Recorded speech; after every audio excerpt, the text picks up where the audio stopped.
Yeah, I'm just gonna take piss. I was gonna go downstairs, but I need to go downstairs in a minute anyways when mom comes home. Got something for her. This dick. Nah, just kidding.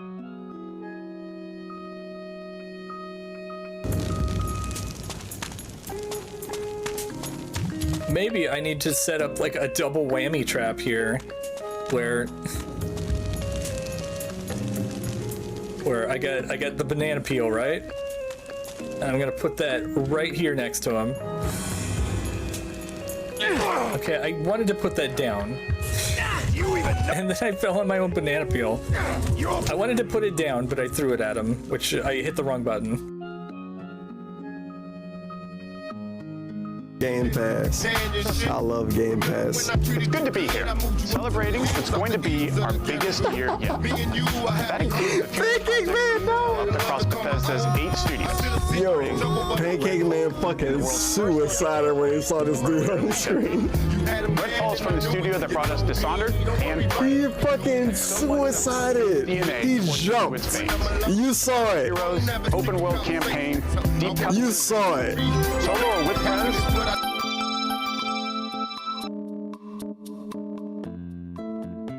Because it'll take a long time. But there it is, there it is. Watch this.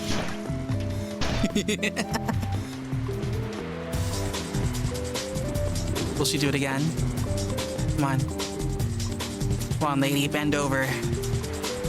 Whatever, never mind.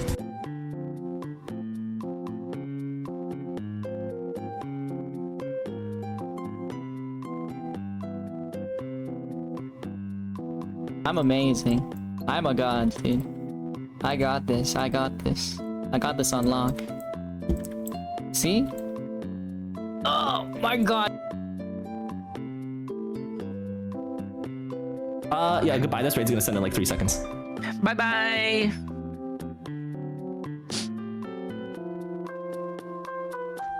How could you? It's a terrible Good stream.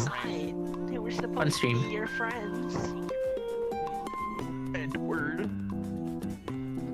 How could you? How could you, Chad? Someone here. Huh? Oh, okay. I love seeing the reaction. Yeah. No, I would actually have a meltdown though. So, like if that happened to me, that would be an actual meltdown for me. Everyone would be sad. Look how. Oh my god, I'm getting emotional. Because the biggest I had was a 60 before. Yeah, that was the biggest for my Inferno, or for a hot minute. On the internet. Oh god.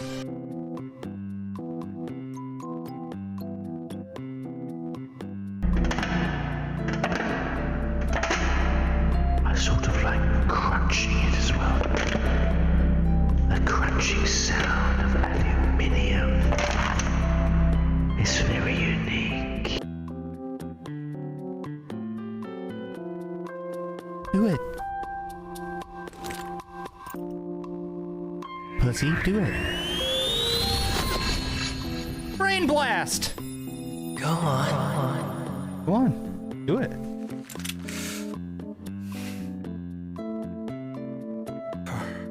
So.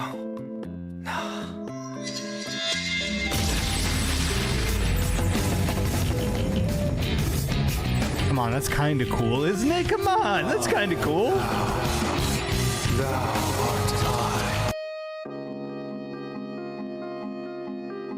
I died a horrible. Okay, I'm seeing the prop now. Okay, I died a horrible death the last time I did this, but okay. No. Why am I doing this? Why am I in an animation?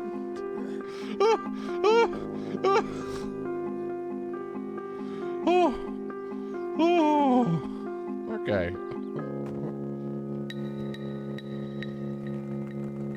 That's fine. It works. Oh, well, if I can do it for free, you know.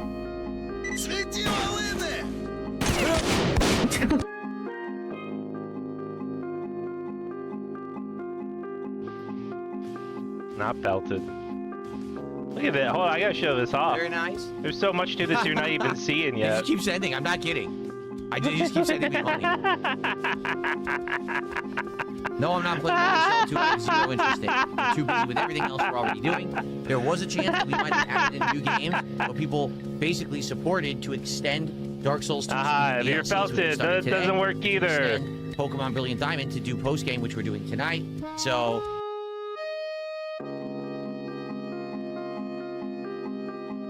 I don't know what it is, because I'm trying my hardest for you guys. You know, I'm really trying to, you know, provide meaningful content for you guys, but I don't know. Like, it just doesn't translate into anything positive when I'm doing my stream, man. Like, alright, dude. Sad little gremlin. Sad money goblin.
Ladies and gentlemen, Garfield and friends.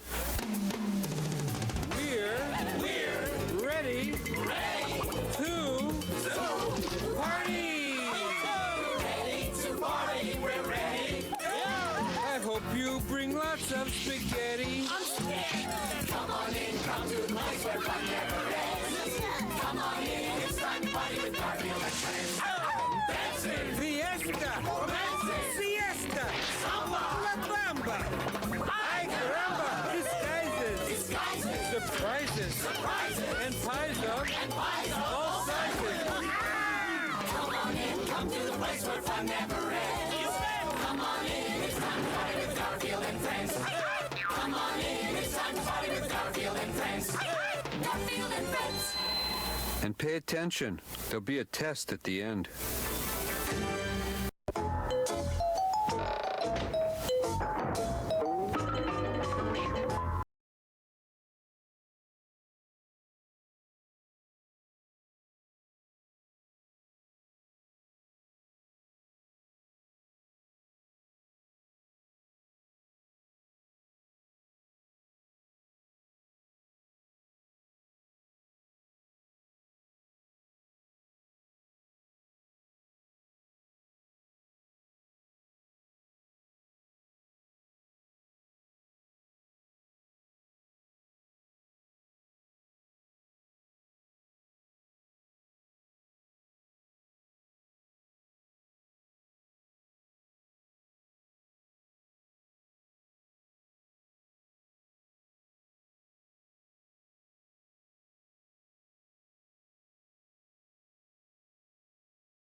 I'm not gonna lie. I'm seriously not joking. I'm not kidding at all. The very second Garfield ended, I got a call. Oh, just my luck, right? Well, hi there. Hello. Hello. Howdy doing, hullabaloo. All that good stuff too. Welcome in.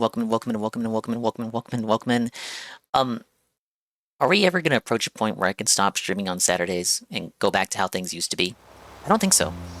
But welcome in everybody. Big ups to all the dinkuses out there. The dinkers, the donkers, the ding-dongs, the dingateers, the dingoids, the swollen, double underscore ones, and expanded style individuals, peoples, and persons existing in the right here, right now, present day, present time, currently and presently listening to the sound of my voice. And a bigger big ups going out there, of course, to the dinguses, the dingers, the dongers, the ding-dongs, the dingateers, the dingoids, the swollen, double underscore ones, and expanded style individuals, peoples, and persons surely existing, maybe, probably, possibly, if they want, in the immediate and far-flung future. And of course, talking about a great many deal of people. It's a non-exhaustive list that could possibly include you! Right there! Listening to my voice, you need only do one thing and one thing only. All you have to do is type something in the chat as I scroll all the way to the very top. Is what I'm doing right now. Yes, a non-exhaustive list of many names, indeed, including, but certainly not limited to. Zarpachi, hello Zarpachi. We have Golden Cream, hello Golden Cream. Hello Makoto Sip. Hello Perez, hello Starberry Shorty. Hello Mr. Pun, hello Kuroto. Hello Sansa. Hello Dingus, did you found the DSP segment of the casino? You mean, did I find it? I did find it. I watched it, yes. About like an hour, maybe 2 hours of the show yesterday. It was pretty good. Hi, Jerky. See, there's the bug off going on right now, but that shit's gonna end in 30 minutes. So I don't think I can participate in that. What do I have here? Fireworks shows? Oh, I missed that. No, wait, no. We have a Sunday in August coming up. Tomorrow, even.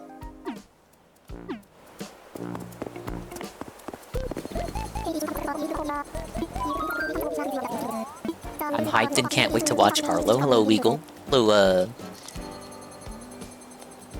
Did I see, missing someone?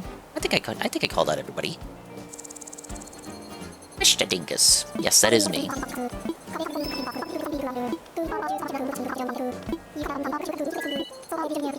I think, back when the game came out, this was a character that people cried was gay or something. But I think it was, like, a localization-only thing. Either it was made up by the localization, or people just read too into how zesty he was dressed. But yes, there will in fact be videos today. Early clock in, precisely because it is anime night tonight. A great many deal of seasonal slop shows to watch, and Ghost in the Shell. So we're finally going to crack down on the video playlist. There's only really 2 Arlo videos on it. It's actually not going to be majority Arlo tonight. But I need to continue making homes. Zell? Oh, not that Zell.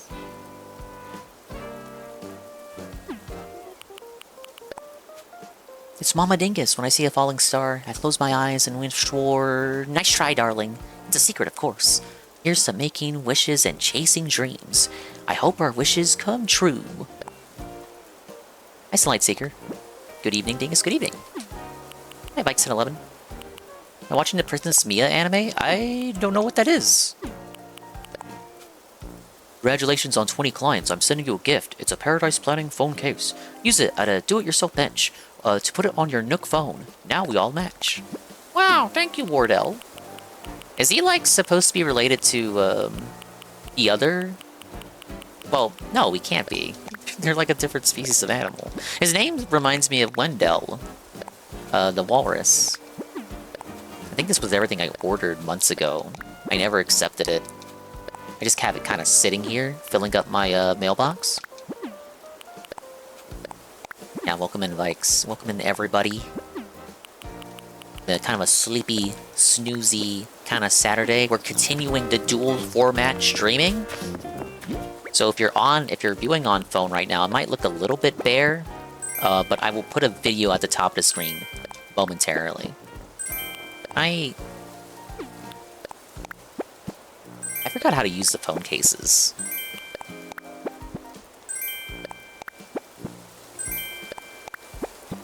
Yeah, Rover gave me some tickets. I think one of these is... Oh yeah, just a bunch of holiday-related stuff. One thing I wish the game would do is tell you, like, how many things you have of something when you're at the shops, because, like, I'm not gonna remember that shit on the fly. Here's Phoenix. Let me look up what you're talking about. Princess Mia anime? Oh my god, I hear roaches. Ah, it's been so long since I've been in my humble abode. Oh, we're living like Toka here. No, we're living like Asmongold.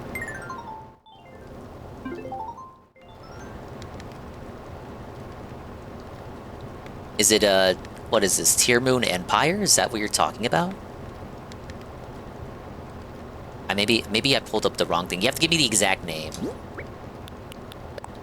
See, I don't pick the shows. If anything, I at most, when it comes to anime night, I at most have power. I have to. Well, I should not even try to pronounce that. That would be very bad. But let's just put that away and forget we ever looked at that. When it comes to anime night, I at most have power over one show that gets watched. Because if I got full power, it really would just be a night of rom-coms.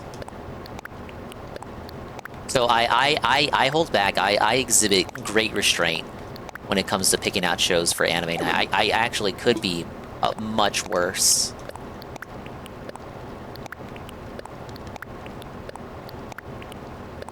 If anything, I'm too charitable, and it leads to everyone else picking a bunch of action slop, shonen slop.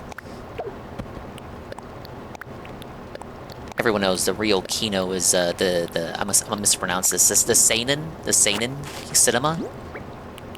Cinema. Hello, hello, Momo.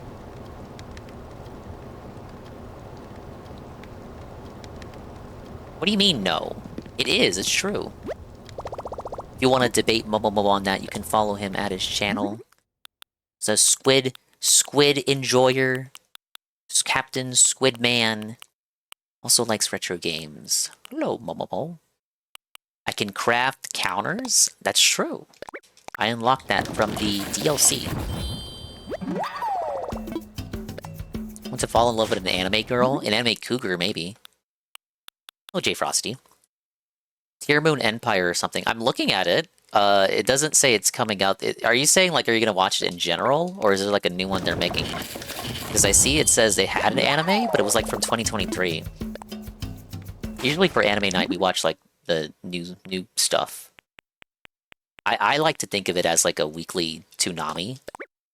They still do Toonami, but for actually, you know, shit that's airing still, and not stuff that aired, like, 20 years ago. Not that there's anything wrong when watching the classics, but you know, when Toonami reruns like Fooly Cooly for the 30th time, that's actually a charitable estimate. You're kind of like, well, you know, I wouldn't it just be like LARPing in tourism to say that you love anime, but like the extent of your anime knowledge is like whatever Toonami aired when you were a kid? One where a princess was sent to the guillotine, she comes back to the past to try to avoid getting couch red pill. People misinterpret her actions as actions of kindness when she just doesn't want a DEI. You mean DEI? You mean she just doesn't want to die? Hi, Ivan. How much of DLC you got left? It ends when KK Slider comes in, and then... Yeah, that should be the end of it. I'm gonna go until I get to the credits. Obviously, with Animal Crossing, there's not really a good... I guess, stopping point. Well, with any life sim, right? It's like saying, you know, when you beat Harvest Moon, or when you beat Pocopia, or when you beat Tomodachi Life. I would say it's when, with games like this, I have it defined in the Dongmination definition on the About page. When I feel I have exposed myself to the brunt of the content that I consider to be meaningful. So I would say... I assume the DLC has a credit screen, and I think that's going to happen when the festival starts. which they said I was only a few clients away from unlocking. It's been a minute, but I think there's one more thing after KK Slider's concert. I love anime. I did watch Code Geass and Death Note 10 years ago. I loved both of those and kind of stopped. Yeah, right when the DLC runs out of new content. Exactly. Not very up to date with the anime updates, to be fair. More of a manga guy. That's fair.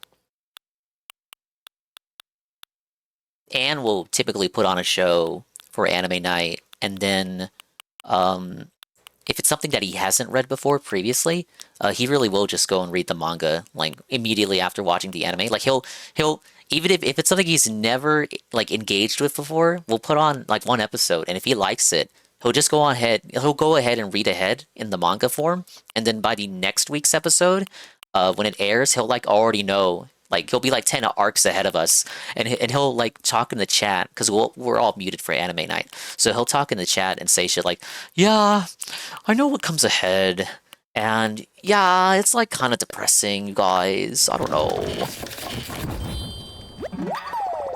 How long do I have before the Arlo segment? I'm going to do Frogmire first, because I have more Frogmire and Synthetic Man videos to watch than Arlo.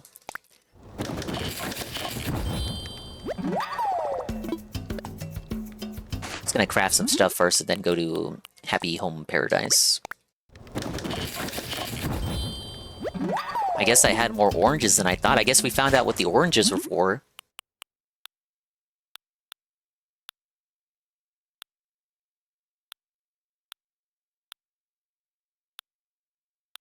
For completionist artists, you know, might make sense to like ask for you know, total amount of recipes counter in the bottom left, just so you know how many more you have left to get. But also that would be bad, because then I would never finish the game. Hey, Scrumbles. Hey, 1 second here.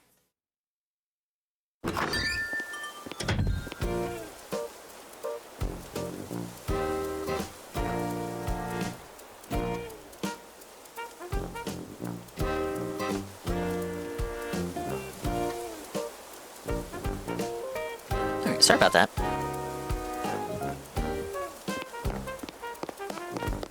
How long do I have, Dingus? 10 minutes.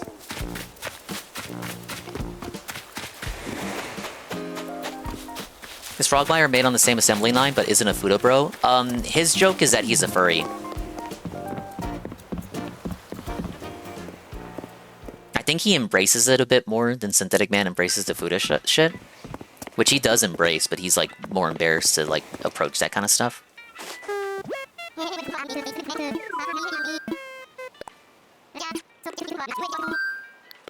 Ooh, wrong option.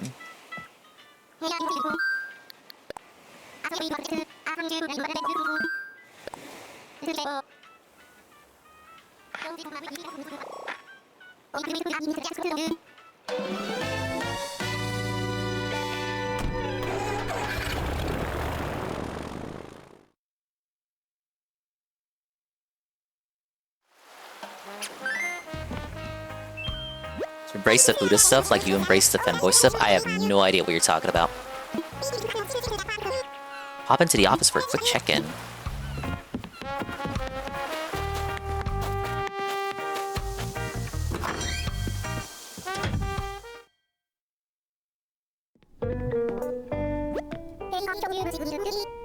Hey, can I show you something neat, Morty?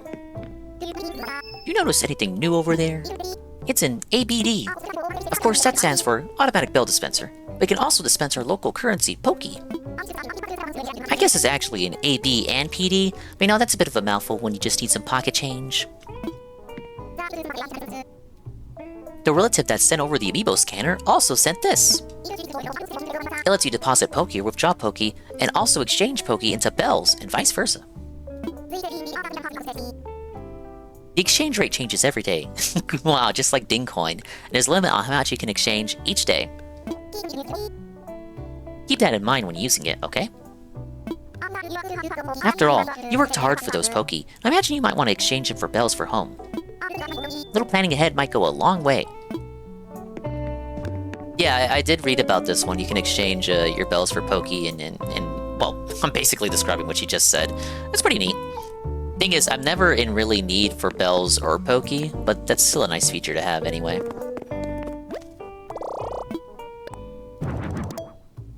lot of this stuff, as I said, I'm not even sure if I have or not. But we're just gonna order it anyway. There's no reason not to.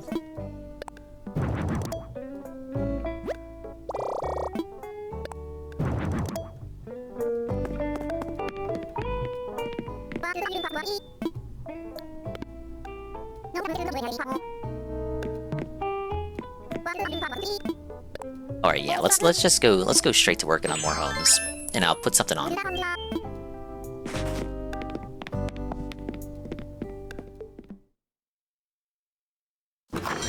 I did clean out the playlist of stuff I consider to no longer be relevant enough to watch. So it is mostly, yeah, it's mostly Frogmire and Synthetic Man stuff, with some other stuff mixed in. Got 13 videos here. Let's go ahead and get started.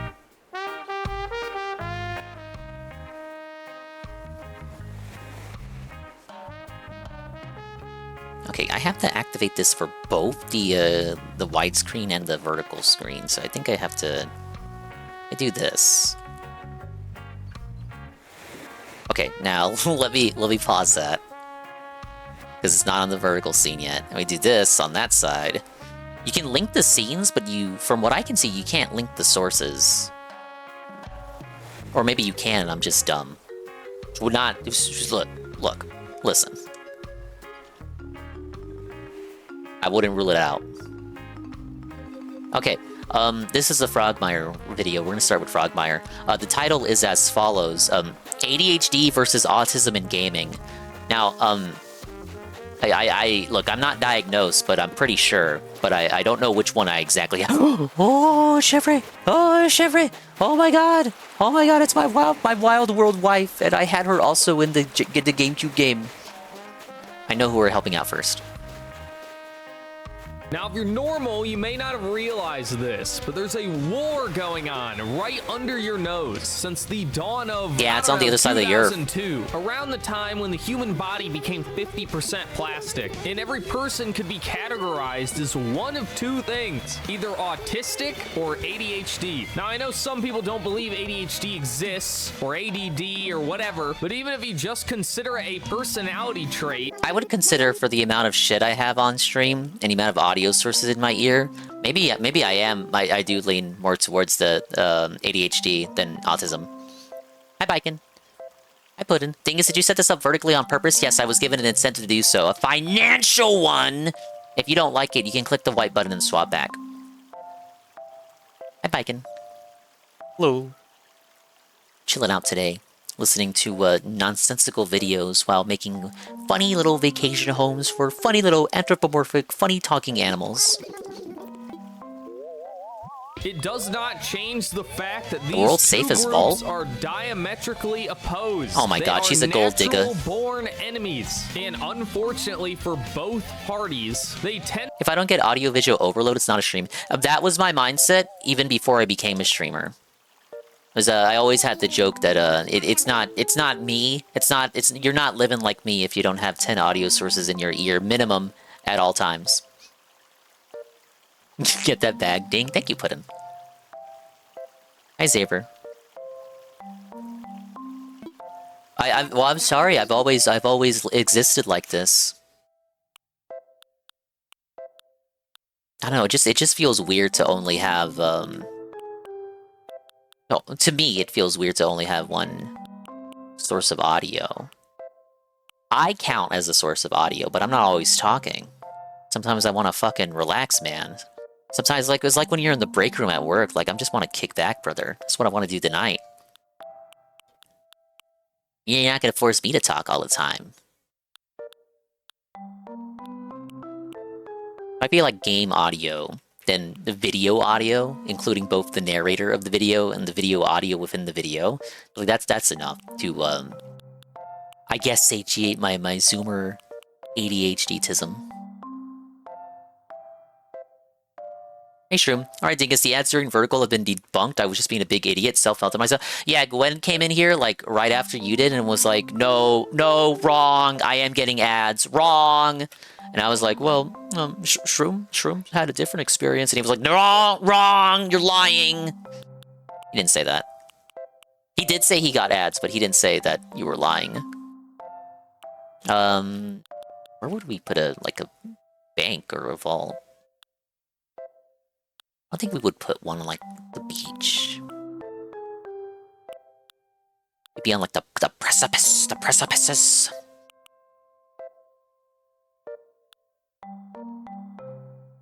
I saw that, but who can trust that guy? That's true. No, he's just a razzer. That's all he is. He's just a friendly little razzer. Let's put it in here. You know what? We can go with a desert vault. I haven't done many desert islands. So the JKB clip that made it, Saru made on the casino, very silly. Yeah, I saw it live. Big ups, congratulations, Saru. You do more than Game Plus video, like 2 videos? I can't imagine doing that. No, 2 videos is kind of where I cut it. I'm not that insane. Do like 2 levels for a bank. Have like the main office and then like the employees only room.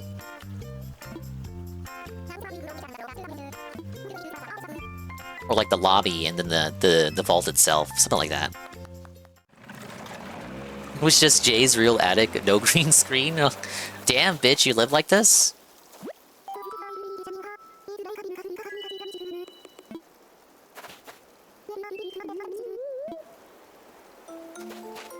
Ah, yes. Back in my happy place. Making houses, vacation homes, rather, for funny little animal creatures. Yeah, welcome in, Shroom. We're listening to Synthetic Man's brother, Lord Frogmire, is going to tell us the difference between autistic people and ADHD people when it comes to gaming. So I was kind of relating that to that myself as to whether I consider myself to be an autist or ADHD. I think given the audio source autism, I probably would fit in the ADHD camp. I think Toka cleaned his room, considering it's not Sunday, and he told me yesterday that it would be Sunday. I don't think so. Also, he said he had to. This is a Toka life update. So he said last night that he had to go to sleep early because he had to go to the dentist. He had to like drive family to the dentist appointment, and then he was talking here about how like he didn't like to do that. He didn't want to have to do that because they informed him late. And I charitably said, well, perhaps if you weren't sleeping for like more than half the day and streaming for the remainder of the day, perhaps they would have more time to inform you of these familial obligations. So they told him after he stopped his stream and finally went downstairs to get something to eat, the Del Taco. They also ate his bananas, by the way. But he comes back up here and talks to us about this familial obligation. So he goes to sleep, I want to say 4 or 5 hours after that. He wakes up, and we don't hear from him. He just said something like an hour ago, so like almost an hour ago. He said the appointment he was supposed to wake up for is in September. So basically, he went to sleep early for no reason, and it's like, how bad does the communication have to be in that household for you know, they instruct him to go to the dentist's office, and did he just not hear? Did they not talk about the date? Did they not discuss the date for the dental report? He just heard dental appointment and just assumed that it would have to be like today. That would explain his frustration last night, I suppose. That they told him that, and he assumed it would be today. Therefore, the frustration, because it's like you're giving him. You know, from his perspective, he thought he was given like less than 24 hours advance notice that he would have to go out and do that. Really less than 12 hours advance notice that he would have to go out and do that. So I you know, looking back at it from the humble Tokachan perspective, yeah, that makes sense. It's like, oh yeah, okay, yeah, I guess, I have to, it's family. Like, I can't say no. Or it's not like you could say no, rather. But yeah, he went to sleep early for nothing. You know, I'd like to say for nothing, but yeah, that boy's got to fix his sleep schedule anyway. I do too, but at least I have the excuse of the meds making me all fucked up.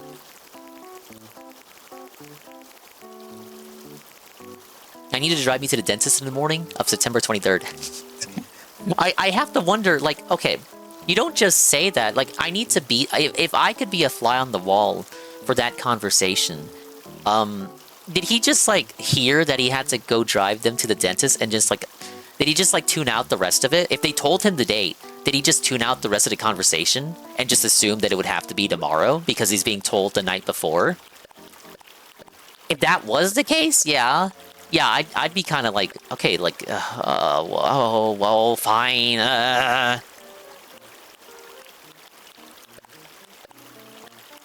When you assume, you make an ass out of you and me. Let's make it like... Actually, no, that is a good... Yeah, we gotta make it like a bank. Hi, Rennie. Hello, Jesse51. Thank you for the 45 stream streak. Wow, it's Jesse. I'll have to grill him on this later, because I didn't get to.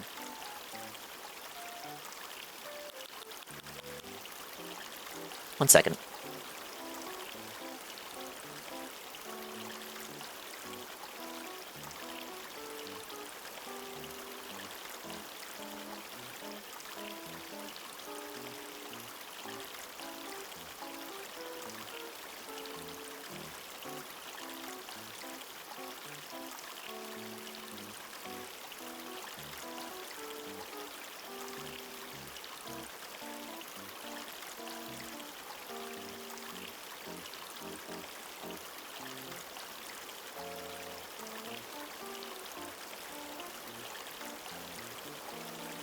Alright, sorry about that.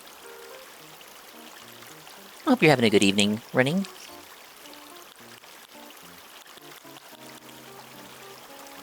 Alright, let me rewind all the way back. I've been paused for too long. It's my ADHD striking.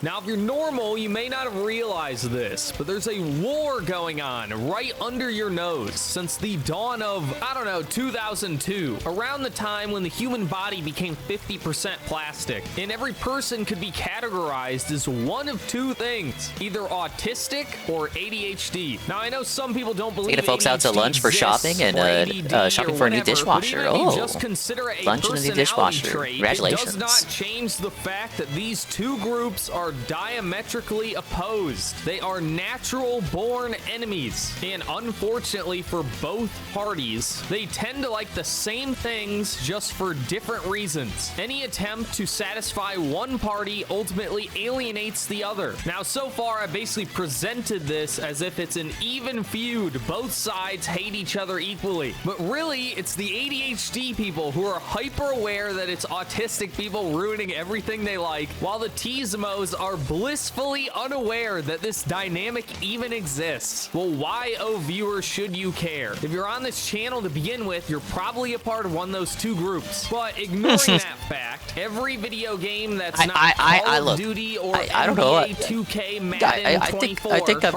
think I might fit the ADHD one camp. of these two groups, and because neither group is as large as John Normal, it's usually both. So if you ever wondered why a game series you like keeps getting worse and yet people keep buying it and defending it, this might be why. The perfect example of this being Pokemon, that no matter how bad the games get, it doesn't matter as long as it contains those central appeals to the ADHD and autism crowd. That's why the games have been getting worse Grinding, for a decade. completionism maxing, Now with Pokemon Legends ZA, EV stuff, IV stuff. They've made the game unpalatable to the Competitive ADHD, meta and nonsense. I say that as the king of the spazzes. I watch all my YouTube videos at 2x speed while playing RuneScape on one monitor while playing another video game on the other. And Pokemon Legends ZA is the first game I would consider unplayably bad. But if you paid any attention to the kind of people who I can't do defend that shit because I don't have the multiple autism monitors. People do not care. They still love it because as long as the game contains collecting Football is mostly for colorful autistics, and a different easy to kind, a understand different breed of characters, autistic, yeah. brain dead difficulty, and as much nostalgia as it can contain, they will always love it. So before we get into what makes an autism game versus an ADHD game and why they tend to like the same things, make sure to like, comment, and subscribe because you know YouTube's not going to push this video. I just don't think you can say autism this many times. We'll start with the Tizmos, who are defined by a whole host of symptoms that I don't really care about. The only important things for this this discussion is their inability to understand social cues, their tendency to get hyper-fixated on something, sometimes permanently, as well as their general aversion to change. So unsurprisingly, they like baby games, or if you want to be nice about it, Nintendo stuff, because they get obsessed as a kind of describes child, me and so that far. obsession never fades. While Sony and Microsoft seem to have a new mascot every generation, Nintendo has used the same characters since the NES. A lack of change that would bother some people is why Tizmos like it in the first place. They also like depth in their games. If you're going to be obsessed about something, you have to have something to dig into. And the game doesn't even have to facilitate this depth. Despite being incredibly easy games, they tend to have complex movement that is never necessary for the main Mr. game. Fuda That doesn't Maniac, matter because worse, they'll just his turn brother. into speed running or better, competitive depending on your multiplayer taste. as an outlet for that obsession. Pokemon, extremely easy games, massive competitive scene. Smash Bros, a party game with a massive competitive scene. All of the 3D Marios, very easy games with complex movement you never really need to use, which is fine because they're also the biggest speedrun games. I shouldn't have to tell you that the people playing competitive Pokemon, Melee, speedrunning are all Tizmos. Normal people get bored doing the same thing over and over again, but the Tism yearns for it. I feel like I've already given enough examples of the kind of games Tizmos like, but in general, it's stuff that minimizes change. If it's gonna have a sequel, we're talking the Pokemon games, where it's basically the same game every time. It should either have a lot of content to delve into or a lot of depth to obsess over. And if it's gonna have a story, we're talking simple characters, simple emotions, or if not that, everything has to be highly exaggerated. No subtlety, none. All right, now ADHD's turn. Due to the whole iPad kid thing, this probably includes every Zoomer and Gen Alpha on the planet. And if you've never heard the acronym, it is an attention deficit disorder, meaning low attention span. Throw a hyper in there. It means and every after you single get one of the my H, nieces. So that's just high energy. Given high energy and low attention span, what we look for in games is constant action, minimal interruption, and most importantly, I am TC Dude. Dingus, are you surprised that DSP went from using the word jewels less than 10 times per month for years to using it 248 times in August? No. No, that doesn't surprise me at all. Despite that factoid, he still said the word gems by accident instead of jewels in the, not the last daily rap, but the one before the last daily rap. See, this is autism? No, it's not, because he's referencing PigPigGo, which is a site in which you can type in literally any word, and you will be presented with a line graph telling you exactly how many times Darkside Phil has said that word over whatever time frame you may be interested in. Now, perhaps the people that coded that website may be a little special. Plus, he gives you 5+ results. It finds everything. It's a mentally unwell, mentally ill hyperfixation. Say what you will, but established characters kind of make a company. Disney knew this once long ago, but now they kind of have their main cast in the background. They're too afraid to do anything with Mickey, and that kind of extends to the rest of their guys too. It's a shame. People say Mickey is bland, and they're kind of right, but it's also because they don't want to fucking do anything with him. Consistent escalation. You would think at least, but it's really only part of the puzzle. The constant action and minimal interruption makes sense because that's how you lose attention. And then to keep that attention, the action has to be constantly escalating, something new and interesting. But it's not the full story because ADHD people are also known for one other thing. What we do more consistently than anything else, and it's multitasking. We both love to do it and can't stop ourselves from doing it. I do enjoy multitasking. Talk about multitasking. They say you can't do it. You're actually switching between the two things really fast, which I have some crazy information for those people. Did you know you're not actually looking at anything moving on your screen right now? It's a bunch of pictures that are flashing really fast. Whoa, dude. So you would think a game with consistent low points of low attention would be horrible for ADHD people, but it's actually great. because it's during those low attention points that we're able to switch tasks effectively multitasking. Old school RuneScape should be the worst ADHD game ever. What I'm doing right now, I only click on the screen once every 30 seconds or so. If it was the only game I was playing, I would hate this, but I'm playing it on the side and it fills in the low points of the other tasks I'm doing. I'm actively playing this game while recording the audio right now, and I'll probably be playing while I edit the video too. So the type of games we like are extremely high attention or You very like low games because attention you are with no autistic. in-between. I We like can have games because I am interruptions or low ADHD. points, We are but not the those same. points must require no attention at all to allow for us to do something else at the same time. This is why I hate cutscenes. They break the flow, require no input from What about the people who player, are both? and I demand think all he of might your get into attention. that. Then we also need constant change or escalation. It's the only thing stopping us from just moving on to a different game is something new to pique our interest. This concept is kind of another core symptom or personality trait of ADHD is obsession with one thing for a short period of time. Games can take advantage of this by changing before that time ends. That way it feels more like a new obsession every time. Then the final pillar of ADHD game design is infinite options, or as many options as you can have. If we're going to get distracted anyway, let that distraction be within the game. So big open worlds, a ton of skills, a ton of upgrades, tons of team building options, anything that distracts us without causing us to close the game. Let me give you two examples of peak ADHD gaming.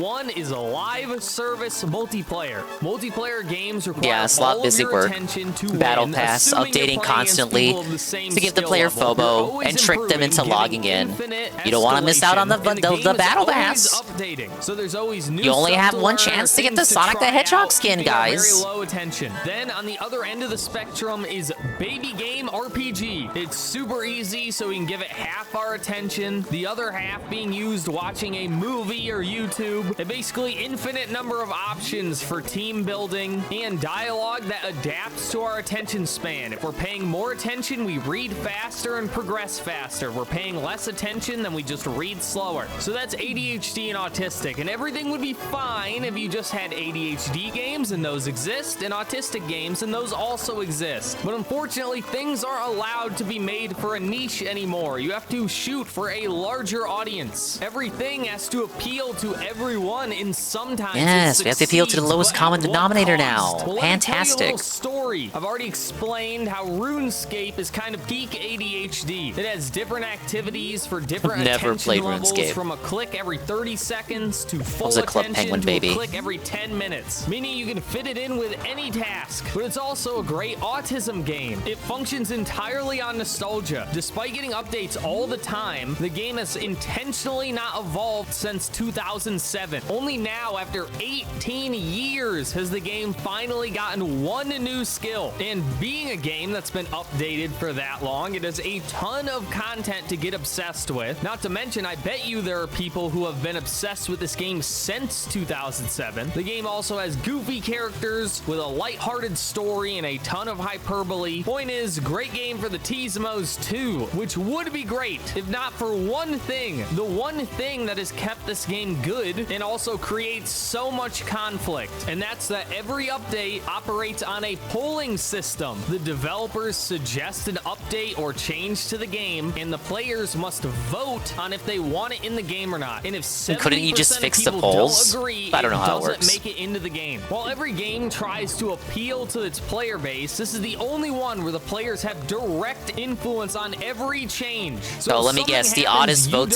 don't the like, oddest or vote to something keep you everything the wanted same in all the didn't time, make and it in, pisses them you off. have your fellow players to blame for Most it. polls Why pass do you anyways. think it took 18 years for one new skill? It's because the Teasmos can't handle change, and they voted no every time. And once us ADHDs What if the changes were dog finally get shit? our win, new Name a stuff, change. the first thing the Teasmos do is whine and cry about everything. They're complaining on day one that it's too hard to get to level 99. If you don't know, that's the max level a skill can be in RuneScape, and something that usually takes hundreds of hours to reach. And they were complaining day one that it was too slow, to To the ADHD, this doesn't even make any sense. The point is that it takes a really long time. Every skill is taking a really long time. That's the game. But the Teasmo reached 99 on every other skill thousands of hours ago and have no recollection of what it was like. Their experience of the game has just been PvP for thousands of hours, which hasn't changed in a decade. They're pretty clear on what they add. Same boss, which takes full attention hundreds, if not thousands of times, something a normal person could only stand to do once or twice. Imagine fighting Millennia from Elden Ring thousands of times, except it takes twice as long, and you had to click rocks thousands of times just to get to that point. Does it sound absurd yet? Now imagine that guy trying to tell you what a good update looks like. So unsurprisingly, when sailing, that's the new skill, came out and the Teasmos started complaining, there was blowback. They were attacked, and immediately they cry, oh, toxic positivity. No, we're just sick of you ruining the things we like. That when you complain that sailing feels useless, yes, it because is. you have every teleport in the game, which takes hundreds of hours of grinding to get They don't really add anything too intrusive. You want to keep playing it like it's the old days. The biggest one is sailing, like you said. I remember I had some mutuals like 910, who comes here from time to time. Now 910 and a lot of other people, when this big sailing update came out, like everyone hopped back on RuneScape. I just remember seeing like for a couple days, everyone was back on RuneScape for this fucking sailing update.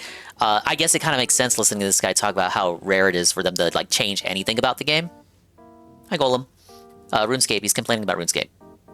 And actually, I want you dead. How about we give another example? Pokemon, ton of options, easy to multitask for, good ADHD game. Yeah, it was extremely huge. Nostalgic, barely ever changes, colorful, simple characters, Japanese, very autistic. Well, if you looked at my comment section, autistic people don't seem to care how bad the games get. In fact, it seems like they don't care about quality at all. That has nothing to do with why they like a game. All that matters is that it appeals to their specific tastes. I mean, they get to collect stuff, and you ever seen an autistic person's room, you know they love collecting stuff, and it doesn't matter how low quality it is. I, however, care a lot, because things that are bad Don't diss are my boring, anime figures. and they lose my attention. But I try and say that, and the Tism freaks out, because they're like, what do you mean? How can you not like this game? It has the Pokemans in it. And if you want or need anything else, you're clearly asking for too much. Now, I've really only given examples of games being ruined for the ADHD, but it works the other way around sometimes. Not nearly as often because we have taste, but it does happen sometimes. Probably most commonly it happens with multiplayer games when they're in a good spot. The first people to demand a change are the ADHD. They can't handle a character being too good even for a week. Oh, is this gonna be the Helldivers segment? This is also Pokemon. Pokemon Showdown is the competitive singles website where all bans or rule changes are determined by a council and community votes. Oh yeah. They argue all the time in those forums.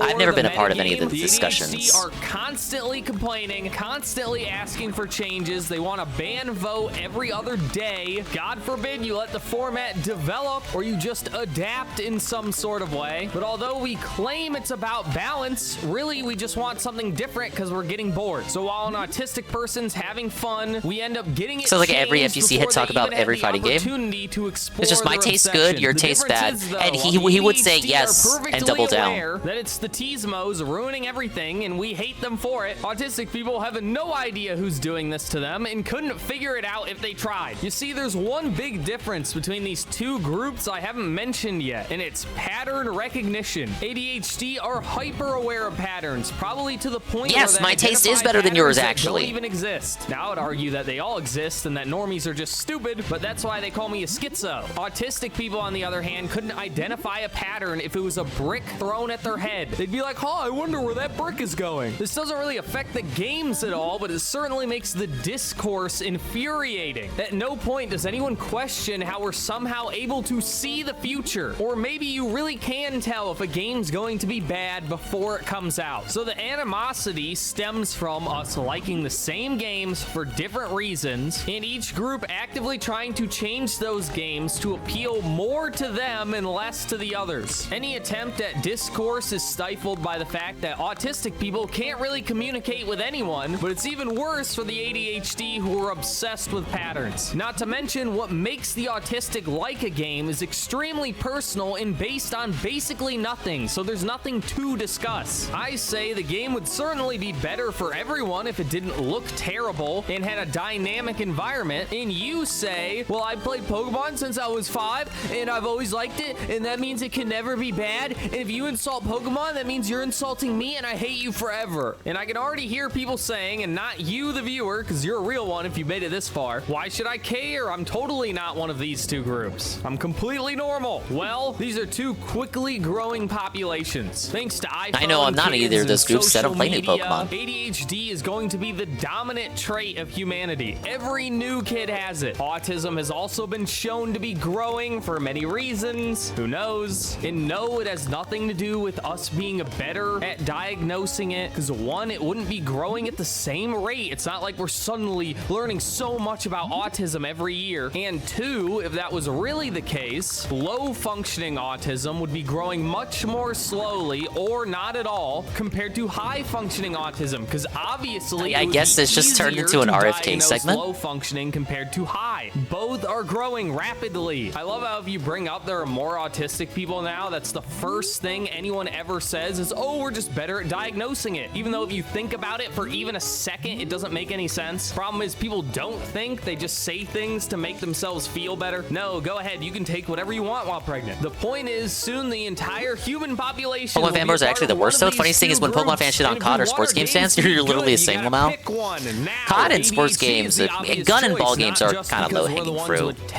People with autism don't care about quality at all, so as long as they grow up with it, they'll still like it. So who cares? Like, here's the thing, like, it's true, right?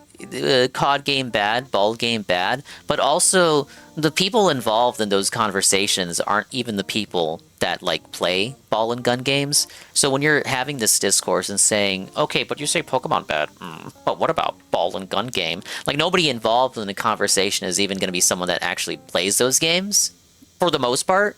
Like, they're not, we're like, oh, but why aren't you talking about the Normie Chud game that I already know you don't play? It's like, well, they don't talk about that because they already know it's dog shit. That's why they don't play it. By and large, people that play those games are not people involved in these conversations. So, that's why they get triggered when you talk about like Pokemon is bad or something, or some other beloved autism franchise, like Nintendo games are good for that, because there's always even when Nintendo does something bad, it feels like there is a elephant in the room where people don't really want to address it in the same way that as when like Ubisoft or EA do something bad. When Ubisoft, EA, or Sony do bad stuff, it's like very immediate. The whole like gaming populace jumps on them to shit on them. But when Nintendo does something bad, there's like a hesitation, like a little bit of a hesitation to really talk about it or address it or acknowledge it. And if you address it, the defense is, well, you're saying this about Nintendo, but what about Call of Duty? What about EA? And it's like, I mean, yeah, we do shit on EA, actually.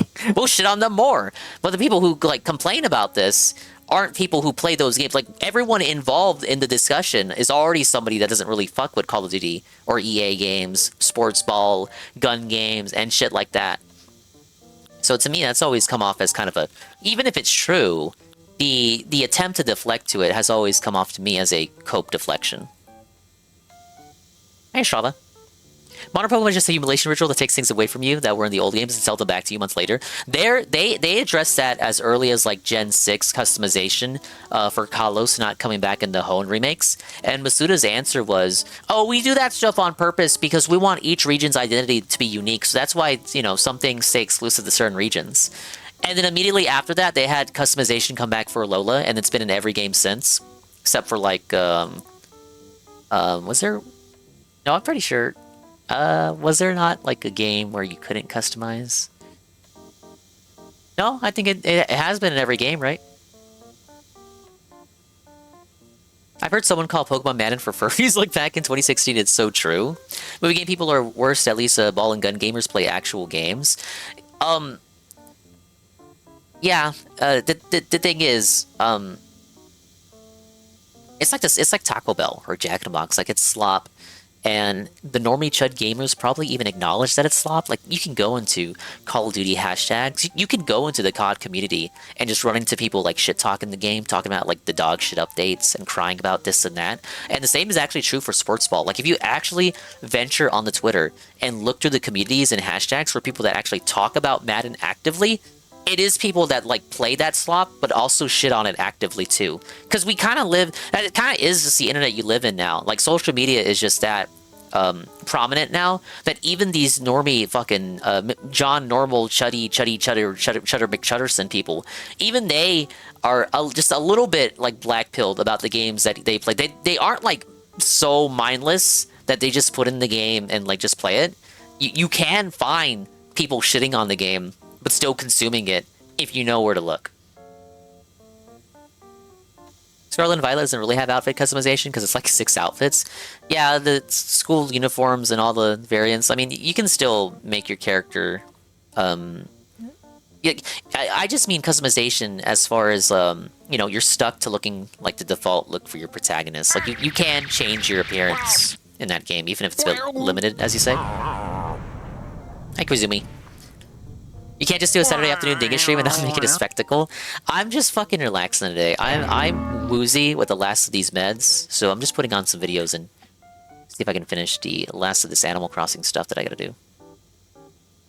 If they get what they want. But more importantly than that, what appeals to the ADHD is just good game design. Let me give you one more example. If you've ever played a multiplayer game, most of the fun comes from learning. It's from getting better at the game. It's an intrinsic reward. The problem is, the better you are and the more you learn, the harder it is and the longer it takes to get better. Initially, all you have to do is play the game, which is fun. Then maybe you have to start practicing in a training room until finally you're spending nearly all of your time just training, not actually playing the game, or barely medicated and relax. I guess that's me today. What if we could avoid all that? What if we made it so you learned at the same rate forever? Well, it's not that hard, and games actually do it all of the time. Imagine you start a new game and you have to learn a character. You have to look up all their moves, when they're strong, when they're weak, or maybe a card game where you have to read all the cards, know what they do, how does this deck if you did that at a casino, you'd get kicked out. Every time you learn a card or a character, you're objectively a better player. It doesn't take very long. All you have to do is read, but you are now better than you were before, and you feel good. When the last time you fought them, you lost because you didn't know. And now you fight them again, and you win, thanks to your new knowledge. It feels extra good to improve in such an objective and obvious way. Well, if the game releases a new character... Oh, did you finish it? We have the Zirichu Speaky! Wow, it's ready! Wow, the Zirichu Speaky!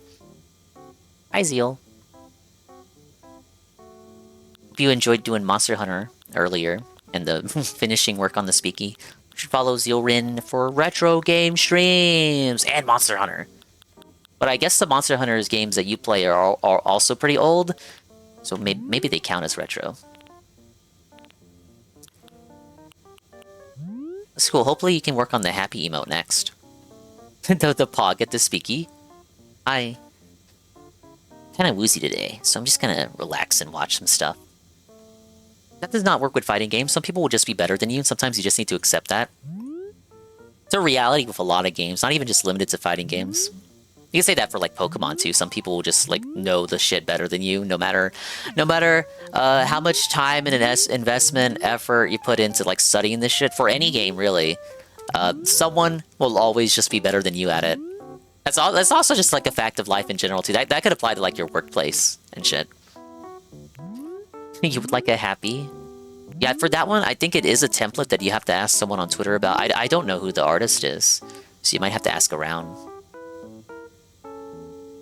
Releases new cards, you now get to have that exact same experience all over again. And it takes no longer to read your 1001st card as it does to read your very first card. Now, the reality is, it's not that you're literally improving at the same rate forever, and it's more so that as soon as they release a new character or card, you actually get worse and have to catch back up, but that's not what it feels like. This constant change and adaptation is exactly what ADHD ADHD people love because it's just good game design. And the T-Zmos hate it because they hate things that are good. Really, the whole point of this video is I think was all watching a guy gamers play hate things that Smite, are really good. like that game. It gets updated every 2 weeks. And in his Tism, he said, man, I can't wait for this game to stop updating. Anyone who wants this game to update all the time doesn't like the game. You should play a different game. MOBAs usually have over 100 characters. The whole point is to learn a bunch of new stuff all of the time, but they can't help themselves. They love missing the point, all in an attempt to ruin everything for everyone all the time. I do not like them. That's all I wanted to say with this video, is that there needs to be more ableism, not less. Bully them. I don't like them. Bully the Subscribe. weak. This is probably gonna be my worst performing video because I said autism 300 times. Anyway, bye. Okay, that's the video. I hope you agree with the many non-points that he made. ADHD people are kings. Autismos are not. Autistic people ruin every game that you play, and it's because of catering to autistic people that games are a little bit worse now than they were years ago. Thank you for the complaining video, Frogmire. That really was just a rambling stream of consciousness. I think, so, I don't know. Synthetic Man does script out his videos, which helps keep keeps the video in focus. But I really do think Frogmire just rambles his stream of consciousness and then just makes that a video. It's really no different than what Phil does. It just hits record and then just starts rambling. Maybe he's got like a list of bullet points that he tackles. I'm sure there is editing involved, which is more than what he can say for what Phil does. Follow Koizumi_Kaito as well for chill vibes and an awesome time over at the Koizumi stream. Is currently going to the Spyro the Dragon trilogy. Kind of want to go through the Spyro games again as well. I only streamed the remake versions, but I've never streamed the OGs. Have to fire up Duck Station before the new one comes out, but I think I have like a year. You played Dustbloods yesterday, it was nice. You streamed it? They let you get away with that? Phil, actually, I should have opened with this. We do have an update. We do have an update from the dark side.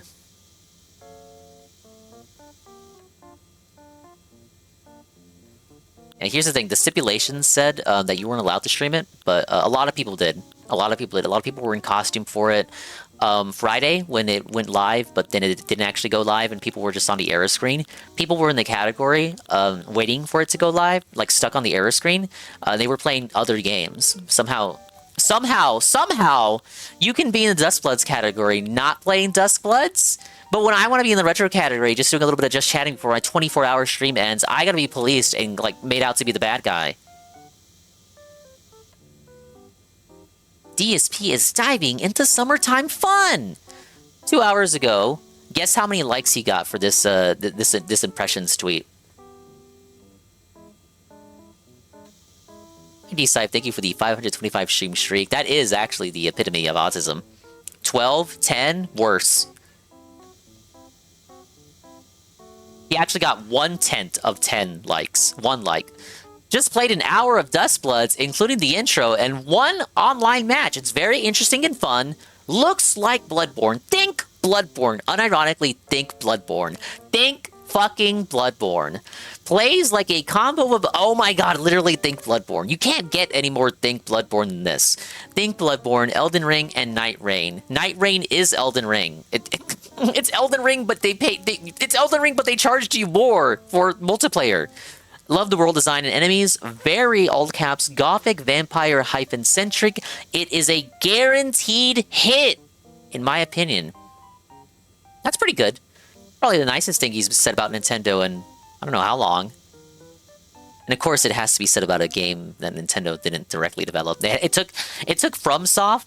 It took FromSoft making a game for Nintendo for him to say anything positive about Nintendo. If this game was just like multi-platform, you know, the praise wouldn't have been sent Nintendo's way. Oh well. So yeah, like I guess I'm surprised that he likes it. You know how critical he is nowadays. I would have figured he would have like found some faults with it. I'm sure he'll talk about them, if any, on Sunday, which is tomorrow. Big gay. He's gonna get burnt out now. Gaming on a day. Yeah. That Twitter handle plus the profile pic. Lol. My man is so fucking closeted. It's insane. Dude is homo maxing. He's gay. He's homoerotic.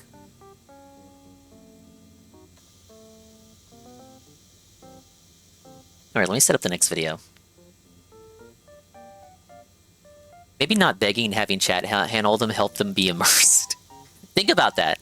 He was playing games for free. His job is playing video games. That's his business. That's his livelihood. He does that for a living. He had to do that for free. You know why he does everything on stream is because he feels like if he doesn't do it on stream, then he's working for free. That's why he hates doing things related to his job off stream. If he was paid to upload and babysit the uploads while on stream, he would do it. But that's technologically impossible. He has to end the stream at some point to begin uploading the VODs. But if he could get away with it, he would do the babysitting segments on stream too.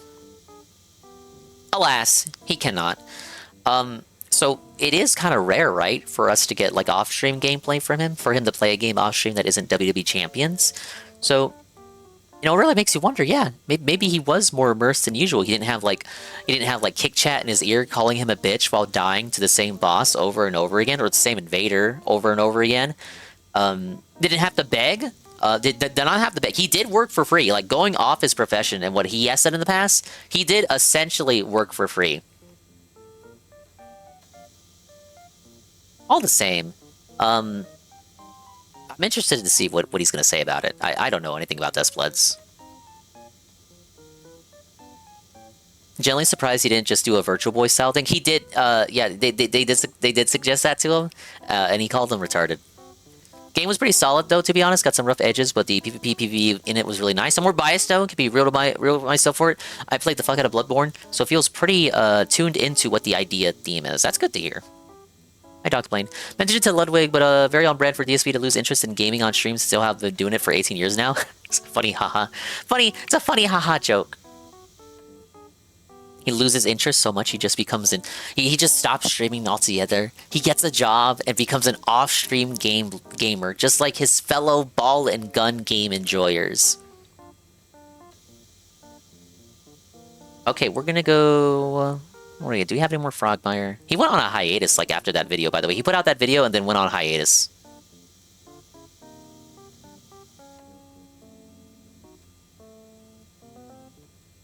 Let's jump over to Synthetic Man. This is about... okay, I'm gonna call this... I did pre-watch a little bit of this one. This is about... fucking... What game is this? Deep Rock Galactic Rogue Core.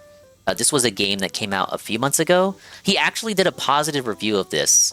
He largely enjoys the game, so go in with that mindset. Everyone complains and says, Dingus, why doesn't he make more videos about positive games that he enjoys? Well, guess what? He did, and it was very recent too.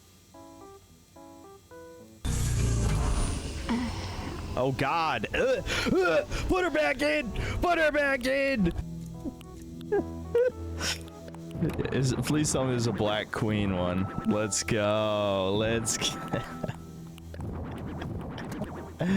Yeah, when I envisioned female dwarves in Deep Rock, this is what I was thinking, dude. Deep Rock Galactic's new spin-off Rogue Core just released in early access, and as you could probably tell from the intro clip and the title of this video, it's a massive disappointment. Over the past 6 years, I've played a lot of video games that somehow managed to invent new problems I've never seen before. Things that, you know, if you had any amount of common sense, you probably wouldn't implement into your game. This is a co-op roguelite shooter where all 4 players have to share the same pool of weapons and upgrades, and the game just randomly selects who gets to go first and pick something. So again, anyone who's ever had any experience with online randoms in their life is gonna know people are just gonna pick whatever they want. They don't care what your build is, what perks you picked before. They're gonna grab whatever the best stuff is immediately. Why would they care about you? But that's just the tip of the iceberg when it comes to flaws in this game. It somehow manages to screw up very basic things that Deep Rock Galactic got right.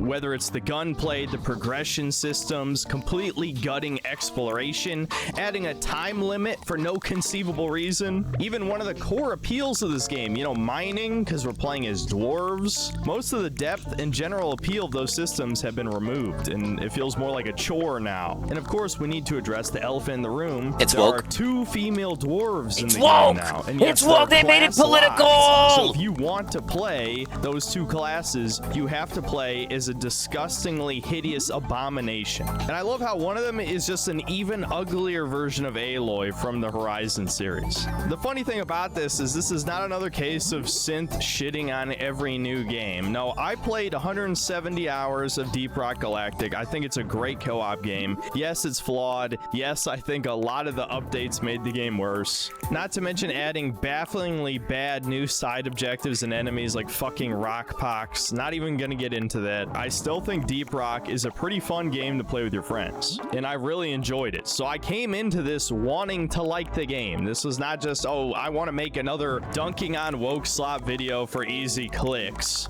No, I wanted Rogue Core to be good. I need to make that He clear. wanted to. And He I'm wanted far to from like the it. only one who thinks that it's half-baked, to put He it does. lightly. He does. The He did Steam explain review himself. with the most likes is from a player with 3,000 hours in Deep Rock and a mod creator, and has also made videos on the game. So obviously a super fan, exactly the type of person who Rogue Core should appeal to. And yet he completely dismantled this game. I have to agree with basically all of his criticisms. When I streamed this game on launch day, it actually had overall mixed reviews on Steam, and somehow overnight it's at mostly positive. I don't know if this is another situation shills came where in. Steam deleted a The bunch checks of cleared. political reviews like they did with Slay the Spire 2, since people were complaining about Anita Sarkeesian being in the credits, or if it was flooded with bot positive reviews, or maybe just Redditors positive toxic review bombing, as they're positivity. known to do. But in any case, I do find that highly suspicious, and I'm sure this video will get flooded with plenty of people who are going to claim, well, the game's still in early access, so that means you're not allowed to critique it or say that it's going to be dog shit no matter what. But I truly believe that this game is rotten to the core. I don't think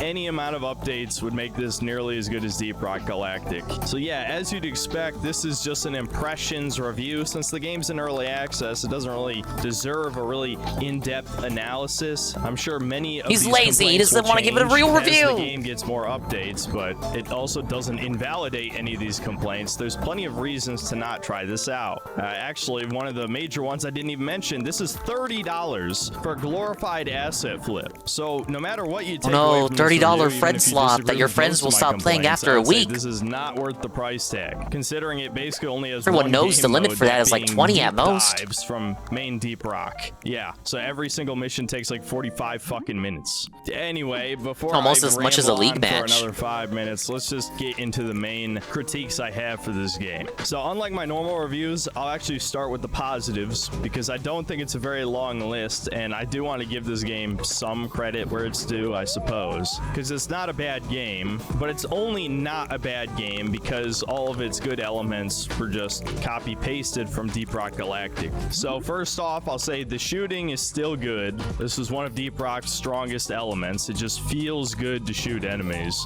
The weapon selection is decent, but there's definitely less variety here than the main game, which I find ironic because it borrowed probably Places at Rogue Core, enjoyed my 75% time. of the My company sent me a guns code. I from was enjoying it for the Deep slice Rock I was there Galactic. for. If you spend a lot of time playing the game, I remember you're a gonna lot of recognize this arsenal. mutuals Now, getting I only codes played for the it, game about yeah. 5 hours before I got sick of it, but in that time, I didn't These see games aren't really any my speed, drillers personally. primaries. I don't know if I just got really unlucky or maybe that's on purpose, but his weapons feel like a pretty glaring omission that could have added a bit of spice to the game, a little bit more variety in play styles. Maybe it would have been broken with certain class combinations or something, but I really would have liked to play around with the flamethrower at least. A lot of the new guns just feel like tweaks on other existing guns. Like there's an energy revolver now that just shoots all of its shots in a rapid burst, and so you have to reload every 2 seconds, which was not fun. I don't want to get into the negatives ahead of time, but one of my issues with the game is the ammo economy for sure. The fact that ammo is more out of your control than Deep Rock, since you just pick them up from fixed spawns instead of getting nitra, adds a layer of annoyance to things. I mean, you can certainly grief your partners in the main game of Deep Rock by stealing ammo from them, but I think it's even worse in this game, though that could just be because the game just came out. There's going to be a lot of scrubs who either only played Deep Rock years ago, or maybe they're completely new to this game, so obviously they're not going to be very good team players at first. But there were multiple times where people stole all of the ammo and I had nothing left, and then what the fuck am I supposed to do? As for the other new guns, What do I There's do? a magnetic rifle, which is just a slower shooting assault rifle with less accuracy. There was a submachine gun that was extremely inaccurate and had a crazy amount of recoil, not fun to use. But when you remove the original progression system, because now we're in a roguelite, so the only gun upgrades you get are through these toolboxes that you have to collect on each floor, and then you can choose whether or not you want to upgrade an existing gun, get a new gun, or upgrade your class's special ability, which is where I'm going to transition in the next part. Let's talk about the He's classes. transitioning. So in Deep Rock, a class was Not like that. usually defined by your tools, right? So the scout could shoot flares and he had a grapple gun. The engineer had turrets and the platform gun, etc., etc. Well, in this game, they turned it into a hero shooter, and there's now 5 classes. Well, as if which we is a don't have enough of baffling those choice, already. Given that you can only pick 4 characters to go into each mission, and you've now got like hero abilities on each character. It's closer to something like Borderlands than it is Overwatch, but there are literal abilities ripped from Overwatch, like Retcon, one of the 2 new female dwarves. She can literally do the rewind time thing, and it works exactly like it does. It's in rewind Overwatch. time. Oh, yeah, and she Yeah. has Void Rage as an ability, by the way. Yes, Void Rage. I'm mad. He left the toilet seat up. There's a spoon in the sink. Just put it in the dishwasher. And it actually unironically gives her a rage boost. Awesome. No wokeness in this game, though. Don't worry about it. There's like a falconer character that has a robot bird that can attack people. I'll be honest, that one didn't leave much of an impression on me either. It's notable that you play as her during the tutorial, so not only are there 2 female dwarves, but you're forced to play one during the tutorial, and the other one is literally named Retcon. Now, yes, this is the part where Redder's like, actually, she's named after her ability. Get it? Because she rewinds time. Retconning. Yeah, I get it. Clearly, your media literacy license is expired. But are you not seeing the very obvious subtext here? That there were no female dwarves in the first game. I'm not saying they didn't exist in universe, but It could mean 2 realistically, no one things. actually gives a fuck about Deep Rock's lore. And so even though it is a very Reddit-coded game, don't get me wrong, I know it completely. It's a Redditors game made by Redditors. I understand that. But still, it was a game about playing with the boys. Everyone is a dude, and you go on your goofy dwarf adventures getting horribly killed by bugs. That was the tone of the game. It was kind of lighthearted, but dark in the background. Now the new game is like, here's women, shove the women in your face. You have to play as the woman. You don't have a choice. Oh, and she's hideously disgusting and a not so subtle self-insert of the trans developers. Yeah, I get it. I'm tired of this shit. There is no such thing as men's media anymore. Women will be included in everything, but it sure as hell doesn't work the other way around. Women are allowed to have their own spaces, but no, men cannot have men's spaces. Probably because if we did have them, we wouldn't be living in clown world right now, to put it lightly. Anyway, to get back to the review, Well, which there'd I'm be a lot totally more cocksucking, enthusiastic that's for about, sure. I think the class selection does add, you know, some decent different play styles. The Guardian was a cool tank character. When I got my build to come together, I felt immortal. I had the Gunner's shield. He has an ability that regenerates armor, which has replaced shielding in this game, which is a very strange choice. Yes, there's no more regen of any kind, except you can regen a bit of health when you're super low. Now you just basically have 2 health bars. I have no idea why they got rid of shielding. Makes no sense. But also he can repel melee enemies away, so that was good. Another class that people were saying apparently in the closed alpha is by far the best one is the Slicer. He has a main ability where he slashes through the air with a big sword, does a shit ton of damage, and one of his side abilities allows him to reflect all projectiles in a shield around him. So for some reason, they gave the DPS class arguably the best shield ability. I can see why everyone thinks this guy's the best. That is blatantly unbalanced. So yeah, I think Wow, they give it the apple conceptually, juice. the classes are cool, but because the I was drinking it classes earlier, are but I got strong water right without now. any initial investment, it means the gun arsenal and the tools have to suffer as a result. I did decide to play one more match off stream to see if maybe without the pressure of live streaming, I would have a bit more fun with pressure the of game, live maybe notice a streaming few and more performing critiques for or an positives. audience. And I also gave one of the Depth 2 missions a try, which I guess would be the equivalent of Hazard 2, 3, 4, whatever the higher difficulties. It also took place place in a different biome and had a different boss at the end. And I have to say, I was having a little bit more fun with the game because I was with a competent group of randoms who had clearly played Deep That you were Rock relying Galactic on for a while. And yeah, when you play the game with a decent team, it can be fun for sure. Again, for all the same reasons Deep Rock Galactic is fun, I don't think the character class has really added much to the experience. I also got to try out another one of the new guns that was like a force field shooter, kind of like a Ratchet and Clank gun, so I actually liked that I one love Ratchet and quite a Clank. bit. It also didn't do any friendly fire damage, so that was interesting. This second biome also had a lot more verticality in the I also level have to play design that than on the stream. first one, which I really think they should have started with this one, or at least made all the biomes have a lot of verticality, because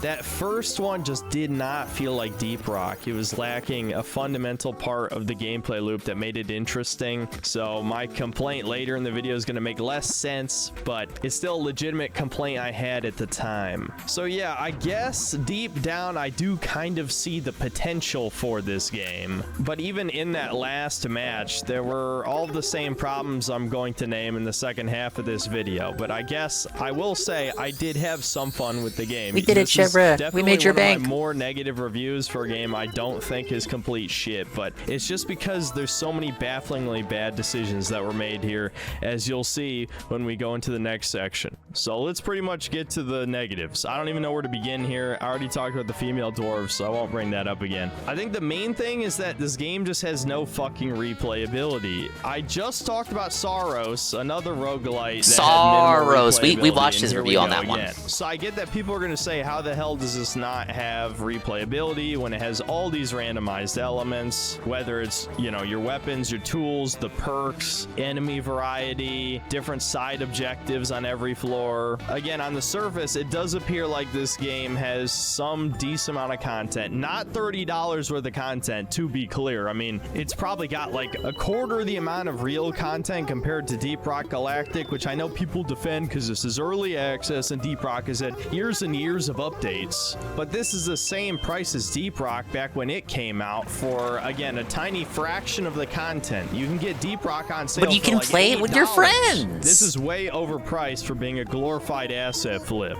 So if you had to choose between the two, you're sure as hell gonna It's the buy guy. Deep Rock and not Rogue Core. But to get into why this game doesn't have replayability, I think it's pretty simple. One, there's only one fucking game mode, and it's deep dives. Can you imagine if in Deep Rock Galactic, the only game mode was 45 minutes long, and if you lose, you basically got nothing out of it? That is a fundamental game flaw right up front. I don't know how the fuck this game got past the initial pre-production with a concept that bad for a co-op game. It just makes no sense. I understand that Left 4 Dead 2 is arguably the most popular co-op shooter of all time, and people often will play through a whole campaign, and that can be over an hour. But you don't have to. And I also understand that similar games in this genre, like Risk of Rain 2, you could hypothetically die 30 minutes into a run and really get nothing out of it. But I think it's a little bit different in this case, maybe because of all of the other negatives as well. If you quit or lose before you beat it, that's the whole time wasted. Yes, you get a little bit of EXP and you can unlock some perks or whatever,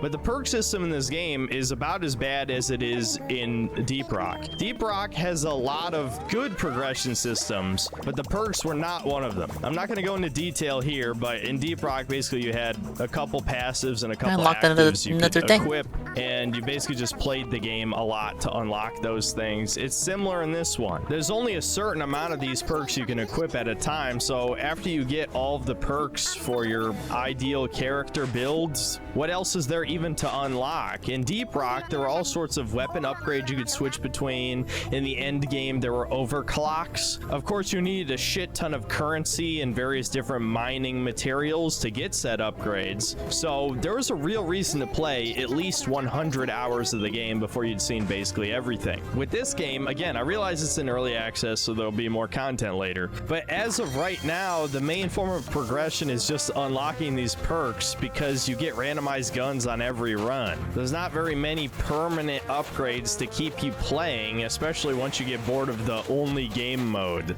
A lot of the unlockables are just fucking cosmetics, and given how disgustingly ugly, at least the female dwarves are, why would I give a shit about the cosmetics? Oh, and for those those of you wondering if you can attach a beard to the female dwarves, yes, you can. Which, if they're gonna go all the way with that shit, why don't they just make the female dwarves look identical to the male dwarves? At least that might have been a funny joke. No, they have Body to be type these A, body type disgusting B. DEI characters. And yes, Ghost Ship Games is owned by Embracer Group. You know, the shadowy, evil investment firm that purchased a bunch of game studios just to shut them down, including the Deus Ex developer. Oh, and it just so happens that Kingdom Come Deliverance 2 was full of woke slop after they bought Warhorse, even though Daniel Vavra claims that that had nothing to do with it. Yeah, is it any shock that Rogue Core has this crap in it? But anyway, to get back to the subject of replayability, I think the #1 problem, and I am shocked I haven't heard anyone else bring this up, is that every 5 minutes the game comes to a complete halt for 2 to 3 minutes minimum as the various players vote on weapons and perks. And this starts from the very beginning of each run,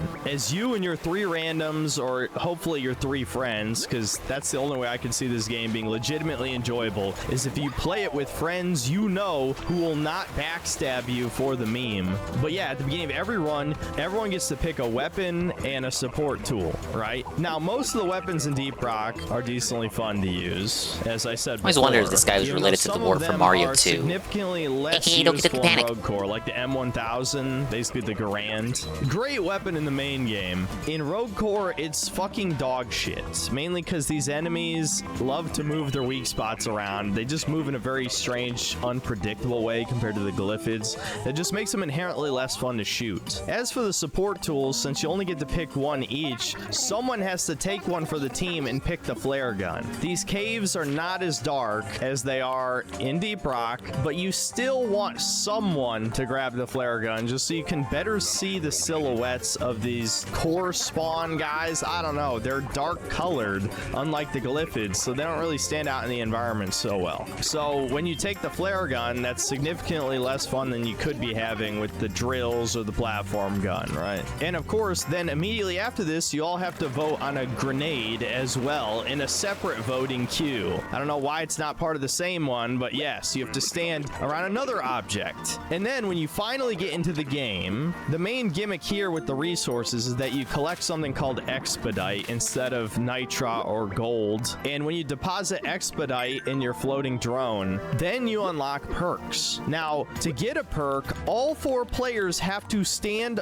directly around the fucking thing. And unfortunately, most of the players are stupid as hell. I was pinging this thing for a straight minute. Where's my being as support? annoying Where's as humanly Ash? possible, and there's still one player who's 200 meters away just jerking off in the corner by himself. Why? Sorry, that's what me. What the hell could you possibly be doing? The other 3 players are here. What the We hell, need man? The perk. He is sabotaging the game for the rest of us, especially because there is a time limit. So finally, everyone gathers around the machine. They grab their perks. Here's the thing, though. Over the course of a run, you can get more than 10 perks easily if you find all the Expedite or Expedite, whatever. I can't even remember what it's even called at this point. So yes, it's gonna be a common strategy to wait until you probably have like 3 perks before you bother wasting the time standing around this thing. But what if you just want every single perk, especially because one of the perks is to skip a perk to get a health refill and some extra max health? What if you need the health right now or you're gonna die? Right and that's now? another problem with this. When players die and someone goes to the next floor, oh my god, what the fuck were they thinking? So you'll He said it. remember probably in a Deep Rock deep dive, right? 3 out of 4 players go down, 1 guy survives, and then everyone's just back up on the next floor, as it should be. Well, in Rogue Core, if this happens at the start of the next floor, the other 3 players are all gooed up in pods for some reason, and you need to shoot these nodes to get them down. Okay, sounds easy enough, but again, anyone who's played Deep Rock knows a lot of times when you start a new floor, there's an entire wave of enemies waiting for you. And so this happened twice in just 5 hours of play. I was the only guy on the fucking elevator because my teammates are just complete idiots. And so I Ugh, go they're to just so revive them at the stupid, start of the DM. next floor. I don't know what's wrong with swarmed them. with enemies immediately, and then boom, it's over. We're all dead. How is that fun for anyone? And of course, to finally tie into what I brought up during the intro, the fucking voting system around perks and weapons in this game, this is absolutely ridiculous. This was designed by people who have never played a video game with people outside of their their friend group before. There is no way in hell that anyone who is not part of your little Redditor echo chamber hug box thought this was a good idea. There is absolutely zero incentive to not fuck over everyone else in the group and just grab whatever perk you want. And that's exactly what people are gonna do. It's not like you can even see what your companion's perks are in the first place. The most they can do is just ping what upgrade they want. And guess what? People are gonna ignore you and just take it anyway. The player order is picked at random, so you could get lucky and go first and grab the thing you need, or you could go last and there's nothing decent left to pick because the perk selection is dog shit as well. Seriously, this is some of the worst progression I've seen in a roguelike game. An epic upgrade is like 7% higher critical hit chance. Are you fucking serious? So many of the perks are underwhelming. Not gonna go into detail here because this video ended up being longer than I would have wanted it to be anyway. Well, we can't have it be too long. All of the normal ways your teammates can screw you over, like in the base game of Deep Rock. Say, for example, someone decides to run ahead because he's really bored, gets grabbed by a cave leech, dies horribly, and then someone else wanders into the room, gets killed by the same cave leech, and then your moderator, who saw everything that happened, also somehow gets killed by the same cave leech, and the fourth guy has to rescue all of us. Oh, wait, I guess that was my fault. But the point is, it's so easy to make people mad. Another one, people stealing the fucking ammo, dude. There's 4 players. There's 4 ammo refills in an ammo crate. So why the hell would you take more than one, you asshole? Oh, and on top of that, you gotta add friendly fire. They still got friendly fire in this. I haven't played a cooperative game where I've hated my teammates this much since Dragon Ball The Breakers, which if you've never seen one of my streams, you'll have no idea what that means. But let's just say I have actually. I have seen him play Breakers. My teammates, and he does hate that game a lot. It is their fault for being complete morons and being generally shit. I'm a real fan, bitch. 75% of it isn't even their fucking fault because this game was designed so incompetently. It's unreal, man. This game is genuinely proof why communism will never work. People will take advantage of each other at every single opportunity. And again, this is not news to any real man in the world. Only a woman or someone who is chemically castrated some leaps in logic right here. Delude themselves into thinking a system like this could work. So yeah, the voting system's got to go. Period. There is no way in hell this survives in the game until 1.0 Guten Tag. Want it to be dead as fuck. Whenever. Guten Tag, mein kleiner Bruder. I'm chilling out today.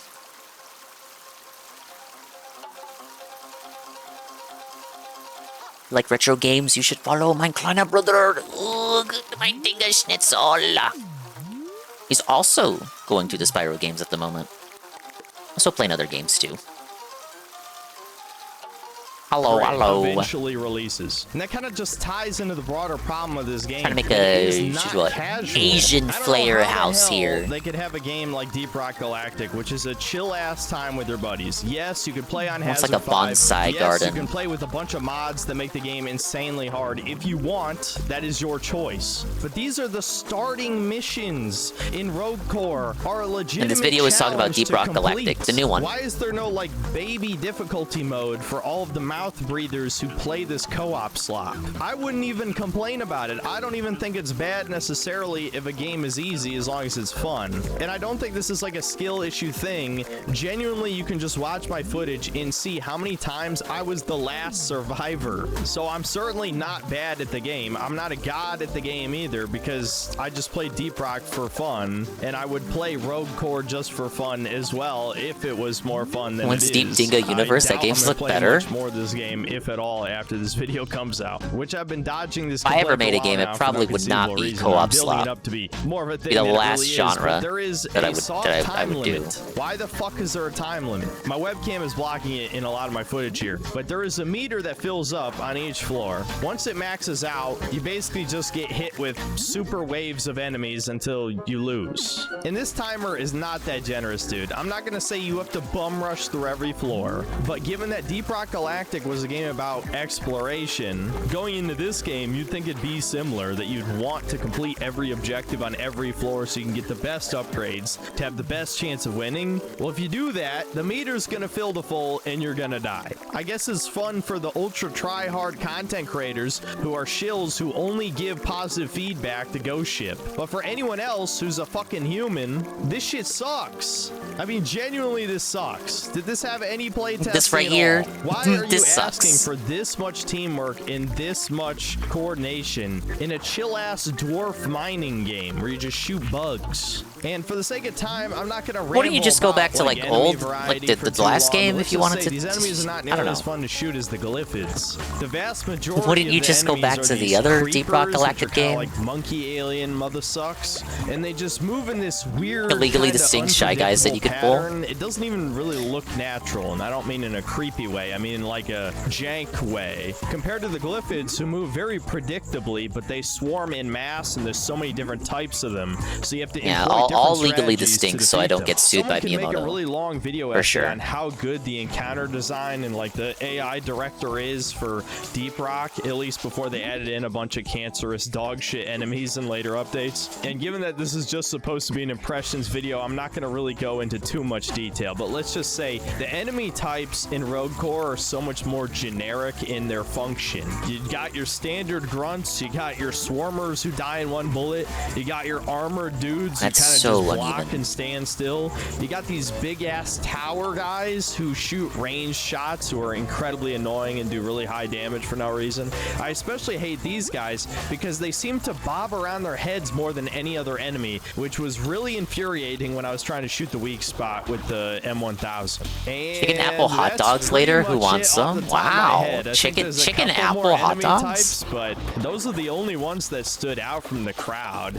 That's a whole other subject I could go into. I could go how for the some. aesthetic is much weaker than Deep Rock. This game just looks worse than a game that came out over 5 I was not aware years you could ago. marry And part of chicken that and is apples that it's together so much harder and then make to hot dogs out of identify them. the enemies at a distance. Again, some of these complaints could just be, obviously I'm not used to the game yet since I've only put in a handful of hours, so I can't as quickly react to a situation, whereas in Deep Rock, you know, once you've played it over 100 hours, you know exactly what to do when you see a wave of a certain mix of enemies, right? But just going off of gut feelings, it is just not that fun to shoot these enemies compared to Deep Rock, and that is a huge problem given that is one of the only things that this game has to offer since they gutted the exploration basically completely. Why the hell would you play this over Deep Rock Galactic? I can't even think of a single reason why you would, except this is the new thing and we gotta play the new thing, guys. That other thing's old, okay?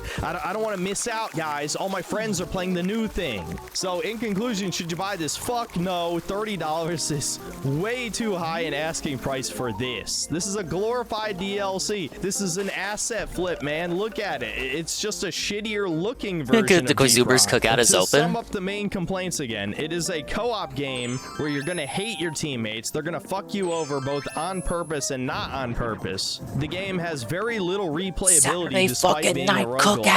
Again, I don't know how you mess that up. That's the main appeal of this genre. It's somehow less fun than Deep Rock in almost every way. It has way less content than Deep Rock, which I know people excuse because it's early access, but really, why would you play this? The enemies are way less fun to shoot than Deep Rock. The arsenal of weapons is worse than Deep Rock. The player classes barely add anything interesting to the game. They're fairly unbalanced. Even though I did have fun with 2 of the classes, the other ones I tried I didn't really care for. The pacing is abysmal since you have to stop the game every 5 minutes to vote on perks and weapons and stuff. The time limit is abysmal. I mean, genuinely, there's so many things worth complaining about with this. I don't care that it's only in early access. Half these problems are never going to be fixed, let's be real. If the other half are, maybe it'll end up being an okay game, but I would much rather just have Deep Rock 2. And I think that's going to be everyone's takeaway from this. Once the recency bias wears off, everyone's just going to be like, okay, where's Deep Rock Galactic 2? That's the actual game I want to play. I don't want to play any more spin-off slop. Give me Deep Rock 2 now. You can really tell when I don't like the game when I'm barely talking about the woke elements, which are also its own problem and certainly a good reason to not buy the game. So yeah, just play Deep Rock Galactic with your buddies instead of this. And if you're tired of that game, play one of the hundreds, if not thousands, of other co-op slop games. Don't waste your time with this. That's about it. See you next time, guys. See, he actually liked it overall. He could have spent 30 minutes just crying about the woke stuff. He actually went all in. Oh, if only Nurgle was here, he would have had a lot to say about that video. I have not played Deep Rock Galactic. Either that game or its designated spin-off Rogue Core. Or thought that putting super sensitive touch controls on Bluetooth headphones is an asshole. I have that issue with the earbuds I'm using too. Recently got them hand-me-down from my brother. It's kind of like if you tap them even a little bit, it automatically mutes whatever video you're listening to, including streams. So that's kind of annoying, because streams don't really have timelines like the videos do. So when you unpause it, it kind of jumps you ahead to where the stream currently is, and that's no good. Okay, well that was that one. What do we got? 1 hour on 007 First Light. I have been letting this one sit. I've let it sit for so long that the honeymoon session on the game, I believe, is currently over. Let's see what he has to say about it. You know the rules. Guess the cup correctly and walk away with the jewel of Jahari. I can't adjust them at all without pausing, and naturally they like to fall out. For me, it's the right one. It's so weird. Maybe my ears are... This is like me exposing that my ears are weirdly shaped, and hopefully it's like the earbuds and not my ears. But the right one, the right one sometimes pops out. The left one, however, is fine. Does that say more about the earbuds or my ears?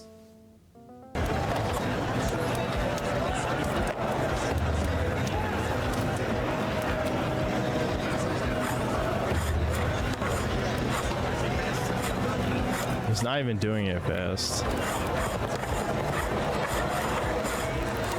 He's not symmetrical. He's wonky. He's asymmetrical. Middle cup? What? I don't understand. How did you do that? Are you fuck? You guys like the yellow paint already? We're literally 5 seconds into the game. Can I run this guy over? Sounds like he really enjoyed this one. You pussy. You pussy! I can ignite this wheelbarrow of leaves even though everyone's watching me do 007 was just so mediocre for you? Well, we're so far removed from the game's release that we can now talk about it without people rushing to its defense. Actual fetuses. Why can't I ruin the chest? No way! It's a woman. Brilliant scientists inventing things. You know what? What's that list of female inventions again? Hold on. Can I at least die by going out, getting sucked out of the plane? Let's find out. Safe and flavorless spawn with none of the charm of the movies. Can't wear earbuds for long or else my sensitive baby ears get all hurty. That is also, again, my right ear. Yes. Freedom? Just not comfortable most of the time. My eyeballs on fire. What the hell? My eyes, I can't see. Stealth. I have like these Beats ones. They're not they're wired, kinda. Okay, how would I say this? They're wired, but they're still Bluetooth. They don't have a plug to plug it into. The earbuds are connected by a wire, but they're still Bluetooth. I have one of those. Those ones don't hurt me. But these new earbuds do. The new earbuds are like Samsung ones. I like combat and the gadgets at first light, but everything else was just so blah for me. Yeah, Buttercup knows. It's one of those. I bought them ages ago. Dude, this is unbelievable. This is a video game.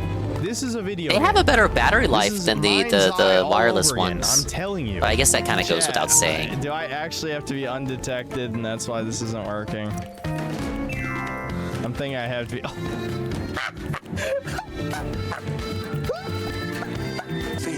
mic to try and record what they're saying. How does he not see me? How? I can't let you in without an invite. I'm still not allowed. What about if I zap this guy too? Yeah! Yes! Baby game. What, am I not allowed to interact with anything in this fucking fake ass game? No, Yeah. not unless the game Go tells ahead, you you're bitch, go supposed ahead. to. You're supposed to interact with it. Oh.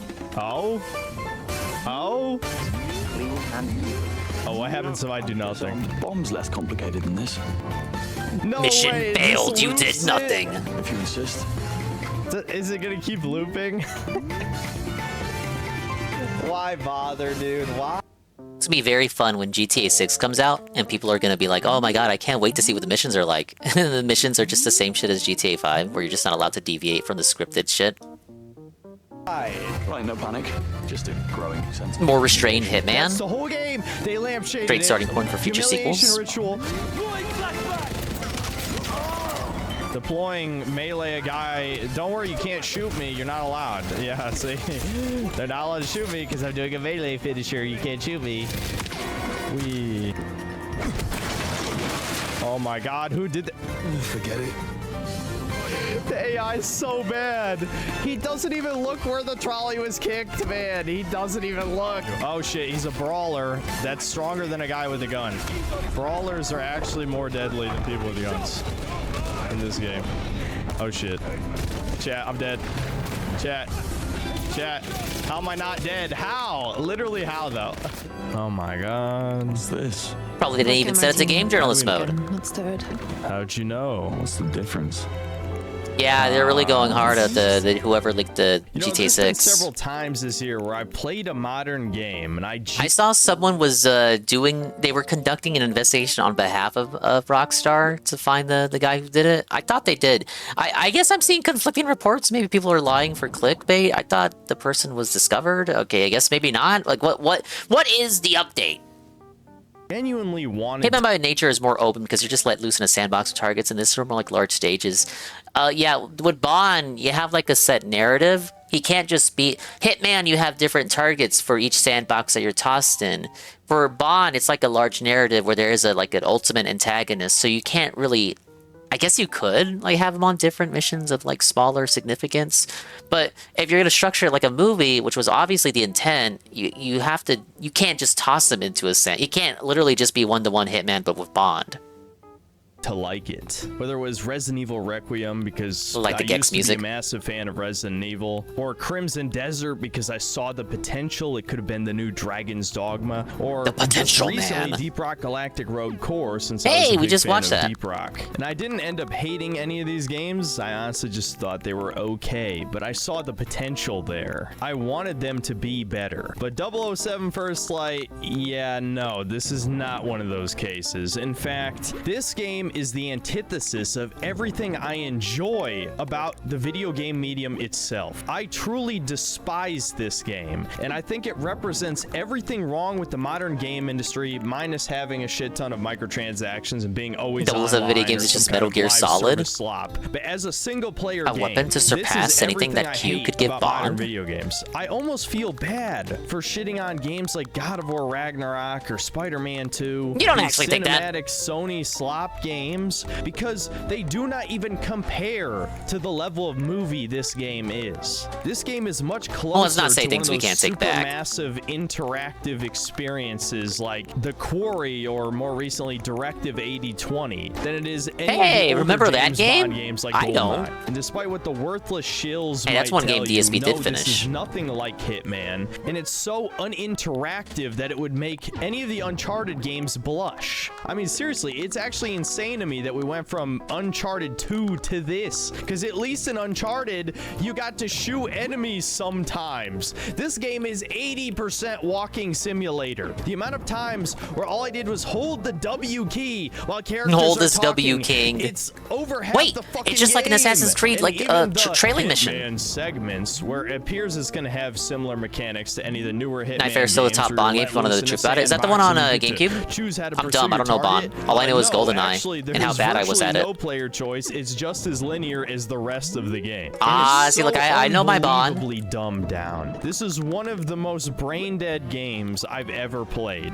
As long as you do exactly what the game wants you to do, there is not a hint of challenge on the normal difficulty. Even the few times where you are given some small amount of player freedom in how you want to approach a situation, this game doesn't even let you shoot enemies freely. You have to be a lot of given AAA the games don't let you do license to that. Kill, aka meaning that you can only kill in self-defense. If the enemy pulls a gun The Last on of Us you, 2, then you you're can't allowed to shoot your back. big-nosed girlfriend. So if you decide to go loud Would break in the stealth story. section, but none of the enemies have guns, then they're all gonna just start beating you to death. In the Assassin's Creed at least had actual historical figures that would talk to you while you hold W. I think what the issue, right, is that people look at WRPGs. Speaking of holding W, people look at WRPGs like Fallout or games of that nature, Elder Scrolls. Like in those games, you can kill people and the story changes accordingly. At least the good ones, the good ones that people talk about, then reminisce upon. And people look at that and wonder, why can't like GTA do the same? Why can't like this game do the same? Why can't the story change as a result of the player's actions? You want to like break the mold and do something a little outside of the box. The game then fails you because you did something that wasn't part of the scripted mission. discount Arkham style combat is so unbelievably jank, but I won't get into that in the intro. Well, Synth, what if it's a really good story? At least the game could be enjoyed Welcome for to that the alone, chill right? stream. I shouldn't even have to where say I listen this, to but Synthetic no, Man the story rant about isn't even James good Bond. either. There's parts of it that are borderline incoherent. The game feels like it was written by ChatGPT. Yeah, it doesn't fit. It doesn't. I acknowledge that it doesn't fit Bond's character. Just do that willy-nilly. There's an African warlord who uses polygraph tests. Just weird ass shit that to any human being with a functioning brain would be like, wait a minute, what? Imagine paying $70 to watch a 14-hour-long movie. $70. Good. Already get it for free as a sponsorship. I know a lot of people got it for free. Like this game, it is also a glorified humiliation ritual for James Bond. One of the only white males in the game, and he is constantly humiliated by women and minorities around. Oh, so him. they did Awesome. the Indiana Synth, Jones look at thing the to bright him. side, at least he's straight. They gave him so the it's old not Dial woke, of Destiny right? treatment, huh? Yeah, I wouldn't be shocked if someone's made that argument already. This game is also disgustingly corporate. It has like a dozen different sponsorships in it, including Coca-Cola and cars and chairs and fucking what? And then I get straight up celebrities, which they didn't reveal until like 2 days before the game came out as part of like this big press release. Like, oh my god, we have this guy in the game. I'm just looking at him like, who are you? Who are you? Who are you? I don't know who you are. Who are you? And cameras, man, and there's celeb cameos from Shroud and Jacksepticeye, and of course this He's the only white guy. He's the minority. Who just shrugged. I would say it does seem like out of place, I guess, to have like celebs in the game, like Jacksepticeye, Shroud people. I would assume this is more MGM's fault. Like MGM is very protective of the Bond license, aren't they? That's why we went so long without a GoldenEye re-release. I would assume that's their like out of touch executives trying to like be hip with the kids. Things, wow, that's if I had hilarious. to guess. And fucking quote unquote celebrities you may have not even heard of, like Lenny Kravitz, Lana Though I suppose this does go hand in hand with Hitman having all those celebrity collabs. Wasn't Wiz Khalifa? Was it Wiz Khalifa like a Hitman collab? Like, wasn't that the last reveal? And another one, it was like a UFC guy. I guess it could be on the devs. Ray does the main theme. Millions and millions of dollars wasted on all this shit. And they couldn't just make a fun video game. Right before this came out, I played 007 Nightfire on the GameCube. GameCube. It's a 5-hour-long movie tie-in game. And That guess game. what? It's a game from start to finish. It's a typical FPS campaign. I wouldn't even say it does anything unique or super special, but it is a fun shooter. I was playing the game the whole time. time. With the exception of the underwater car level, that one was complete shit, but the rest of the game was genuinely competent and well done. It was a The game was pretty sweet until that part. That part sucked. Everything has to be But a everything else fucking was movie. Kino. It was a video game. It understood what a video game is supposed to be. It actually understood the assignment. Unlike many of my other reviews on this channel, I'm not even going to try and approach this from an honest critic angle because I am heavily biased against its very existence and what it represents. Well, at least he's being honest But I will about it. still try and give you a critical analysis. So without further ado, Game of choice for here's installing free 007 McBoot on First PS2's Light. back today. Now, as I'm sure Of course, you had a know legal by copy, now, right? usually Allowing I you to like do that, start right? Off talking about the gameplay first, because this is a video game, and that should be the core reason anyone purchases one. Hi, You know, the Rencheck. gameplay loop, the level design, etc., etc. But as I said, Used in to the use sex intro, music, he can't hear this you. is a glorified interactive movie. I don't think my typical style of review really fits for this game, and doing a list of positives and negatives would be a waste of time because What makes him synthetic? I can't remember the reasoning behind him picking his name. I think it was just like a reference to the NPC meme. He started around 2020, which is when that stuff was like really like hot. I think it's just a reference to that. And it's supposed to be ironic because he tells you his real gaming opinions. He's not like a paid shill or whatever. So he's like being real. Therefore, it's ironic that he calls himself Synthetic Man. And also it has a little bit to do with how he believes his voice sounds. He believes he sounds like a robot NPC. I could probably name the actual good elements of this game on one hand. So think of this He- more of he a does flow of enjoy Fuda, consciousness yes. style review. Very much. I'll just break down the game from start to finish and elaborate on certain elements when they feel Maybe a bit too appropriate. much. So the first and arguably biggest problem with this game is that this does not feel like James Bond. I'm It's not gonna not say James I'm the biggest Bond. 007 fan. I haven't read the books. The only No, don't movies worry, I've nobody seen has. are most of the Daniel Craig ones and 2 of the Pierce Brosnan ones. I've seen some Quantum of clips Solace, the and Sean that's it. Connery stuff, You can and, yell at me well, now. As anyone who's seen those movies could probably tell you, that shit would not fly today. Nick, say goodbye to Felix. Man talk. But we have to all pretend that's toxic masculinity and not acceptable in the modern clown world. No, James Bond is not allowed to be this suave, The guy that just stands while he pushes the other guy off the edge, the AI is regarded. That's modern games for you. overly confident badass. Instead, he has to be a zoomer new male, practicing safe masculinity. I have, shut the fuck up, Yes, Tinkus. he's No, I'm straight. saying you can yell He at has me. sex with women in this game, but it's certainly not a focus. And this man has Sean got Connery, no solid, charisma not whatsoever. stirred. Some of that might be the voice acting. Some of that is the layer of obvious bravado that he shows. I mean, he's constantly got this smug DreamWorks face in almost every cutscene. And I get that this is supposed to be an origin story, so he shouldn't be. Did we really need a Bond origin story? Competent, have all the skills to be the perfect. Without spy looking and it up, all I that think at least stuff. But I do 3 draw the movies might line like deal with that. Everyone disrespecting him. I mean, fucking everyone, dude. It is crazy how he does not earn an ounce of respect until the last couple hours in the game. His mentor figure in this game, Greenway, a black guy, is supposed to be the. I remember when Spider-Man 2018 was announced, and they said it wasn't an origin story,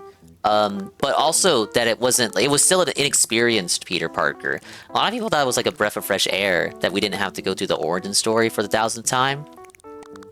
I don't know, like, I'm sure at least one movie has touched on it. Did we really need Bond's origin story? I feel like that's one of the things where, like, when you let the viewer peek what's behind the veil, it kind of like destroys the mystery of it. Hi, Patchy. Type of like tough. They did. They ripped them for like they ripped them a new one for like 2 hours, 2-hour segment. It was pretty good, pretty good. They went over pretty much all the crash outs. My only issue is right as they got to the beginning of the Sunshine gameplay, they were looking at the PD Piranha rematch clip. They cut it like halfway through so that Worski could stream himself playing Sunshine, and then they went on for like 2 more hours of Worski trying to catch up to Phil and like beat his shine count, which I believe he did by the end. I have to catch up with the VOD. But they basically said, oh, fuck it. Fuck the clip. Let's start watching straight up. Let's just straight up watch Worski play the game. Room design, put random shit everywhere. Room design is my passion, Smiles. Now, to be fair, his specific request was that he wants a messy bonsai garden. His name is fucking Wart Jr. Like, does he look like he's the fucking picturesque epitome of, like, cleanliness? Fucking feng shui? I don't think so. Father figure. At least I think that's what they were going for. But what it comes across as is he just hates the white guy for being white and shits on him the whole game until right before he dies. And no, I don't care that I just spoiled a major plot point without a warning. If you have any intent of buying this game, then you deserve to be spoiled. Oh, and of course we have the modern story trope of the hero apologies having if you to had be intentions saved to play by that other game. people multiple times. And I have a theory about this. You know, cue schizo mode theory. Video. We are seeing the death of the Ubermensch in real time. There are no classic mythological heroes anymore. No, everything is a collective. Oh, didn't you just didn't you see the Odyssey? Collective is as diverse as humanly possible, even if in reality it's often the complete opposite. More diversity equals more chaos, less cohesion, more crimes, etc., etc. But yes, the white male hero will be saved by women and minorities, of course. And yeah, we're going in a huge racial angle this video. I will not apologize. After completing well, this viewer game, discretion is 007 advised. had a whole new meaning. I disavow for the purposes of ridicule and critique, as you know. Bitches nagging in your ear. As for the other characters, none of them are very memorable. This story feels like it was written by AI because so many different characters just come in and out of the plot. I wouldn't be surprised if the initial next setup, Bond movie like was his made by origin, the AI. first 4 hours, yes, 4 hours of the game, feel like a glorified young adult novel where James Bond has to be trained with his fellow soon-to-be MI6 buddies. The only other straight white man in the game is essentially a bully character during his training, and it's handled very poorly. They have a pseudo-masculinity moment where the two of them get in a prolonged fist fight, which just goes so over the top it breaks your immersion almost immediately. Like, James Bond tackles this guy out of a window and he slams his back on a brick, and they just have light scratches at the end of the fight. In any They're case, built they become different, bro. fast friends in the sort of male way. That guy even gets his own love interest as well. And they set up all these other MI6 trainees as sort of background characters that James knows by name, even if we're not even really properly introduced to them. And again, to spoil Well, maybe another you're not major supposed to plot be. point, as I It's will kind the of Kino entire that he just story in knows this people review, and the at game end of doesn't the first handhold you major about who they are. pseudo-hitman mission, all of them They're end only up meant to be dead, relevant to or James. They're just written out of the plot afterward. So it was basically a complete waste of time, and the plot shifts into something completely unrelated. To get into the rest of the characters, like I said, this is a very diverse cast. Money Penny is a black woman. M's an Indian woman. Q appears to be normal at first, but he's gay, so the only other major white character is a homosexual, of course. But like I said, Greenway, his mentor figure, is black. So James Bond is the only straight white male in the main cast. Well, actually, that's not true. In typical You can be gay if you modern want. game Secret gay fashion, ending. both of the Secret gay villains are ending. white men. The first is Sir Nicholas, who's essentially the British version. It's quite similar to when he talked about the Indiana Jones game. Since I brought up Indiana Jones already, Indiana Jones, he talked about Indiana Jones and the Great Circle and complained that the villain in that game was a straight white male who was secretly gay and ashamed of it, if I recall correctly. So one of the only straight white males in the game, and he's not even straight. Of Peter Thiel using his fancy AI quantum computer Thea to James Bond gets his 00 status from doing targeted assassinations. The first act of the game feels pointless when the characters introduced are thrown out so quickly. Makes you ask what the point was. British version of Elon. I bet he says that, or Trump. Let's see. Darn. The player doesn't need to know all the people the main character does. I feel like it is like a with how this story is written. It's what's that technique? In medias res, where they start the story in the middle of the action. You know, the reader doesn't need to know everything right away. You don't need to spoon feed them information. Introduce the elements as they are necessary. You know, as the story progresses naturally, explain the elements when it's time for you to explain what they are. If you need to, you don't have to explain everything autistically to the viewer. That's kind of like that film mentality where Phil was talking about the movie Obsession and was complaining that they didn't explain the logistics of the One Wish Willow. Well, bro, it's like the director said straight up that he liked the Treehouse of Horror episode with the monkey's paw, and so he made a movie about that. That's just really it. It's like complaining about a Twilight Zone episode. Why didn't they explain what the Talkie Tina doll did? It's a fucking evil doll. That's it. It doesn't have to be grounded in any kind of reality. And then he starts talking about The Ring and Grudge, The Grudge, and then says, oh, well, you know, the Ring was realistic because it really made you think about, wow, there might actually be like a spooky girl out there with psychic powers who lives in your TV. And I'm like, what? That's realistic. That's your barometer for what's a realistic horror movie? So it either had to be, it's magic, you don't have to explain shit. No, he demanded answers.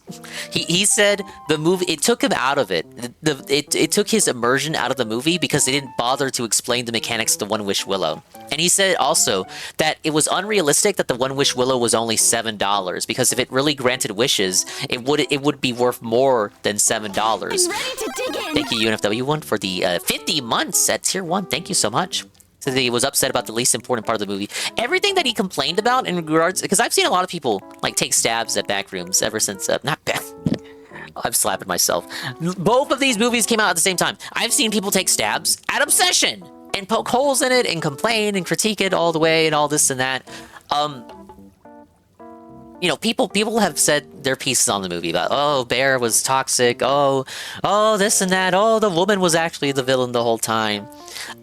Phil's critique is like so out of fucking left field. It's like, brother, we're not even playing the same sport. What the fuck are you talking about? They didn't explain the One Wish Will. Are you fucking stupid? Like, were your mom and dad related before they were married? Is your fucking grandfather also your father? Like, what are we talking about, brother?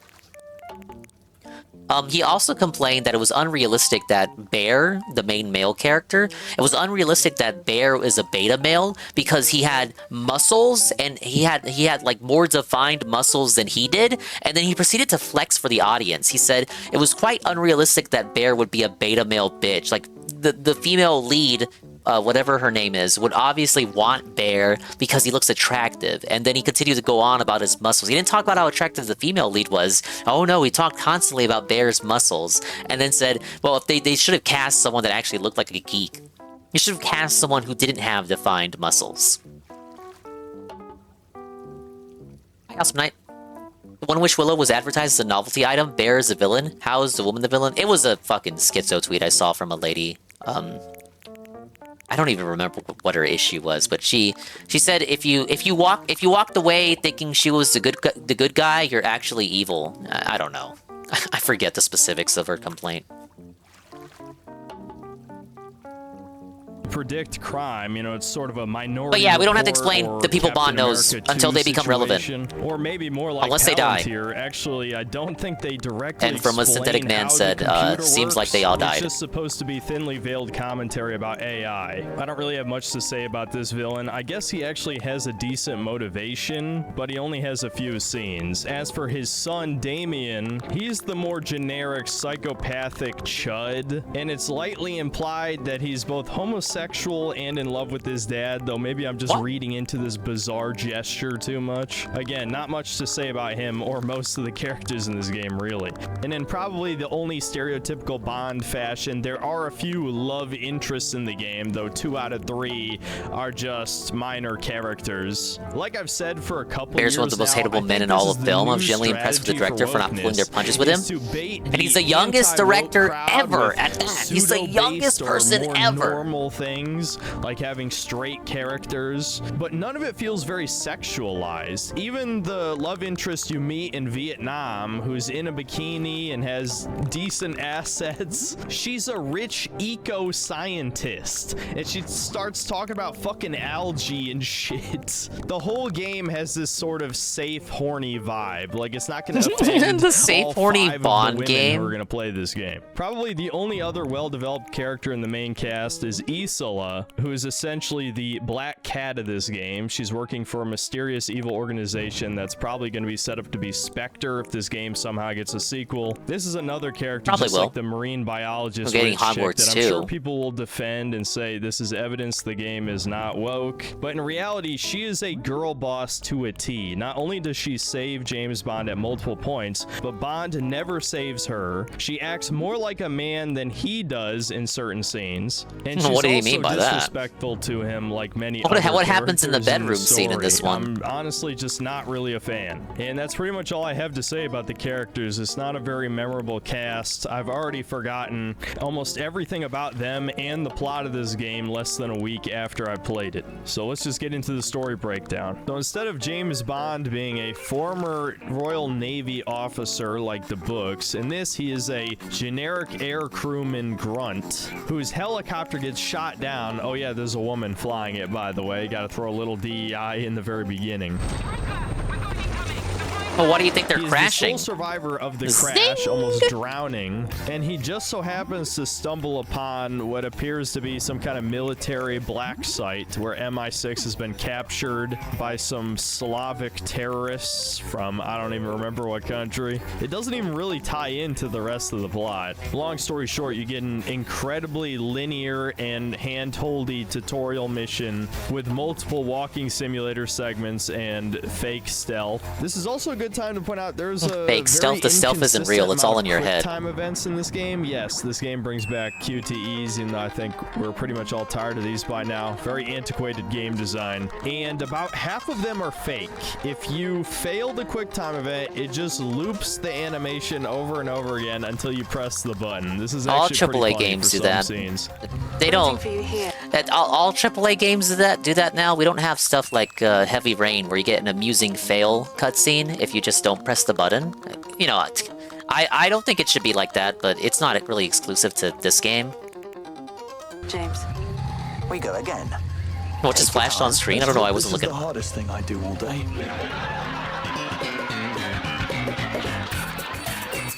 However, the other half do kill you, so it's not very consistent in that way. How this tutorial mission conditions you for the rest of the game is that as long as you do exactly what the game wants you to do, this is a very easy experience, as it was meant to be since it's a glorified interactive movie. Now, some people might not see the problem here. Okay, it's a stealth segment, you use stealth. It's a brawling segment, you brawl. It's a shooting segment, you shoot. How is that so different from other games? Well, because there's many parts of this game that give you the illusion of choice, and I'll explain them as they come. In any case, the entire purpose of this tutorial mission is for James Bond to prove that he's qualified to become an MI6 member, which is kind of funny because he severely fucks up multiple times in this mission. He almost dies from a nerve agent. Oh, he's giving his spritz. During the It's escape nice. sequence, when we're running away from the Slavs and their automated machine gun turret misses every shot on us, of course, Bond drives an ATV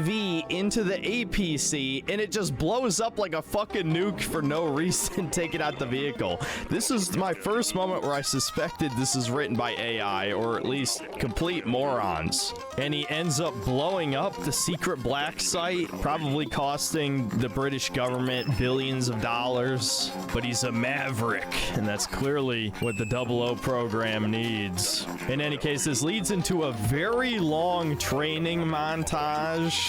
They decided to translate, you know, what would normally in a movie be 2 to 3 minutes with a nice licensed song in the background into an hour of tutorial slot. I did see him do this part.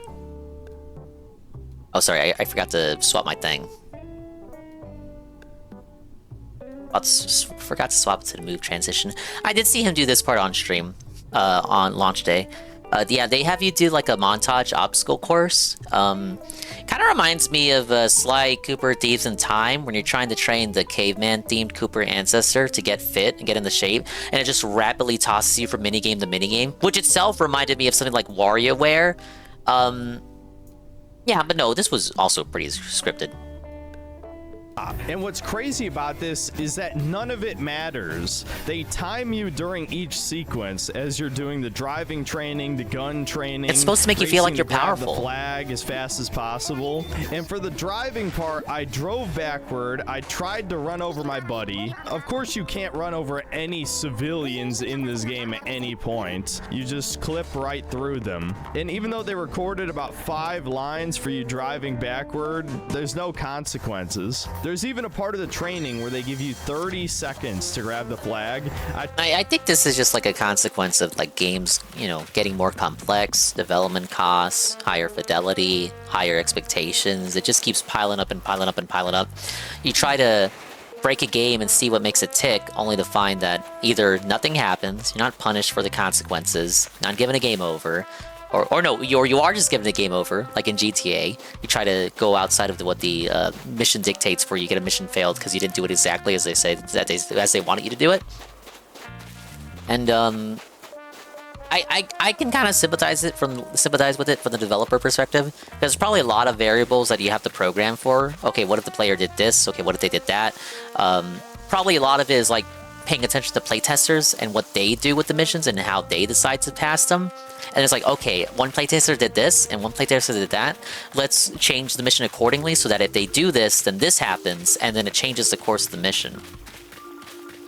But it's like two things. It's doing the mission however you want and getting the same outcome, and then it's also changing the mission, accomplishing it in another way, and like actually affecting the story and seeing if any narrative changes come out of that. It's like two things. Like the latter is like a more extreme form of the former, whereas the former is just completing the mission in whatever way you want to. And some games even don't let you do that. Like again, I think GTA 5 is a very strict example. Someone posted a screen cap recently amongst all the GTA 6 discourse. Someone posted a screen cap of a GTA 5 mission failure screen where they got the mission failure just because Trevor wasn't using the right gun. Someone getting the year or anything bad, but I didn't think it was terrible. I don't even think he hates it as much as he wants to.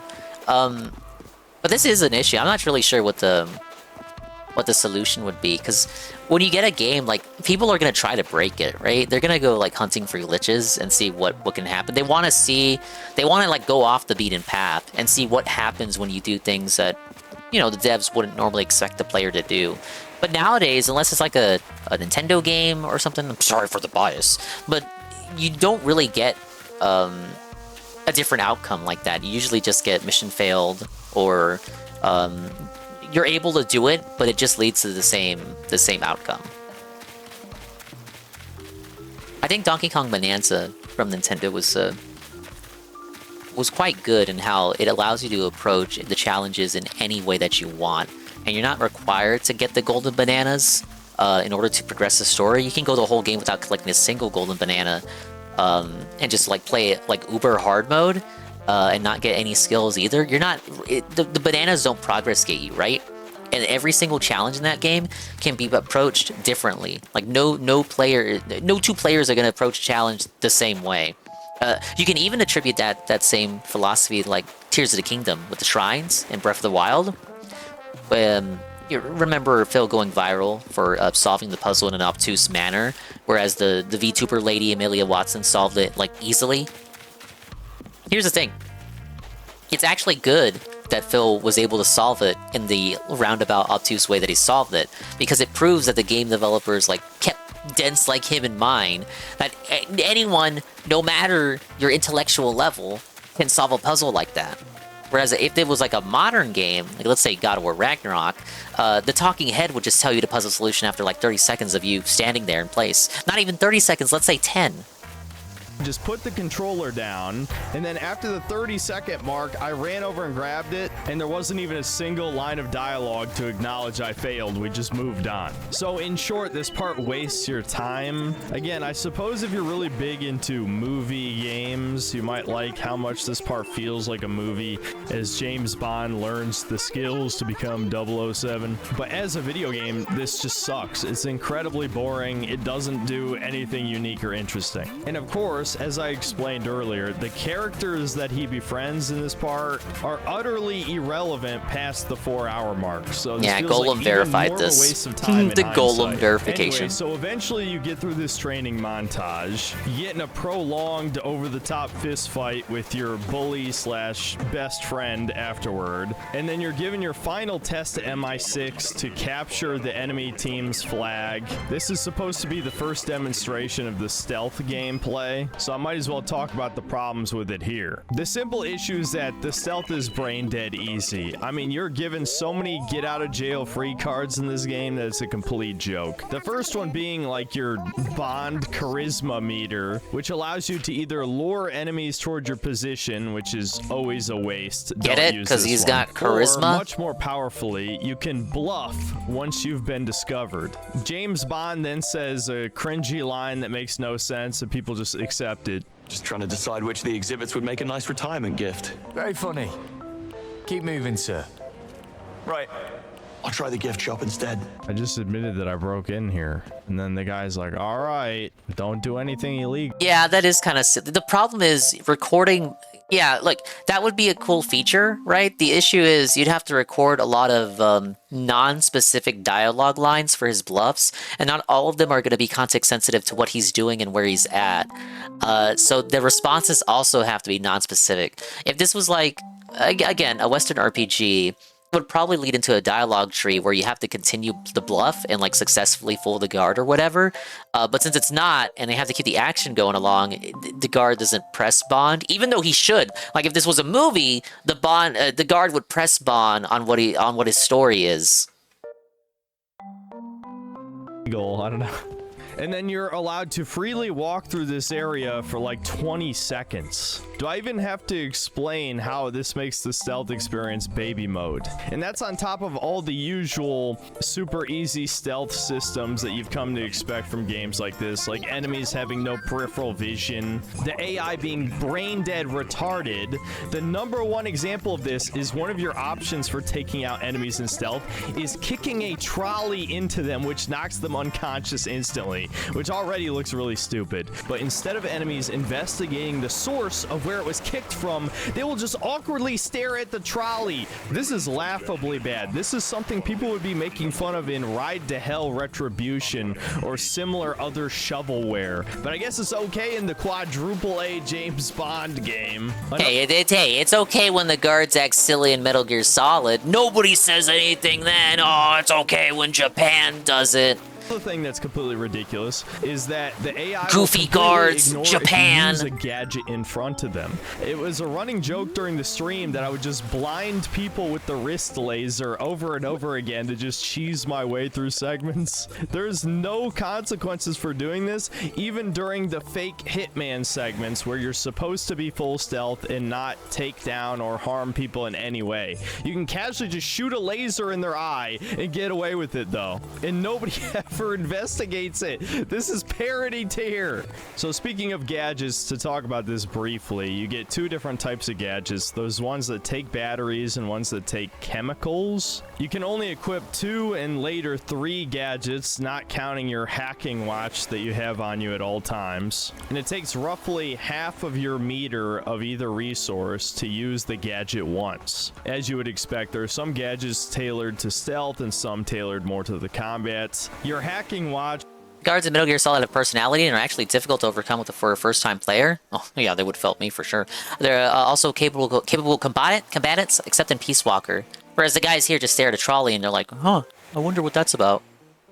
Works exactly as you would think. It's just like Watch Dogs. You press a button and an electronic device gets hacked. You'll notice there are a lot of opportunities in this game where you can hack a distraction, but as it turns out, at least for the, again, fake Hitman segments, you can manually disrupt some of these devices literally in front of an NPC and they will not react to you doing it. And this is laughably lazy and pathetic when, again, you realize IOI are the people who developed the Hitman games. If you attempt to use a coin distraction while someone's watching you, they don't get distracted and they call you out and pick up your coin. And the same goes for all the other like scripted background distractions. You can't use them while the enemy is watching you, you know, because it would look really fucking stupid otherwise. But no, in this supposed like quadruple A Amazon funded video game, you can disrupt a printer as an enemy's watching you do it, or set a garbage can on fire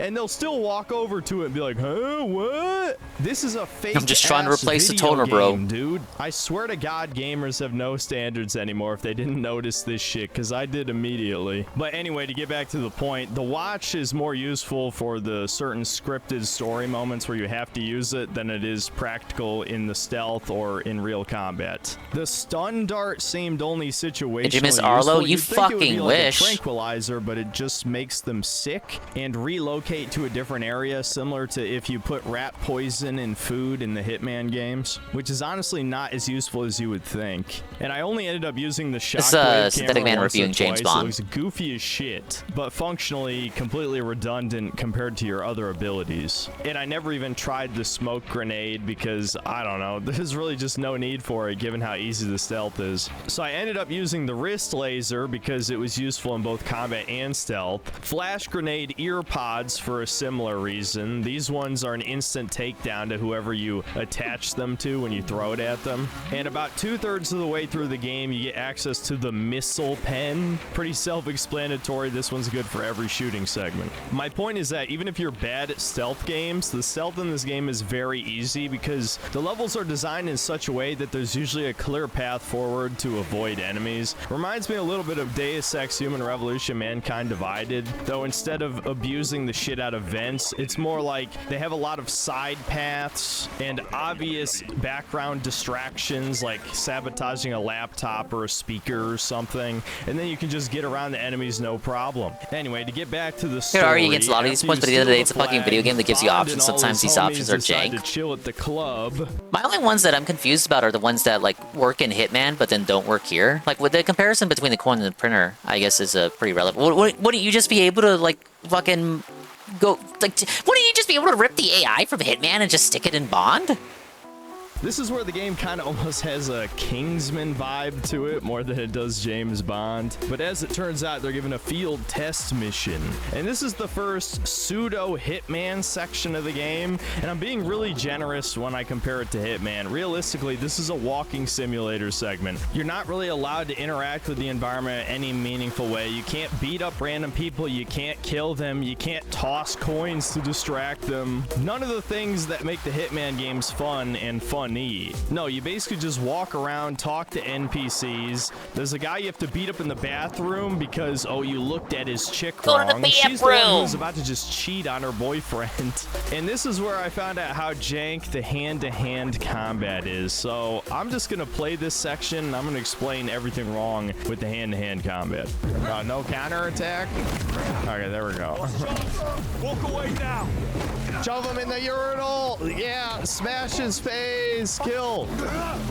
Oh, damn it. Sorry. These PC controls really suck for this. They really are not good, man. Just trust me. Why didn't that grab work? What? If they're grabbing, I can't grab? What's the logic Is he doing the DSP's fucking impression? Oh my. This is some fucking Batman slop right now. Holy shit. But way worse than the Batman argument. Yeah? Hey, can I grab you now? Holy shit. Whose turn is it? I can't tell. Just give me turn-based combat. You got, come on, guys. Yeah, I know you're seeing this. How the fuck does this work? So you may have noticed if you paid attention to this clip, how the combat just kind of looks wrong. And trust me, it feels about as bad as it looks. Despite being yet another in the long line of Batman Arkham style clones with the basic combat, meaning you just have basic strikes, counters, a shoulder bash, a grab.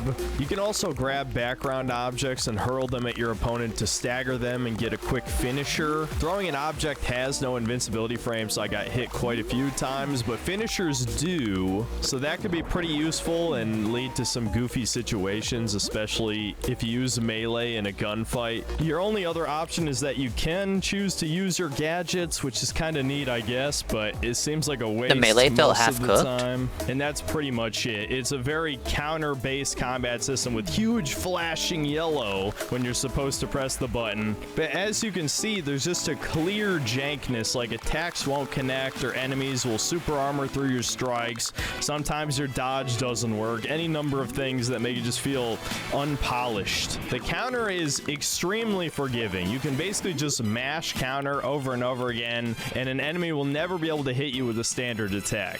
Conversely, if you just spam punching, the enemies will quickly block you, and the later you get into the game, if you try to grab them afterward, which is what the game will spam tutorials on screen about every time the enemy's blocked. And so, of course, you attempt to grab the enemy while they're blocking, and then they instantly cancel out of blocking and either punch you in the face or grab you back themselves, which overrides your grab. So for the player, your grab is actually your weakest move because you have no armor, it has no priority over any other enemy moves, and if you just try and grab an NPC randomly, they'll just auto dodge it. The only time you're ever supposed to grab an enemy is if they're blocking. Okay, makes sense. However, as you get later into the game, you'll start fighting specialist type enemies. There's only two of them. There's martial artists and there's brawlers. They look exactly the same as the other enemies, so you won't know what type of enemy you're fighting until they start attacking you. Martial artists doesn't really matter. You just have to counter a 3-hit combo instead of a 2-hit. Hey, Pam, how you doing? Dingus, I'm doing great. Thank you for asking.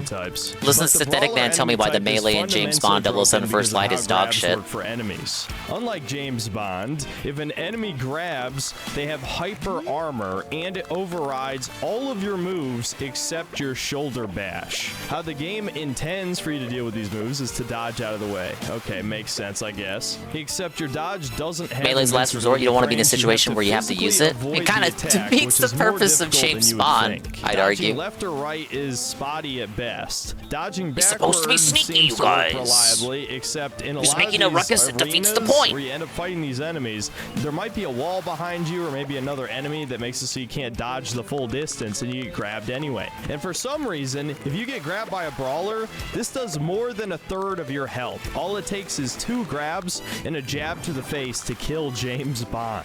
You might notice most of this The enemies are footage built is from different. the That's same why they area need of the James game, Bond. because I decided to express some of my player freedom, and instead of sneak around the server room like I was supposed to, I wanted to just punch out every single enemy because I was extremely bored. And for some reason, almost every single enemy in this zone specifically is either a martial artist or a brawler. So I died several times just beating my head against the wall like DSP, when eventually I just decided to 1v1 one of these brawler guys, and for some reason, there's an enemy in the corner of this room that has as much health as a fucking boss. Oh, and somehow I almost forgot to mention, I actually found an infinite combo that cheeses almost every single hand-to-hand combat section in the game. If you do 2 jabs and a shoulder bash over and over and over again, it just stun locks all enemies until they die. Obviously, you still have to watch It is a out for stealth-based enemies game, Pim behind Pam. you, His but issue other is that he than wants to like you break can the even game and take see out what he's able to bosses, do, just jab, jab, and get what he's shoulder able to get away bash, with. jab, jab, shoulder bash. This combat Bond system can was not melee, heavily but tested. the They point just is that shoved you're it out probably the not door supposed as soon to. as it was remotely You know, playable, because they he's know fucking that James most Bond. modern gamers, the casuals, are soulless golems, complete goy Not that cattle golem. consumers. Not one of them is going to complain about this, I guarantee it.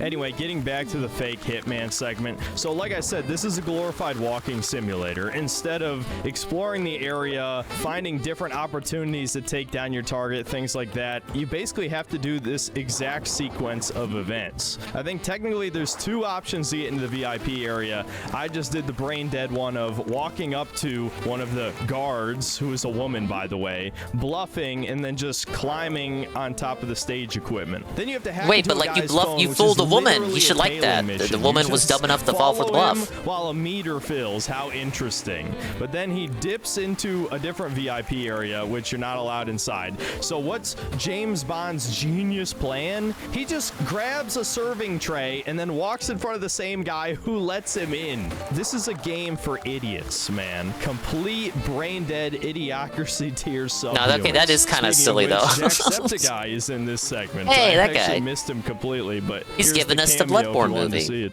Upstairs lounge. Yeah. Name's Jones. Jones.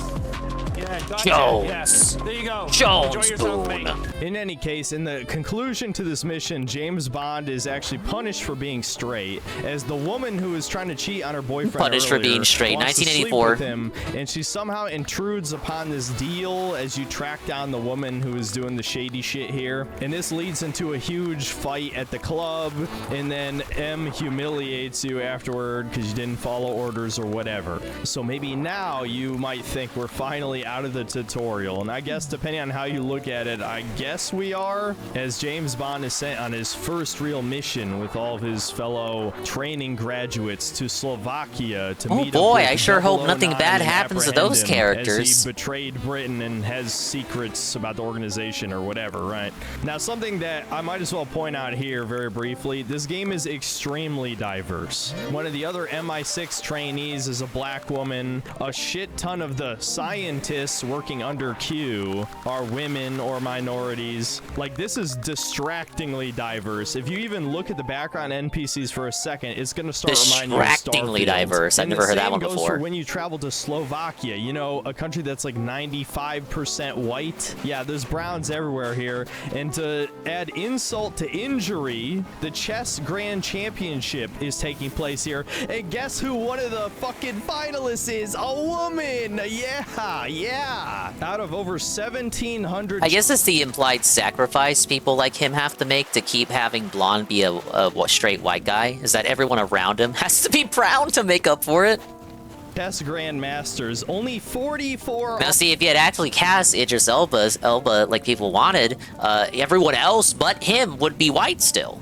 Are women. And no, a woman is never going to be the greatest chess player. That's just never gonna fucking happen. But I guess it's okay in fiction. This is definitely not propaganda, guys. It doesn't even matter for the mission anyway. So getting back to the game, James Bond is humiliated once again. He's forced to be the chauffeur and just sit by Don't the worry, car Europe will be while all his brown in fellow 30 years. agents get to go. What was that fucking game, Lawbreakers, where like the restrooms were unisex or something, and like Cliffy B was like, "Yeah, my game is the future, unlike the past that you envision."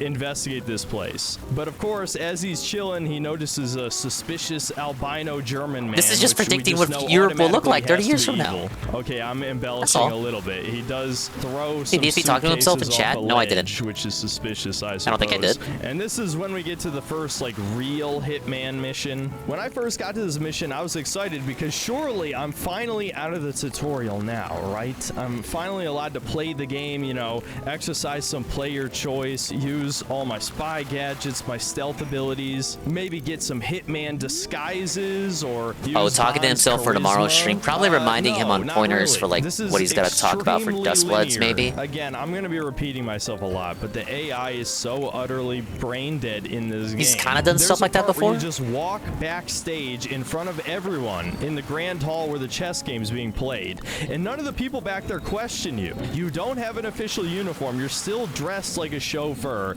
and they don't give a single fuck that you're back there. How hard would it be to just import the same Hitman mechanics into this? Basically, all you do is you walk to the blue objective, which you just hold Alt and you get X-ray vision. I guess that's another thing I forgot that makes the stealth easy. You got X-ray vision. You just follow the objective marker, talk to the NPC, follow the next objective marker, examine the area, do a little bit of parkour, which is completely brain dead, and then finally, after some some very easy stealth, you get to a legitimate stealth section, which eventually leads to you fighting the evil albino German twins. Oh yeah, and your best friend casually dies off screen. After Bond defeats the goons, they just casually run away and you have to disarm a bomb. This is a bit of a side tangent, but a lot of the game over screens are incredibly lame in this game. They put no effort into them. It just kind of Dust Plus was interesting. Chat is a different color. Why can't he just make a notepad for himself? Beyond me. He used to just physically note everything down on a physical piece of paper. You can actually see that in the Side Scrollers interview that he did. Or at least he would have you believe at the time that that's what he did. Because he didn't actually write anything down on that piece of paper. But yeah, no, that's strange. I don't think it's the first time he's done that, though. The other bomb that you never saw blows up. Somehow James Bond survives this, but his friend's girlfriend gets crippled, and I guess a bunch of the other agents die here. I don't even remember what actually happens, but you never see them again after this part. Anyway, it's a... Okay, damn. He said something. Basically, they didn't see the agents again. Me rewind just a little bit. Once you disarm the bomb, the other bomb that you never saw blows up. Somehow James Bond survives this, but his friend's girlfriend gets crippled, and I guess a bunch of the other agents die here. I don't even remember what actually happens, but you never see them. I never saw the other agents, so I have no idea what happened to them. They just disappeared from the plot after this point. More evidence this was written by AI? Dots Golem? Dots Golem must fact check this. Did the other agents actually disappear after this specific point in the game? Again after this part. Anyway, it's at this point that James Bond ends up teaming up with the Black he says they did. stand-in on this game. Isola sort of counters. Maybe it's one of those autistic dingus style, you have to talk to one NPC who tells you what happened to him, like in the following mission. By working for a mysterious evil organization, which will probably turn out to be Spectre if this ever gets a sequel. And you get into a car chase sequence. Now, this is the part where I'm just going to briefly talk about driving in this game because, like I said, you only really drive a handful of times, and almost every time is extremely on rails. Not only are these segments covered with invisible walls, but even the parts that aren't, if you manage to go off-road, I feel like I should have put this in a desert island instead. And teleports you back on the road. It is so lazy and boring. This doesn't feel like a video game. Like I said, this feels like an interactive movie. I like the idea of peak Solus games like this one being written by AI. It does make you raise your brow just a little bit because, in agreement with him, because this does have like Amazon money and MGM money behind it. I wouldn't be surprised. In 007 Nightfire, there's a similar chase sequence after the ski level, and even though that one was almost as linear as this, at least it was much more creative. You had missiles you could shoot, you had a smoke screen to lose the cops, you could fail if you drove the wrong direction. In this, it really is just holding accelerate and driving toward the obvious shortcuts. This chase leads you to an airport. This is where you saw the E3 gameplay, and it's when you finally get to shoot a gun. I know I've said this several times already, but this is 4 hours into the game. You're finally allowed to kill enemies as James Bond. And this part is so obviously a ripoff of Uncharted, it's unreal. You clear out the airport, some crazy over-the-top shit happens, you board the plane, you punch out dudes as you're on top of the plane, as is still on the runway, and then you somehow hack the internals of the airplane, which allow you to flip it left and right, which again, looks cool for a trailer, but in reality this is so like linear and scripted. I mean, just look at this. This is inexcusable. 009 somehow gets away, and so you have to evacuate the plane, you skydive, you steal someone else's parachute, and finally this is like the end of the true tutorial, though it never really feels like the tutorial ends in this game. After some filler, the next location 009 heads to is Africa, and this is where the game crosses the point of no return for me. Like, there was no universe where this could still be considered a good game after this level. It starts off with a pointless driving sequence where, again, you're not allowed to leave the tiny zone. You end up infiltrating this African warlord's camp, and you have to earn $100,000 US to get into the gun auction. And so you finally think maybe this part of the game is a sandbox with player choice, and then you're hit with quite possibly the dumbest thing I've ever seen in a video game. And as it turns out, you basically have to do all the objectives anyway, so there's no freedom here. You have to do the fight arena to get money. You have to sneak into the base and sabotage the gun deal or whatever the fuck to get money. This is, again, just more filler. It doesn't serve the plot at all. And for some reason, even though you're a badass and a... Oh, sorry, I might have been muted for that. I said the game commits to bounces stories ideas around and commits to none of them really. It feels like what I said earlier, where it can't be like a Bond movie, like exactly, because it's a video game, it's interactive. So it can't just follow. Maybe they didn't want to just stick to like one overarching narrative. So instead, you have these like set pieces and non sequiturs where it feels like you're doing like how you went for the nightclub mission. I was watching Kai play a long time ago when the game came out. It was like in a bank or something. And now you're here in Africa. It's like a lot of these. It is kind of like Indiana Jones, where you're like you're at different locales, and then eventually builds up to like that finale. It's like they wanted to put Bond in like different non sequitur situations that seem kind of episodic and self-contained, and it all just kind of builds up to what is like the actual plot. Accomplishing all this basically, shit. Yeah, filler episodes that are ultimately connected, like thinly, and ultimately lead up to the finale. Auction. There's representatives from shady countries like India and China here. They're trying to team up with this warlord guy who basically has a background like a Metal Gear character. He was a war orphan and he's searching for his younger sister. Oh yeah, he's played by Lenny Kravitz, by the way. You know, part Jewish black man with an effeminate gay voice. Yeah, really good casting for the badass African warlord. Yeah, imagine if IOI was still around with Square Enix for this game. A real terrorist. Here in our Warlord plotline goes nowhere. Dude, his voice, this is such a miscast, dude. This sounds terrible. Are the two of you?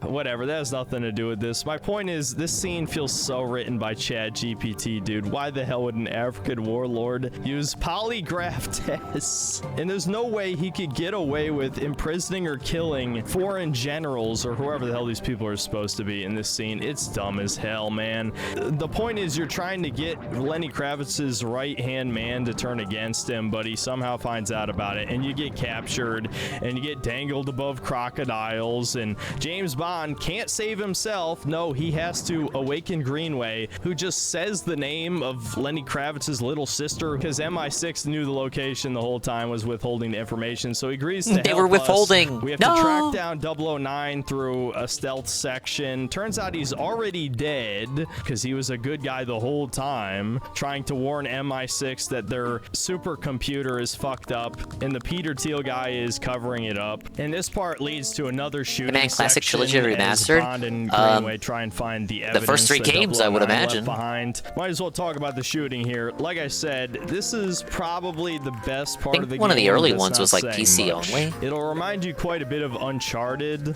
but with even more stingy ammo capacity. A huge gimmick of this game is that you use all the ammo in your gun and then you throw it at your opponent to stun them. I guess that's kind of goofy and interesting. It sets up the enemy for a melee finisher, and you're completely invincible during that animation, so it is fairly useful. But I gotta say, it's really annoying that every single gun you pick up only has about half a magazine worth of ammo. Yes, you can find ammunition for that gun from other dead enemies, but it's never enough. You're gonna run out of ammo in like 5 seconds and have to find a new gun constantly. It's fun to swap guns. This is I obviously think they said a free taken DLC from is coming out, Uncharted, coming for that dude, but that's not an excuse when I wasted $70 on that shit.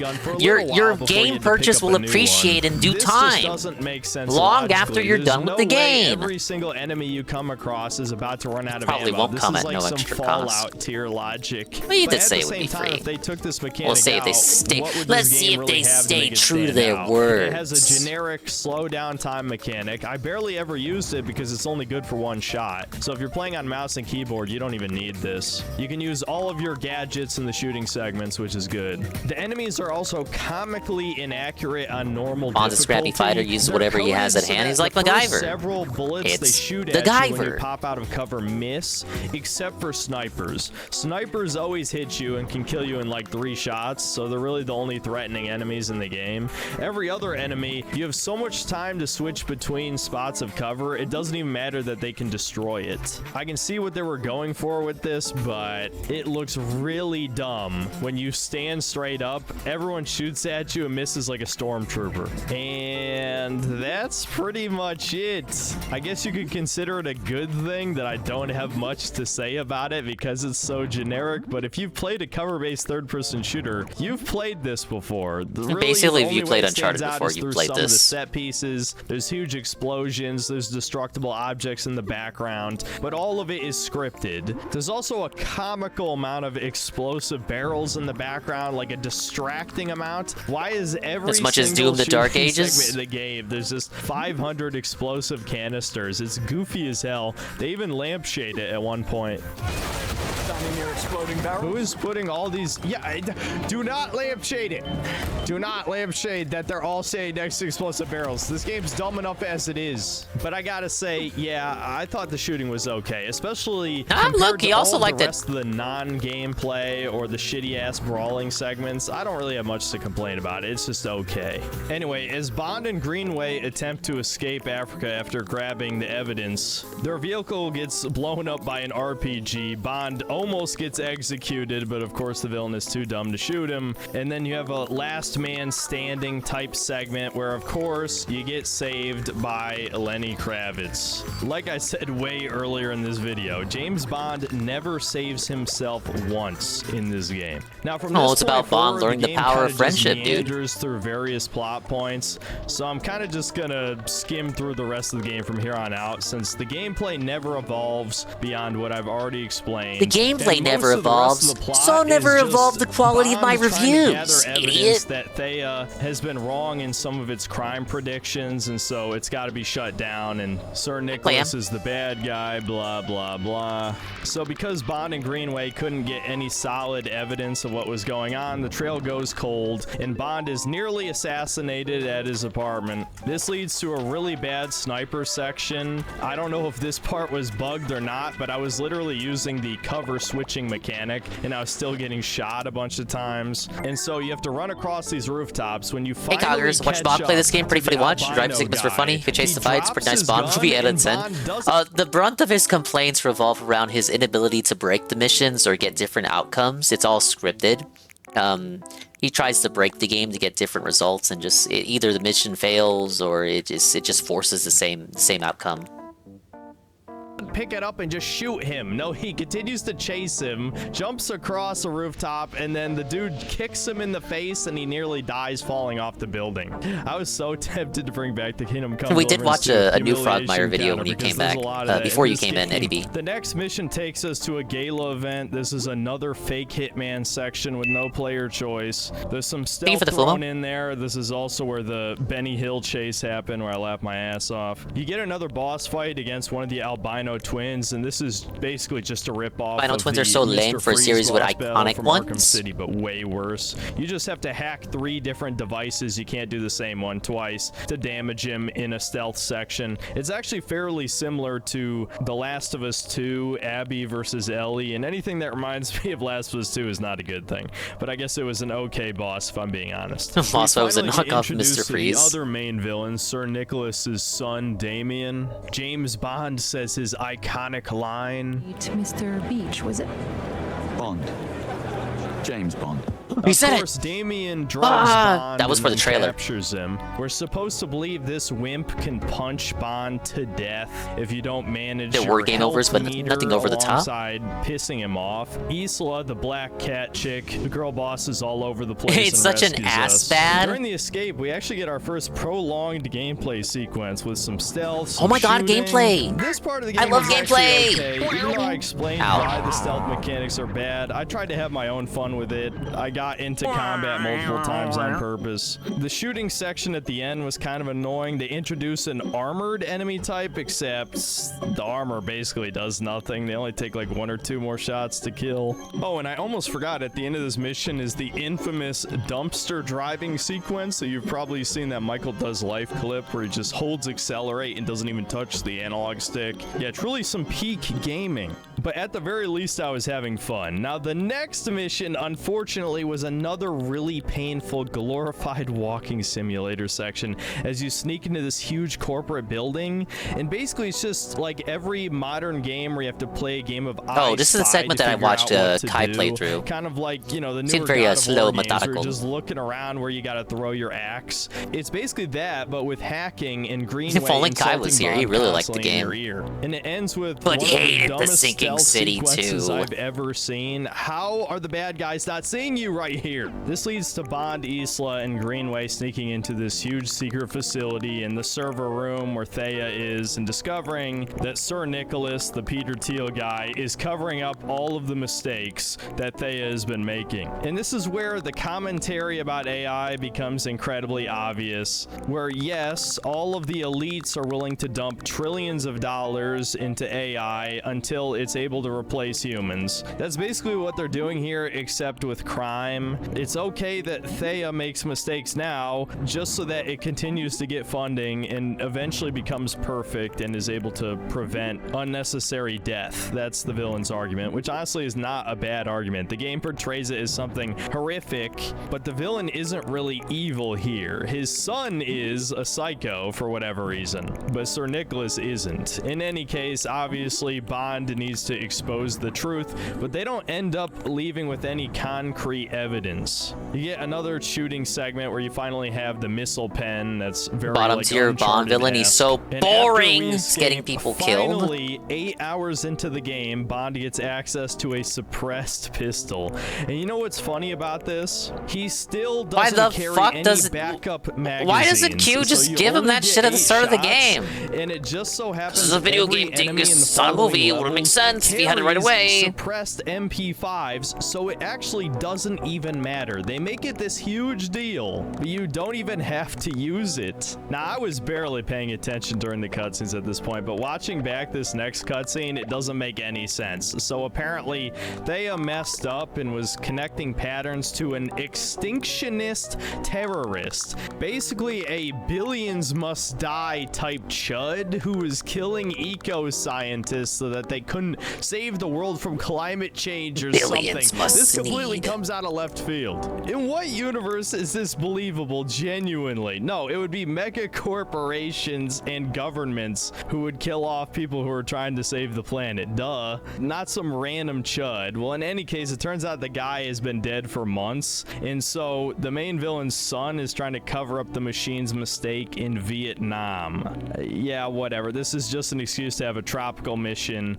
Again, this is another pseudo Hitman-like where you're put in this mini sandbox. I didn't really talk about the game's performance so far, but this is where it really started running poorly on my PC. And given that this game looks no better than ones released 10 years ago, it's obviously not that well optimized, but whatever. Just lowered a couple graphics settings and it ran okay. This is where the eco-scientist love interest shows up that Bond sleeps with. I absolutely guarantee you that's why there's some anti-woke people defending this game. Yes, I get it. It's eye candy. It just feels like Oh they my tried God, to he slept throw a with bone women. for all those That means you can't anti-woke criticize it. people who don't actually believe in anything, because she never shows up again after this. Again, all this segment consists of is walking to the objective marker, talking to someone, maybe using a gadget to distract someone. Speaking of which, I completely cheesed one of these parts by just lasering 2 people and walking past them, completely skipping one of the objectives.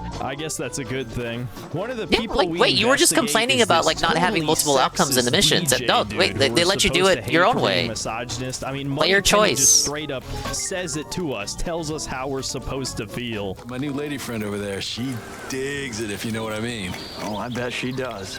Between you and I, it's like shooting fish in a barrel here. It's like bang, bang, bang. Then back to my villa for X-rated wrestling.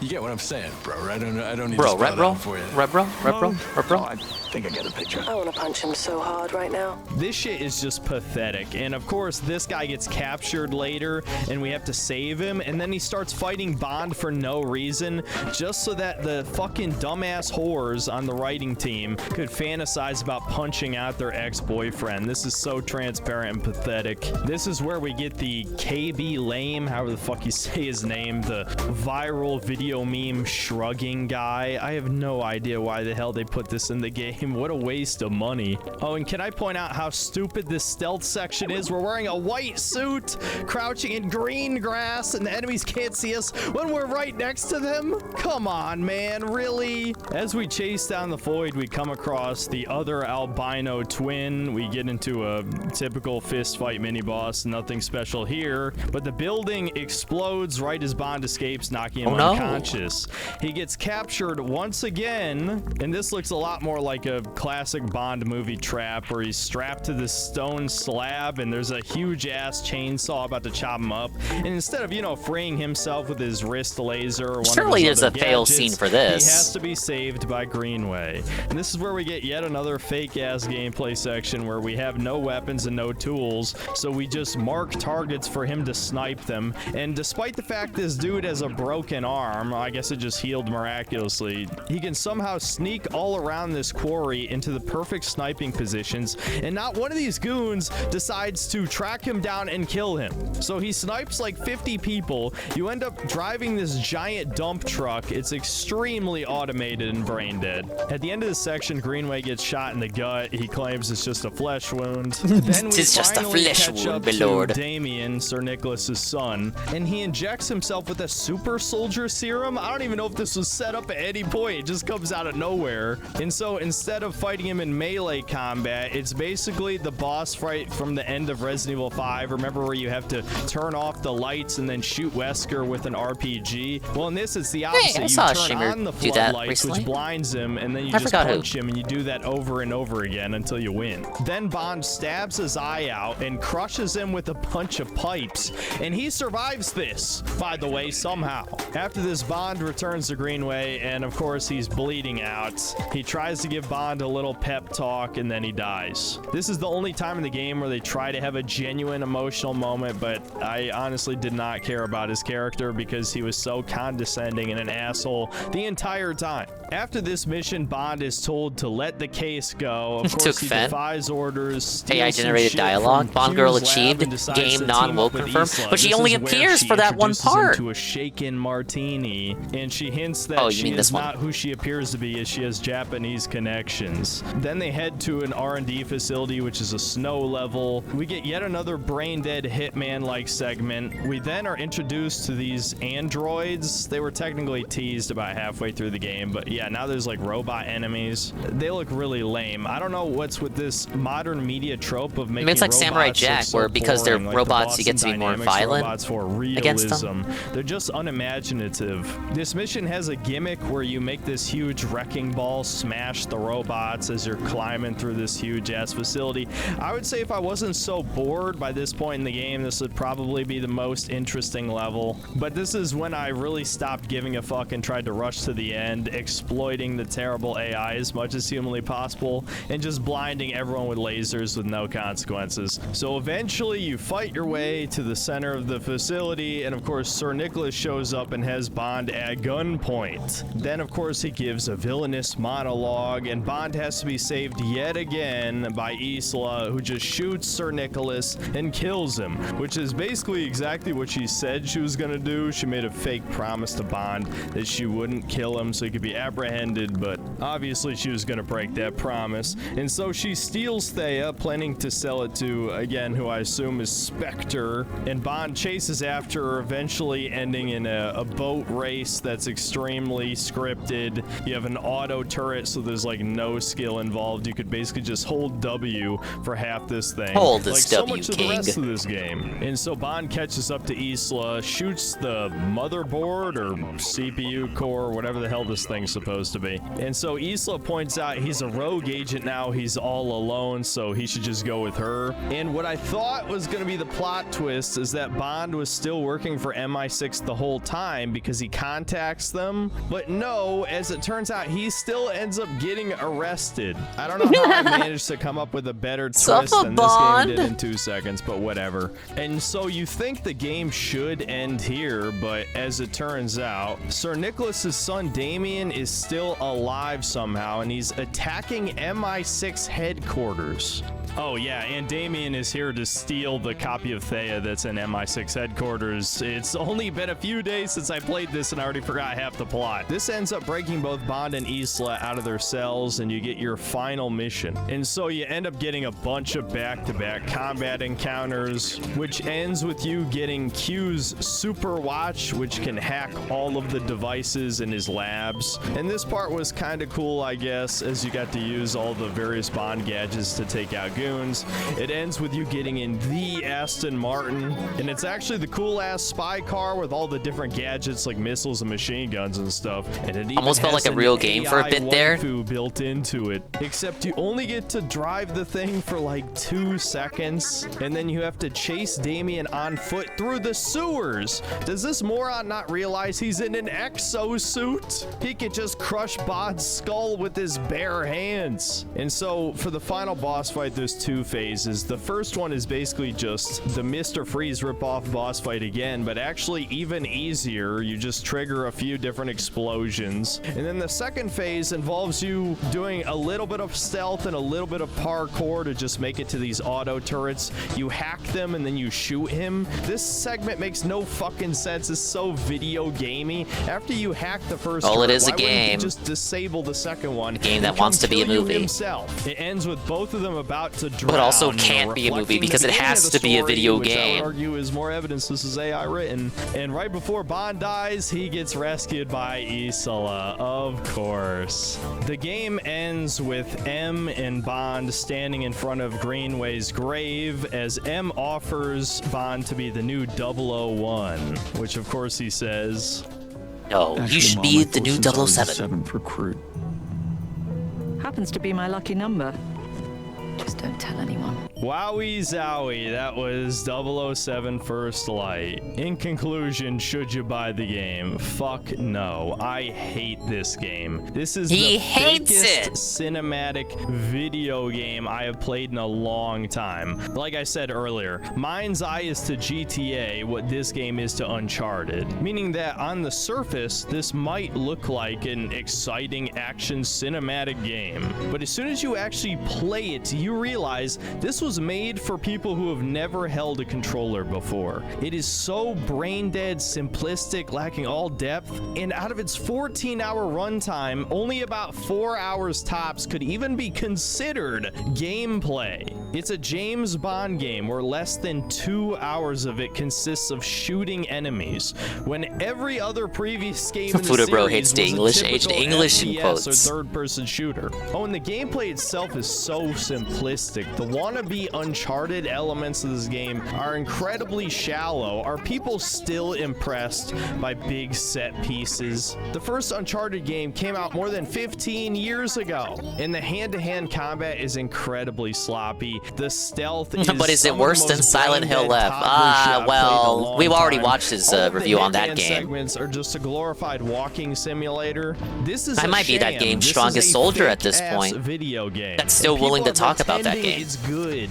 Oh, and the woke slop, dude. There's so much DEI in this game, and people running cover for it just because, oh, James Bond's straight, and there's a hot woman in the game. That means there's no propaganda. This is so. No, I think it's because we have all of that because James Bond is straight and white in this game. It's like the law of equivalent exchange. It's like Full Metal Alchemist. The most obvious force diversity I have ever seen. Not to mention all of the random ass far left jabs, like mocking the random misogynist DJ who's in the game for no reason, having a woman be one of the chess grandmasters in the world championship, and of But can course she defeat the Deep worst Blue? one out of all these, if you ask me, is James Bond being constantly humiliated by everyone around him. He is Yeah, it is like Indiana disrespected Jones and for Dial of no Destiny, good if reason that's the by case. every authority figure character and every woman. And even considering all of this, I would say the worst element of this game is just that it's boring as fuck. I can't even believe people are saying this is good.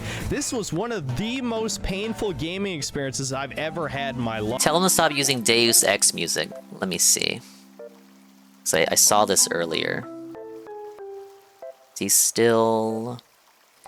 He's live right now playing Mortal Shell 2. You don't have the balls to go into his chat and tell him what music he can and can't use. I triple dog dare you. You will not.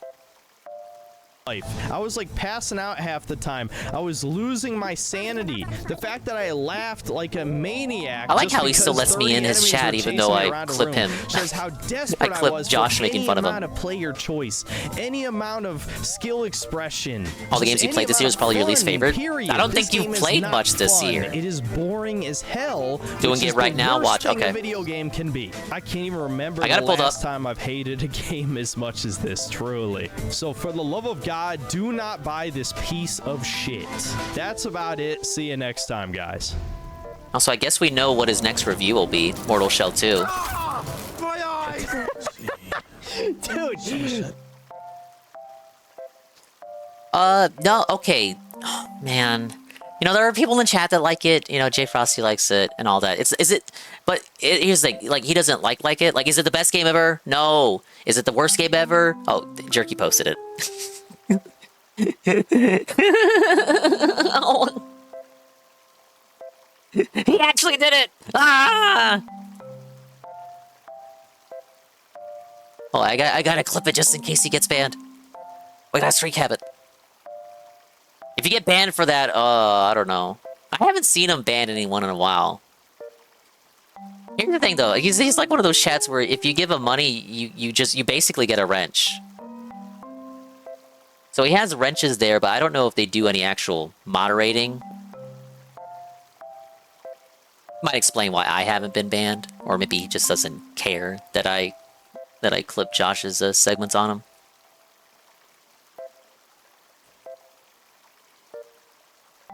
Okay, let me screen cap.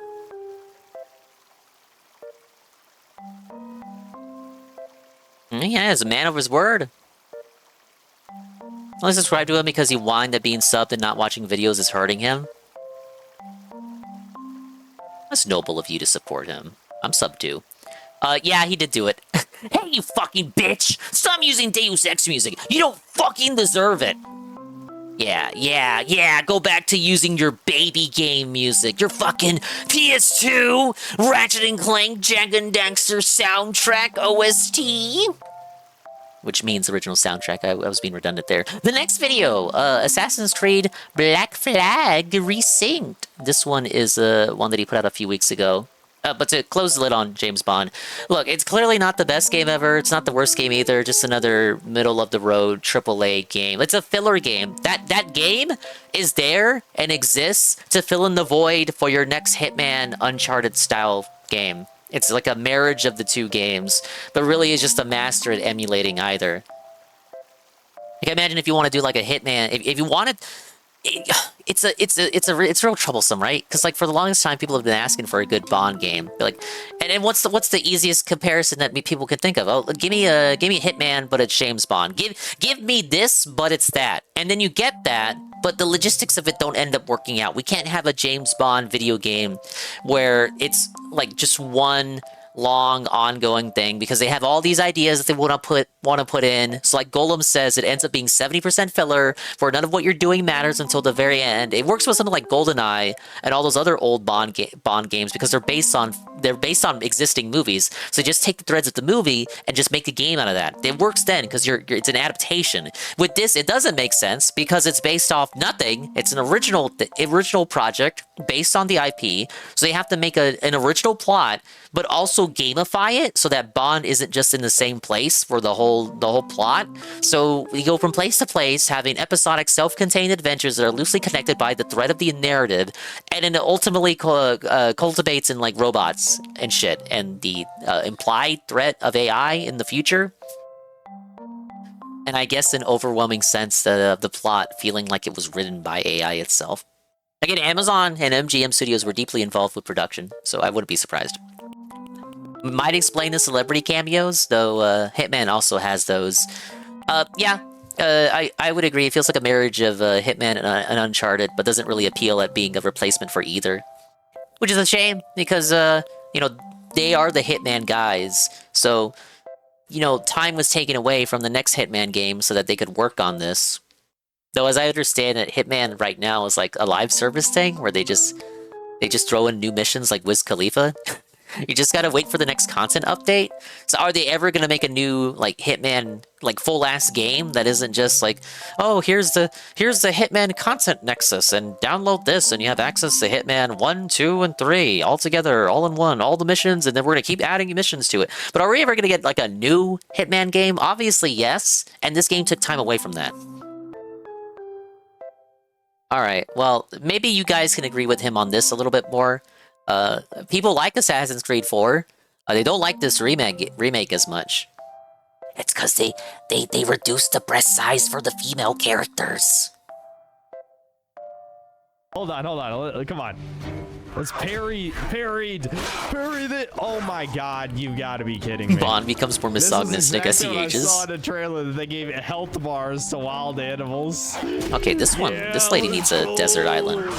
Sony has announced they're stopping the production of discs completely. Xbox Oh no! just laid off over 4,000 employees with Double Fine and Ninja Theory going independent. Hopefully Kingdom Hearts 4 is still on a disc. Oh my god, I just realized that. It's 2028 January for that change, right? Kingdom Hearts 4 is like 20. Okay, it should still be good. That should. It feels like they might be rushing out. Doesn't it feel like they might be rushing out KH4 just to have it on a disc? Am I looking too into that? That shit could be like December 2027. But as long as it's on a disc, I don't care. Thing is, should I make a sandwich or French toast? French toast. Kai Aster. Kai_Aster. Not only are you late, you're also felted. It's time for the Synthetic Man catch-up segment. You just missed my non-reaction to the 1-hour James Bond review. Guess what? He hated it. He said it was an Uncharted/Hitman clone that succeeds at being neither. And it was also woke, even though James Bond was white and straight. And I argued it was because he was white and straight that literally everything else surrounding him was woke and brown. But he did not like it. When I watched you stream that, and you were like in a corporate office building or something sneaking around, he said that was the most boring level of the game and it dragged on. It's not supposed to be a Hitman game, but that's what people wanted when they asked for a new Bond game in 2026. They were like, oh, what would make sense? Oh, yeah, let's take this IP, but make it that IP. So they said, let's have James Bond, but it's actually Hitman. That idea works on paper. But unless you actually make it episodic and like self-contained things, just like the Hitman series, unless you do that, it's not gonna work. They tried to make their own they tried to make their own Bond film as a game. See, December 2004, Gaming Corporation Electronic Arts purchased a 19.9% stake in the firm. Ubisoft referred to the purchase as hostile on EA's part. Oh, I love when those two fling shit at each other. EA ended up selling its shares in 2010. I remember being sick like a dog, like a fucking dog, bro, like a fucking dog. Listening and healing in the darkness, or heating in the darkness. Thanks for stopping by. Oh, you said heating, but you meant hearing. Before fading into... Oh, that's me! You're talking about me. I did say that. I do say that and do that. Yes, I do. Hi, Kai. Yeah, you should have French toast. You should eat it. Eat it! And give me your mailing address. Made a movie gameplay, play out like a movie. I knew what it wanted to be, and the people just wanted slop and got mad when it wasn't slop. Golem played through it too. Golem was in here. Jay Frosty liked it. Golem didn't like it. Golem said it was the least favorite thing he played all year. So we have a lot of deferring opinions here. Have you actually watched it? I'll link it to you to watch on your own time. We just finished watching it. Yes. I'll link it to you if you have, because I know you loved his Requiem review. Let's go to the Kai DMs.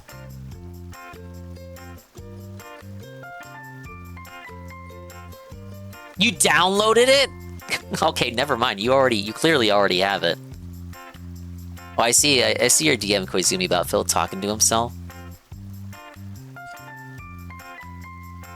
Koizumi has linked me this from Second Derek. That guy.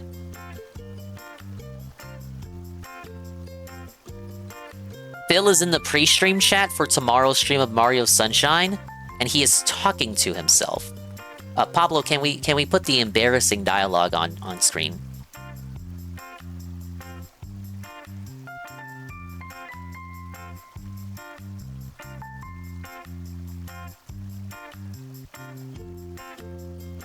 Look, he sees his chat as a community, so obviously people are going to be there like 24 hours before the stream's supposed to go live.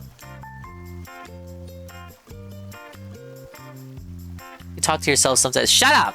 You see it, so I'm clearly not alone. Duskblood seems interesting. Ooh, they changed the colors in the chat. Ooh, that's true. They did. He used to be yellow, now he's blue. The attack on Pearl Harbor, one of the 3 enemies. What the fuck are you watching? wait. Which side were you on? Thoughts, Tevin? Thoughts? Now, before I saw this, when it was just Koizumi telling me about it, my explanation was, okay, maybe he's just reminding himself on his talking points for Duskbloods tomorrow. But this kind of does seem like he's talking to himself, actually, not... And then if he was gonna do that, wouldn't he just have a notepad file? Wouldn't he just have a physical pen and paper? Also, Tevin, we have this while you're still here. I'm sure you know, but his impressions are out. Now, when I saw this, it had 1 like. So he played an hour of Duskbloods. 1 hour today. Earlier today, when I started, this was like a 2-hour-old tweet. Played the intro and 1 match. Very interesting and fun. It looks like Bloodborne. Think Bloodborne. Think Bloodborne. Plays like a combo of Bloodborne, Elden Ring, and Night Rain. Night Rain is Elden Ring. I mean, you could call it separate, but like it is Elden Ring. Love the world design and enemies. Very gothic, vampire-centric. It's a guaranteed hit, in my opinion. I don't know. It's meant for fucking toddlers. We'll see if they go for it. I have a Switch 2. You can play that now. Yeah, the beta was broken Friday, but I hear some people got in today. I was rejected, Kai. I was not accepted into the beta test. Beta! And apparently you actually don't have any problem streaming it, because Koizumi streamed it this weekend and saw no issue. I guess it depends on your streaming size, your size of your audience, and whether, like, some bashers in the audience is going to want to, like, narc on you or not. I have no interest in a game without a solo play TPD. Do we call it friend slop? Like, is this friend slop? Is it friend slop if it's from soft slop? Freon slop? Multiplayer action game that features player versus player PvP and PvE gameplay for up to 8 participants. Stay Night Rained. It has no solo play. Look, you guys didn't cry when It Takes Two wanted you to have friends, and that game became Game of the Year. Yes, it is friend slop. If you posted in Kick Chat, someone would have asked, why is he spending time with Ket, and he would ban them. That's true. Now, he did say yesterday, on yesterday's Daily Wrap, that he has to spend time with his wife, but he would try to sneak in an hour of gameplay. So he was able to do that. I just think it's kind of funny that the implication is that his wife wouldn't let him sneak off into the office to play video games. Reminds me of those Reddit images of like soy beer Redditors like signing contracts with their wives to allow them to buy like a set amount of Funko Pops or whatever. Have you seen these? Can we pull one of these up? The Funko Reddit contract? They've done, you know, I'm not so stubborn that I will ignore the fact that they've done it for the Switch as well. I've seen people have contracts for like Switch stuff as well. Yes, this is what I'm talking about. Damn, 2016. Yeah, Phil's arrangement with his wife reminds me a bit of reminds me of this, just a bit. Hi, Rabbit Clone. How you doing, Dingus? I'm doing great. Thank you for asking. This is the Pop Tract, effective as of August 1st in the year 2016. This contract will serve as the agreement between James and Amanda regarding the purchase of Funko Pops. As of August 1st, James shall only be allotted $30 per week on purchasing Funko Pops. Monthly, James shall not spend more than that amount of weeks in a month multiplied by the $30 limit. See monthly schedule below. Funds replenish on Fridays and are determined based on the amount of Fridays within the month. How $30 a week? Brother, these things are like $16 a pop now. You couldn't even be... Well, maybe the allowance would also face inflation. But if we took that $30 today, he wouldn't even be able to buy 2. Real talk. If James breaks the maximum allowance per month, James will lose that amount for the following month. For instance, if he spends $150 in August with a maximum allowance of $120, he will lose $30 for September. This weekly monthly limit will not include the following. Gifts for others, San Diego Comic-Con Week, New York Comic-Con Week, Boston Comic-Con. How many fucking conventions is he going to? Star Wars Convention Week, any other special event where exclusive limited pops are released, including Funko Shop limited numbers, shipping charges for... Oh, it's okay if it's like a limited release on Funko.com. Shipping charges for pops purchased online. Why... okay, fine. Chase Pops found at retail. Okay, so we'll, like, excuse it if it's, like, the rare fucking pop you found at GameStop. Any and all subscription boxes, specialty boxes related to them. So they do loot boxes too. Great. Amanda buying any pops at all. Oh, the wife can spend as much as their shared wherewithal on fucking pops as much as she wants, but like the husband, oh no. I thought marriage was a partnership. I thought they were pooling their resources and bank accounts. Special circumstances.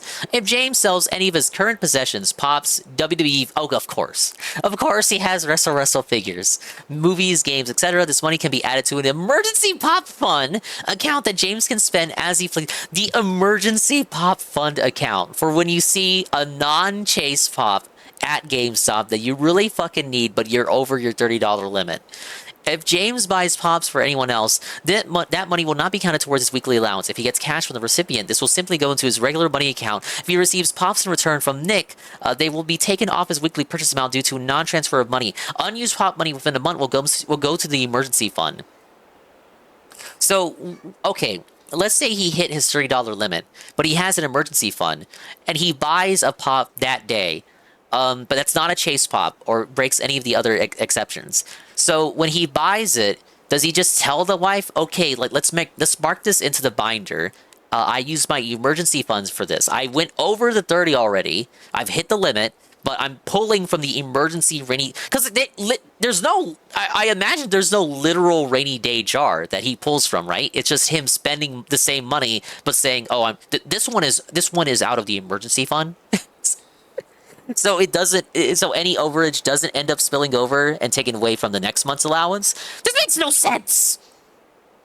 So here's an example of the schedule they're talking about. So August he spends 120. February he spends 120. Some months he gets 150. By signing below, the two parties involved to agree to the above stipulations of Funko Pop. I love how they almost always put the exclamation point at the end for every instance of Pop in this contract, except for Amanda buying any Pops at all. And Chase Pops found at retail price. And sometimes it's capitalized correctly, but still doesn't have the exclamation point at the end. See, so James signed this, and Amanda signed this. This is unfortunate. It'll be reevaluated every July as needed. Not just any month.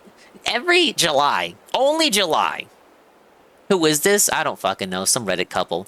I was just making the comparison that DSP saying that he was going to sneak into his office to get an hour of Dust Bloods.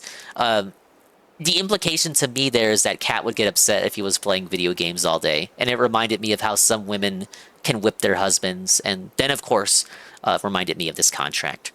But this is on Reddit. No surprise. He's an addicted to popper. I love popping them. They're so poppable. Yum, yum, yum, yum. Very poppable, man. Phil is whipped for sure. No doubt about it. Alright, Assassin's Creed time. I'm reviewing a remake of a 13-year-old Ubisoft game. Clearly, I have my priorities straight. Well, truth be told, as I've said many times before, Ubisoft is essentially the arch nemesis of my channel, and as a slop reviewer, I feel it's my duty to once again review the slop.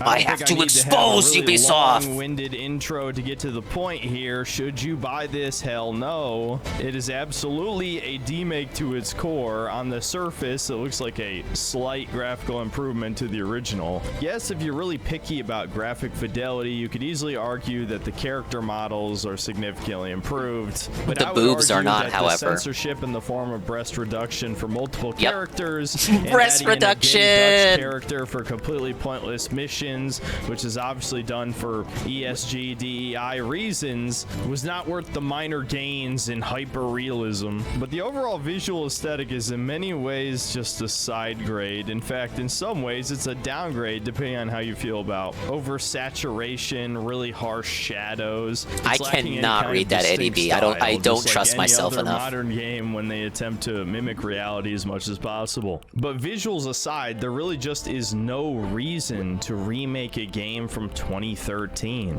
Assassin's Creed 4 didn't have any jank that would put off casuals and zoomers. No, it controlled pretty much exactly the same as most modern games. Ironically, I think this remake controls worse in the combat department. Yeah, the combat is basically a one-to-one copy of Assassin's Creed Mirages, which I'm sure most... Well, Ubisoft's been on a trend lately, remaking games that don't need remakes. First, we have Black Flag, which is still very recent in a lot of people's eyes. And later this year, we're getting Rayman Legends. Retold! At least it comes with a remaster of Origins.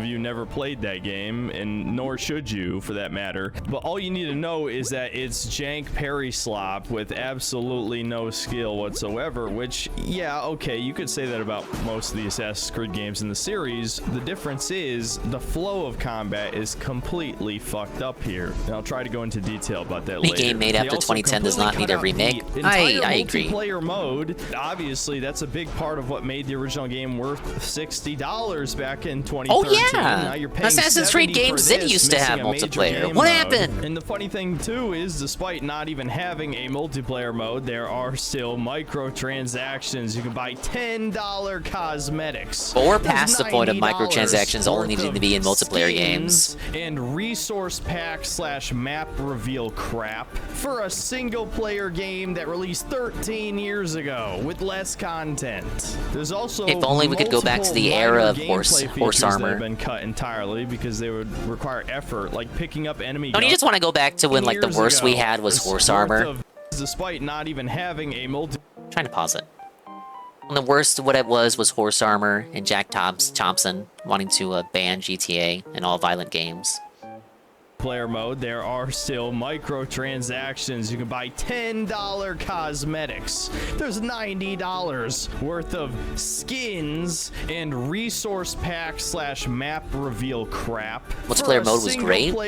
I hear shame it got removed with less content. There's also multiple ban all violent games because it'll be funny. That should have been his argument. I would have been behind him. Like picking up enemy guns. Yeah, let's look at these normie chuds see when we take GTA away from them. Lol. Hidden blades either. No, it's clear that this remake was just shit out. Stuff on no bankrupt. And 2 million morons bought this day one. I'm sure by the time this review comes out, it'll be at 3 or 4 million. This is why gaming sucks. This is why all real gamers pray for a video game crash. I know there's going to be plenty of people defending this remake. I do pray for a new Crash Bandicoot. It's 90% of the same game, and yes, there are some new missions added, though most of them are complete shit. And yes, the ship combat is mostly untouched. It feels very similar to the original, maybe slightly less polished, but ultimately I have to say it was still very fun. I'm not going to lie to you about that. But at the end of the day, this remake shouldn't even exist. The entire point of remakes is to improve on the original in some way. This doesn't. Well, that's the stated mission statement at least. Game, but worse. I could easily just end the video there, but I'm sure you want to hear details if you didn't watch my streams. So much like like my Deep Rock Galactic Road Core video, I'm just gonna break this down to the good, the bad, and the ugly. Just try and keep things brief so you have a good idea of the few improvements in this remake and all of the various downgrades. So without further ado, here's Assassin's Creed Black Flag Resynced. Mr. Crash 4, do you I do really? want to make it clear that this is not... You make a good point. I at least want the team behind CTR, the Beanox team. I'd like them to take a stab at like a true successor to CTR. Meant to be a review of Assassin's Creed 4. Remake If you want Crash to hear my Bash. brief thoughts on it. Just to yes, make I me think cry it was all the over last again. Great Assassin's Creed game, and in hindsight, I think it's actually my favorite game in the series. It's the only one I've played all the way through twice, mostly just because the ship combat is incredibly novel and unique even to this day. The fact that Ubisoft wasted like 10 years in development hell making Skull and Bones and couldn't even recapture the feeling of this game. Oh, that's speaks because they had volumes. actual The ship government combat money. in They this literally game is could held up not incredibly cancel the game. well, and I'm not going to consider this a positive for the remake, but it By is hook or by mostly fucking crook, that game was untouched, gonna come which out. is definitely a good thing. The only real problem I found is that the camera is kind of fucked for certain things. Like when you attack the forts, a big part of the gameplay is dodging the mortar fire, which was marked with a giant red area, so you'd know to steer out of the way. Well, in the remake, the camera's not zoomed out, so it's actually really hard to dodge the mortar fire, which means you're going to take a shit ton of damage.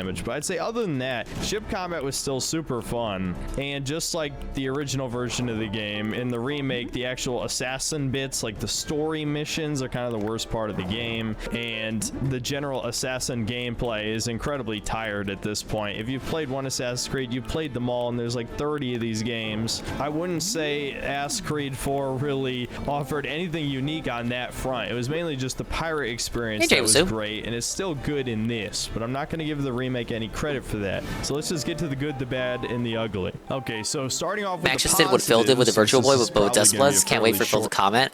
Oh man, dude. And he does pay attention to what Max does. So why is Maximilian allowed to basically narrate the gameplay of fucking Dustbloods and get away with it and not get in trouble? But when I want to do it, I'm the bad guy. Me. Reem.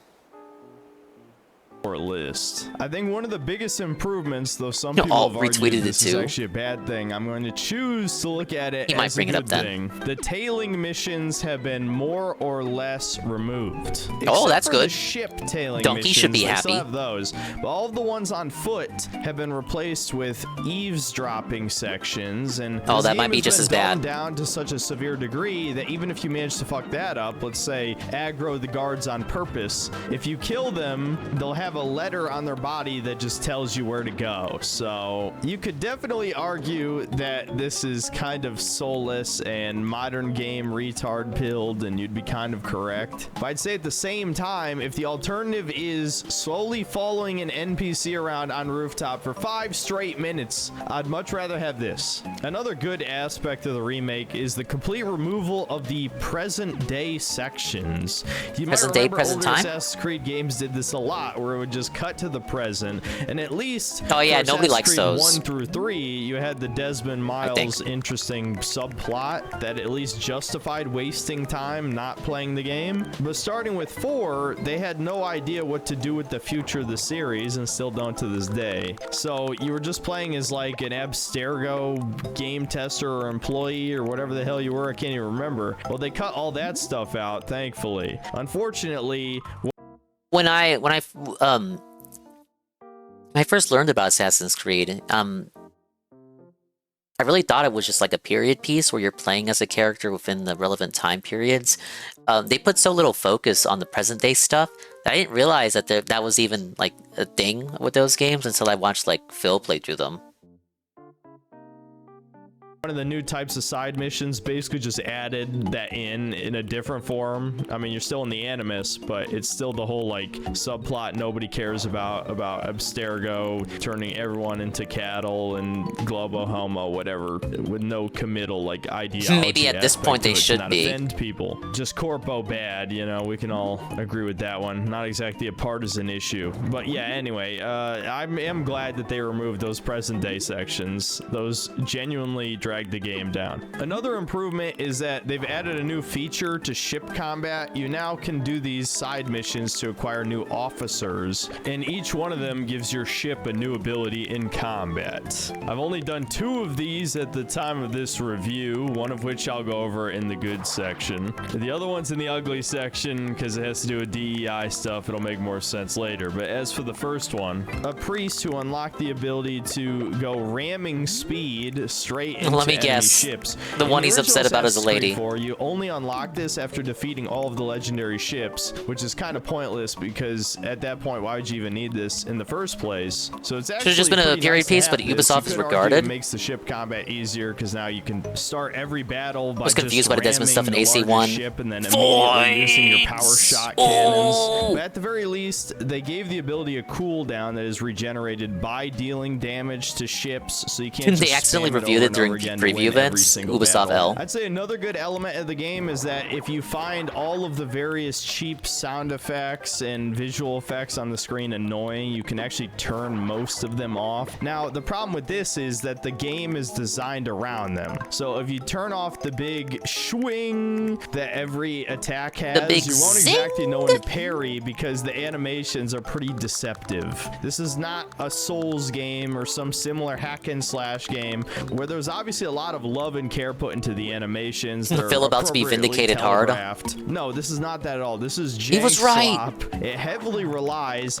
on the obnoxious sound effects and visual cues to be able to parry things. And there's no way to know by just looking at an attack if it's unblockable. In fact, most of the unblockables are unreactable, but I'm getting ahead of myself. So being able to customize the UI to your liking is always nice. As I mentioned in the intro, another arguable positive of the game is the visuals. Now, I couldn't run this at max settings with ray tracing. It is obviously a pretty unoptimized game in general, but also my Well, it's PC Ubisoft, is so that's not certainly surprising. not high end anymore by any standards. The 3080 just doesn't cut it these days. However, personally, I really wouldn't consider the minor graphical fidelity improvements to be much of an upgrade because you need 10 times more powerful hardware to run this shit. I mean, this game looked good on PS3, and yet a high-end PC can't run this at a consistent 60 frames with ray tracing and high settings just to look, you know, I'm sorry, that's what happens when you run your game through AI to upscale the textures. Yeah, really not much of a positive, especially because it's meant to be the whole selling point of this remake. It really has not much else going for it. And the very last positive, again, I'm really stretching the meaning of the term here because I don't consider this an improvement at all, is that there are new cutscenes which flesh out the story and characters a little bit. However, the one new cutscene that I noticed was basically just a humiliation ritual for Edward Kenway as his wife subtly shit on him for being a loser.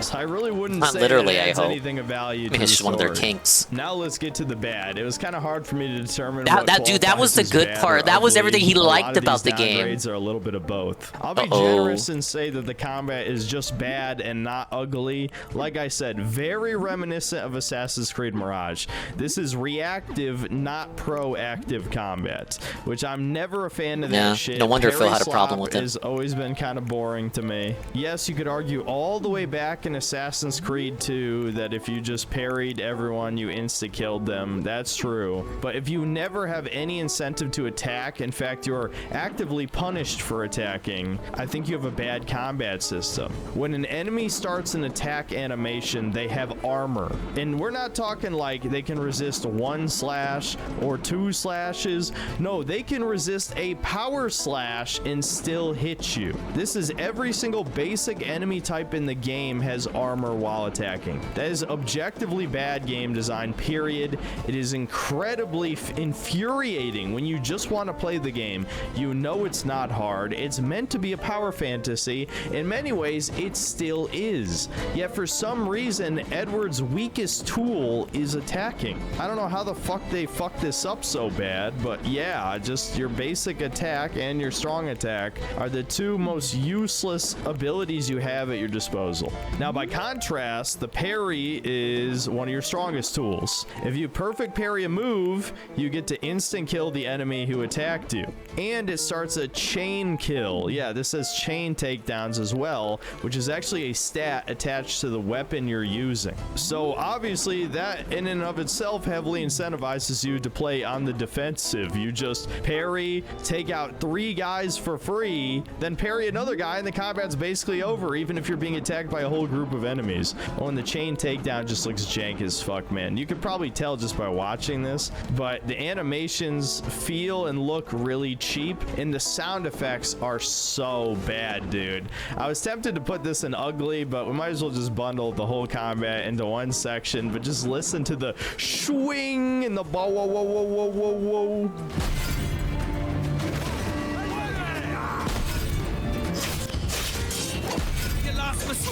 Oh yeah, I hear it.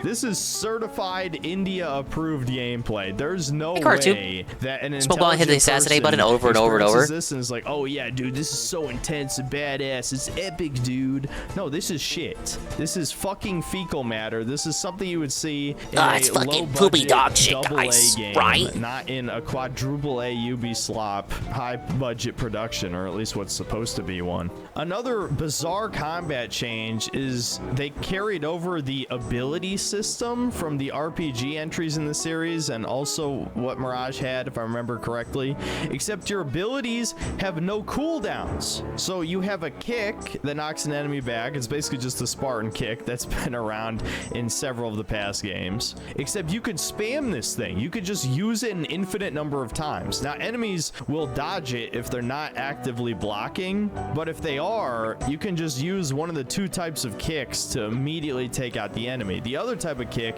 is a trip. Enemies have a block meter in this game, which might be annoying normally, except this trip just goes straight through the block, and then you can kill them if they're a basic enemy type. Obviously, this doesn't work on the big heavy guys, but you know what does work on the big heavy guys? The gun. Yes, your pistol is now an ability instead of just pistol pressing whip people? triangle. You can either aim and fire with L2 and R2, or you can do R2 and triangle to do a quick shot like you would in the original game. And while I did say there's no cooldowns, you do actively have to reload each pistol, but the reload animation is faster than the original game. The guns are probably the most effective cheese tactic in this game. If they don't just outright kill your opponent, they'll instantly break their block, allowing you to execute them. Because of this shitty ass health bar system, yeah, that's a whole other thing. They got the health bars, yes, you can turn them off, doesn't matter. The enemies are noticeably a bit more spongy than the OG game. This makes your basic attacks and even your gun significantly less useful because it takes so many more hits to kill them instead of just using one of your many insta-kill options. Your 4th quick ability is the rope dart. It's basically just Scorpion's ability for Mortal Kombat. You just pull someone toward you. Get over here, you guys. Musket enemies aiming and firing at you. You can also just quick fire back at them, or Matrix dodge at the last moment, which is kind of cool, admittedly. Or you can also use the rope to hang people from trees.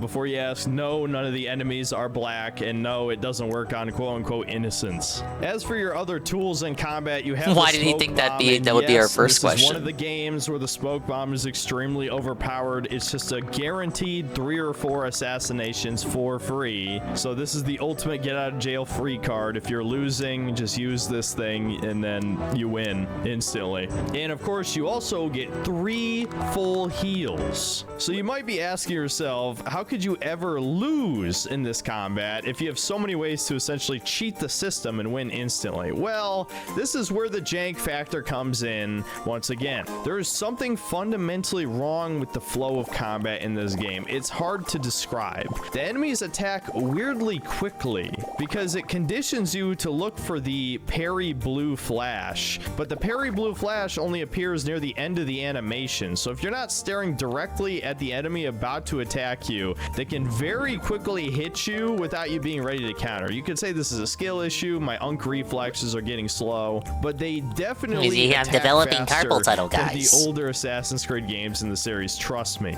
And that would be bad enough, except they also seem to just attack randomly. Like if you just stand around and don't press any buttons, you could have 3 or 4 enemies just staring you directly in the eyes and not one of them is going to attack. Why? Because I'm fairly convinced there's some input reading going on here. You can't They're cancel reading an your attack inputs? into a parry. And so No if you way. press R1 Ubisoft to would attack, never. again, trying to go proactive instead of reactive, then someone behind you instantly tries to hit you and you can't parry in time and I get like this hit. color That on the feels pool. like Looks like it's a piss absolute pool. ass and a half. But it gets worse. Very disturbing. The camera is make it a gay pool. actively fighting against you in this game. I'm sure all of us remember boarding a ship many times in Assassin's Creed 4 after you've weakened it enough, right? And so you start getting into combat with all the people on board, and the camera zooms out so that you can see everyone around you, so you won't get attacked from off screen. But of course, this game doesn't have that. There's no dynamic camera. It's the shitty ass cinematic action over the shoulder camera, just slightly more zoomed out. Batman and so cam. very easily, enemies completely off screen can initiate attack and hit you in the back before you ever have time to react. There is no off-screen attack indicator. This is something that got figured out in like Batman Arkham Asylum, but certainly we can't do it in 2020. More like ruined 6. gaming. As for other minor complaints about Batman the combat, Arkham like I Asylum. said, you can't pick up enemy weapons anymore. Now, the only time you usually use this is when you picked up an enemy musket to make long-range shots, which I always thought was pretty cool. It's something that's practical that you would actually do in-game a few times. Nope, that's completely removed. You can't fight in a hidden blade attack style anymore because, you know, that would require effort, and clearly this remake is just a quick cash grab.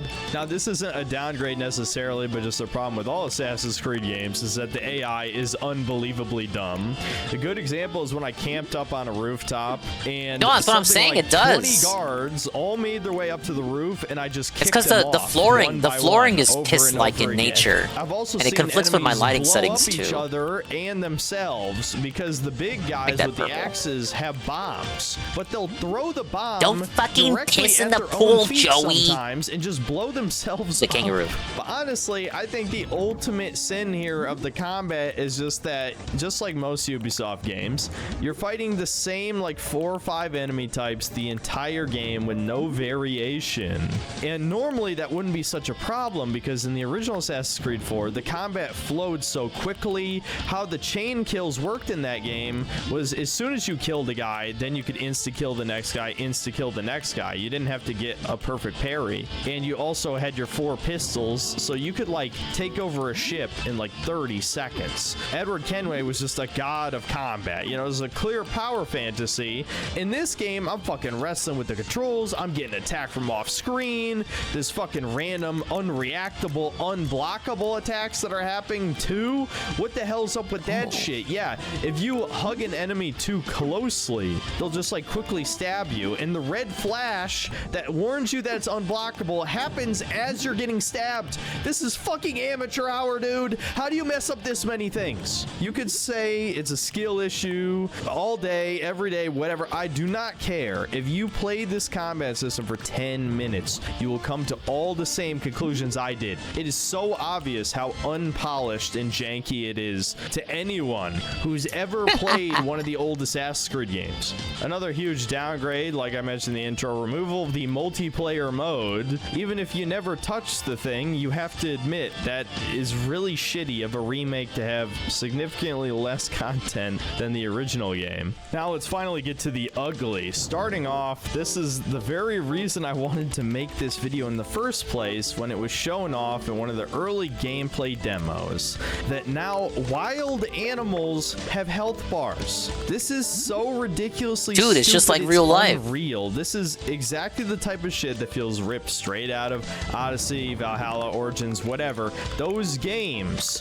Why the hell does a wild boar take 15 sword slashes to kill or whatever, and you can parry them, and they have unblockables? This is not cool. This is retarded. I hate every bit of this. And on the same line of thinking, you guys know how in basically every single Ubisoft game, if you kill 3 innocents back to back, you game over, you know, because you desync, because of course Edward Kenway, the pirate, who probably did unspeakable horrors in reality. No, he was a good guy. He's a faithful man to his wife, ex-wife in the 18th century, no less. So of course he would never violate women or or kill innocent animals or whatever the hell, right? Well, it gets worse. Apparently, sea turtles are now considered to be innocents. Even the warning message doesn't make sense. It says he didn't kill domesticated animals. Well, I'm sorry for all of the Indians who worked on this game. That's not what the word domesticated means. And the very Actually, pull up the definition for the word. For this is that this is part of the E part of ESG, environmental, right? Because sea turtles in the current day are endangered, so we can't be killing them in a video game. Yeah, what a fucking joke. You could kill them in the original. Yes, the domesticated sea turtles. There's no problem with you killing capuchin monkeys and iguanas and all these other things to upgrade your pouches and shit, but not sea turtles. Even killing a chicken counts toward getting a game over, and you can feed the people in the chickens. Philippines would Yes, get they have upset. an animation to feed chickens. Are we fucking serious? You Continuing can on with feed the DEI shit, chickens like in I Assassin's said, Creed there's 4 a new Black Flag character Precinct. called Vandergraaf, who's this Dutch homosexual who only exists in this game for DEI purposes because his new mission type is basically just a contract to go hunt down ships to get money, which is not a bad idea. I feel like the original game certainly should have had that. Maybe it did have something similar, but specifically this guy is a new character added to this game,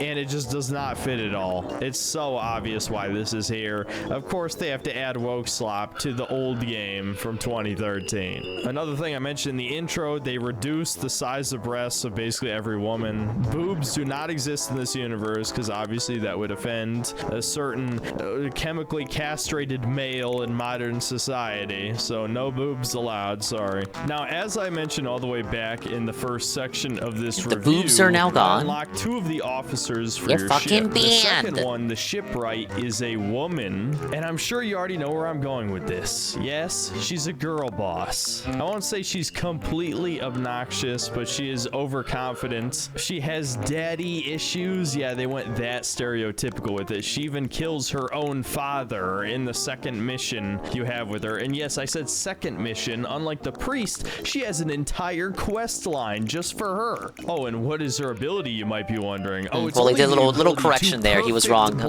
block priest. against enemy shots. Gee, that would have been useful when I was attacking forts earlier. I think it's intended that you unlock her first because her missions were incredibly easy. In any other game, she'd clearly be set up as a love interest. Now, I haven't finished her quest line, but I'm just getting the vibe that is definitely not what they're going for. So she just comes across as like a Mary Sue character who's given a crazy amount of screen time, probably more than over half the characters in the main story of this game. Oh, and for the cherry on top of this shit cake, the mission bugged out multiple times. When I first rescued her, instead of spawning me on top of the ship, it just dropped me in the middle of the ocean for no reason. And then later, when she's helping you fight in combat, because of course she's a badass, just look at this.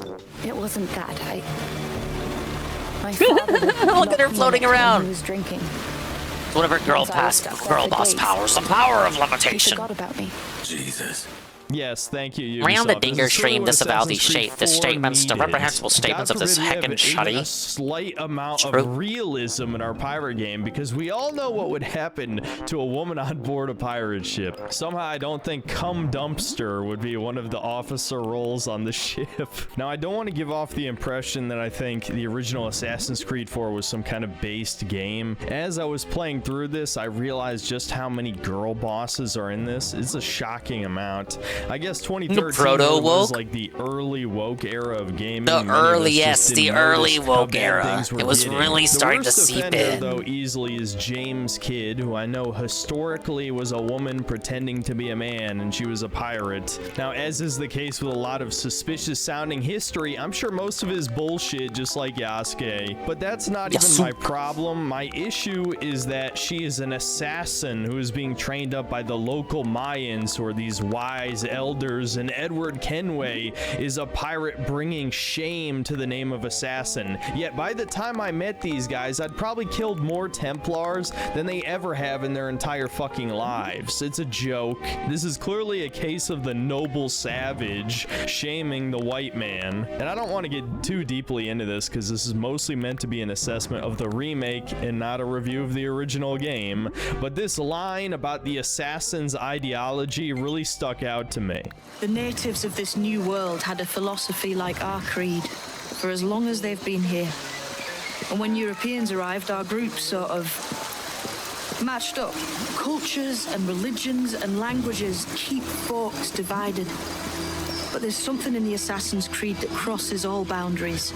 So even though over the course of all these games we are taught that the Templars basically represent the globalists and the Assassins represent real freedom, this dialogue heavily implies that both sides are fighting for erasing culture in the name of peace. The more you think about it, the less their conflict makes any amount of sense, which in hindsight maybe makes me respect the terrible writing of Assassin's Creed Rogue more, where they basically just flip the roles for the sake of that game. I don't want to side with any of these fucking people. They're all terrible. Obviously, the writers stopped caring about the story after the third game. Anyway, getting back to this remake review.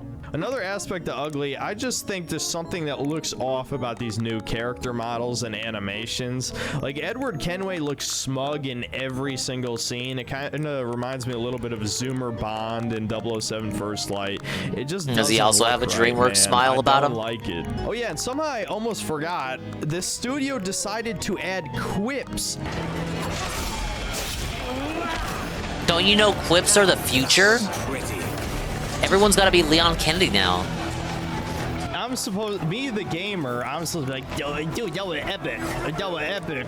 And no, Edward, thank you for Where's everyone going? It's epic for Bingo? me. I appreciate it. I can't verify this next part, but I also think there was a bunch of random dialogue added to the game where he just talks to himself every time you discover something. I swear every single character in the universe is trying to be Nathan Drake and doing it poorly. Much like Yellow Paint, adding this Marvel movie dialogue to every single video game in existence must be based on some kind of study that gamers need a character to constantly be yapping or they'll get bored and drop the game. That just seems absurd. You ate the French to me. toast? Was it good? Never a normal thing for like the first. Can't believe people thought this video remake when you bought this remake when you get the original for dirt cheap with all its content. This might take the cake for most pointless remake ever. Every single character is Rayman Legends is right there. Now it's just crazy. It's not even like any of the dialogue is well written. It feels like it was generated by ChatGPT. He liked it. Which it probably we was. Fucking won. It's funny because apparently there's a cheat in Assassin's Creed Rogue to turn on quips. They were literally making fun of this over a decade ago, but now it's clearly the standard. And of course, like I mentioned previously, we have these new Animus missions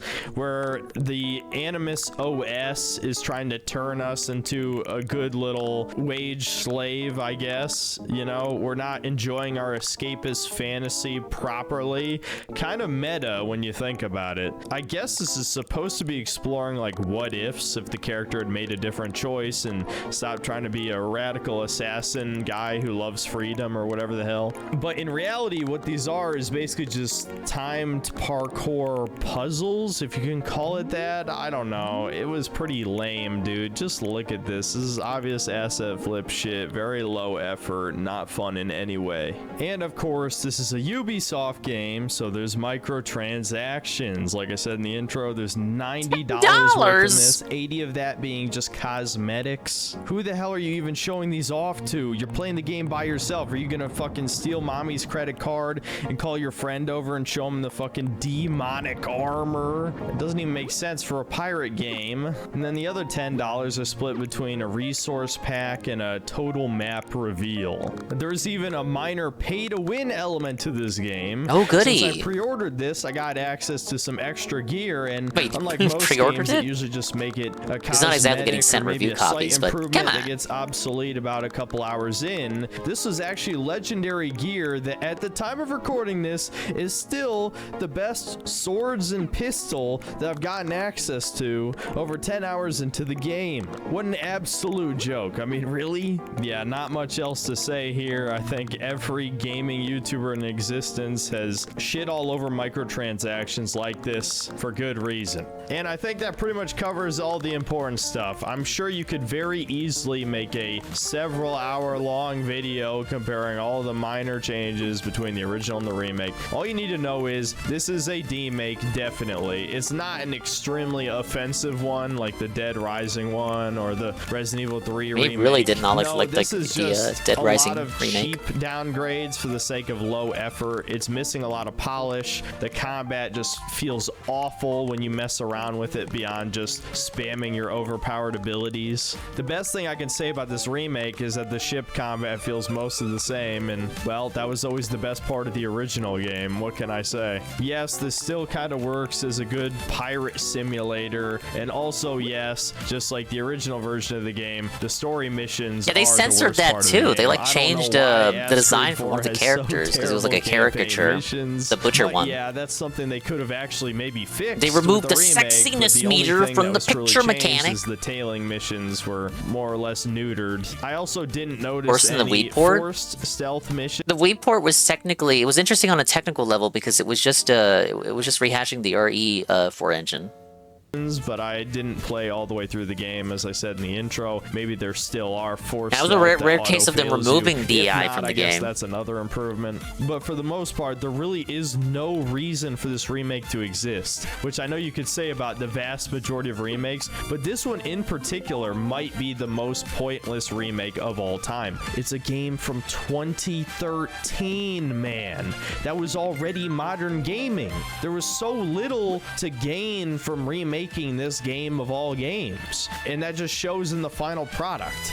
This thing only exists for normies who for whatever reason didn't play this game back in the day, and of course they're not just gonna wait for the original to go on sale for $5. No, this is a glorified social event like every modern gaming release. People get FOMO for single player games, which is so ridiculous. Again, that is pure consumer cattle behavior. The fact that this sold 2 million copies in a day is why we're never going to have a real gaming crash, because real gamers are vastly outnumbered by these casuals who do not give a single fuck about the medium. They have no standards. They have no taste. They just yes, wanna smoke Ubisoft is in weed or trouble, drink so and just they were looking for enjoy a games to slot remake, video and game. this They one don't seemed like a care about no-brainer playing to good them. games. They don't care about playing old Even the people who games. like No, they usually only hate wanna play the Assassin's new Creed garbage. agree that this one I is can at only least hope decent this for the still naval doesn't manage combat. to sell well enough that Ubisoft goes bankrupt.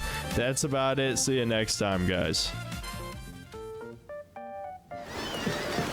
Hey, have a care, drunkard.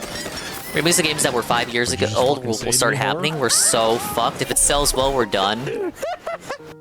I think we gotta escape the mentality that like 2013 was only 5 years ago, because it wasn't. It was actually 13 years ago. It's time. Time is a flat circle. What's old will become new and reheated leftovers for you again. What's really the cutoff point for a remake, guys? I'm thinking it's the same thing like with like the transition to HD and HD resolution. I think the start of the 7th generation is kind of a good cutoff point, I would say, with some exceptions. You know, people they remake like Wii games, and people don't cry as much about that. Those games were in HD to begin with, but I would say that's a good cutoff because like the industry turned and evolved. Like the design philosophies that we see in modern gaming now, a lot of them started with the PS3 and 360. So to remake games from that era, like it's there's some games that could use it, I guess. Well, even then, you could probably argue in favor for a remaster. But those games still employ techniques that are still used today. When people, when they remake a PS1 or PS2 game, people don't crow as much. Start remaking PS3 games, at that point you're like, well, you know, it still looks good. Like, couldn't we just like remaster it, touch it up, and do that? Like, you really have to remake the whole thing? It's only this amount of years old. I think as time moves forward and marches onward, it's gonna change from, oh, the game is only this many years old, so don't remake it. The games are gonna get older, but the design philosophies are going to stay stagnant. So it probably shouldn't be, don't remake it because it's only this amount of years old. What you should be saying is, don't remake it because it's 7th gen, and why should it get remade? Or something RE4 didn't need a remake. That's a fucking minefield, dude. The Chromcat comments for that video, and then the one where he doubles down. I didn't even play it. And I still see both sides of that situation. Oh no, it's still no. It still looks ugly. I need it to be remade. It looks too ugly, guys. Okay, well, now it's Assassin's Creed. The next one, Beast of Reincarnation. Game Freak is creatively bankrupt. Little did he know, it wasn't actually Game Freak that worked on it.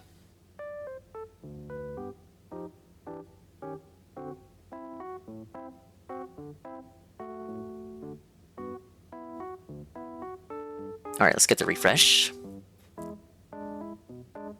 I didn't think it was possible, but Game Freak managed it. They created did it. The most generic, bland action I game probably in didn't human completely history. hate this one. Beast of Reincarnation. If you've been His watching titles the are channel creatively for any bankrupt. significant amount of time, you know I have a high tolerance. He's gotta do the for clickbait or people won't tune in. mediocrity, And yet, I had to quit this thing after 5 hours. He didn't finish I seriously it? couldn't stand to play it 5-hour anymore, review! because at least Mini bad games review! are interesting. They find a way to entertain me, whether it's the bad writing or the extreme janky glitches. And dissecting leftist political propaganda can be fun, but that's just the thing. There is no fun to be had here. I wish I could say this is a bad game, but it's not. It's like the ultimate 5 out of 10 video game. If I had to sum it up, I would say someone threw Sekiro, Nier Automata, Stellar Blade, I hear it ran and like strangely shit. enough, Final Fantasy VII Remake into a blender and created this flavorless slop.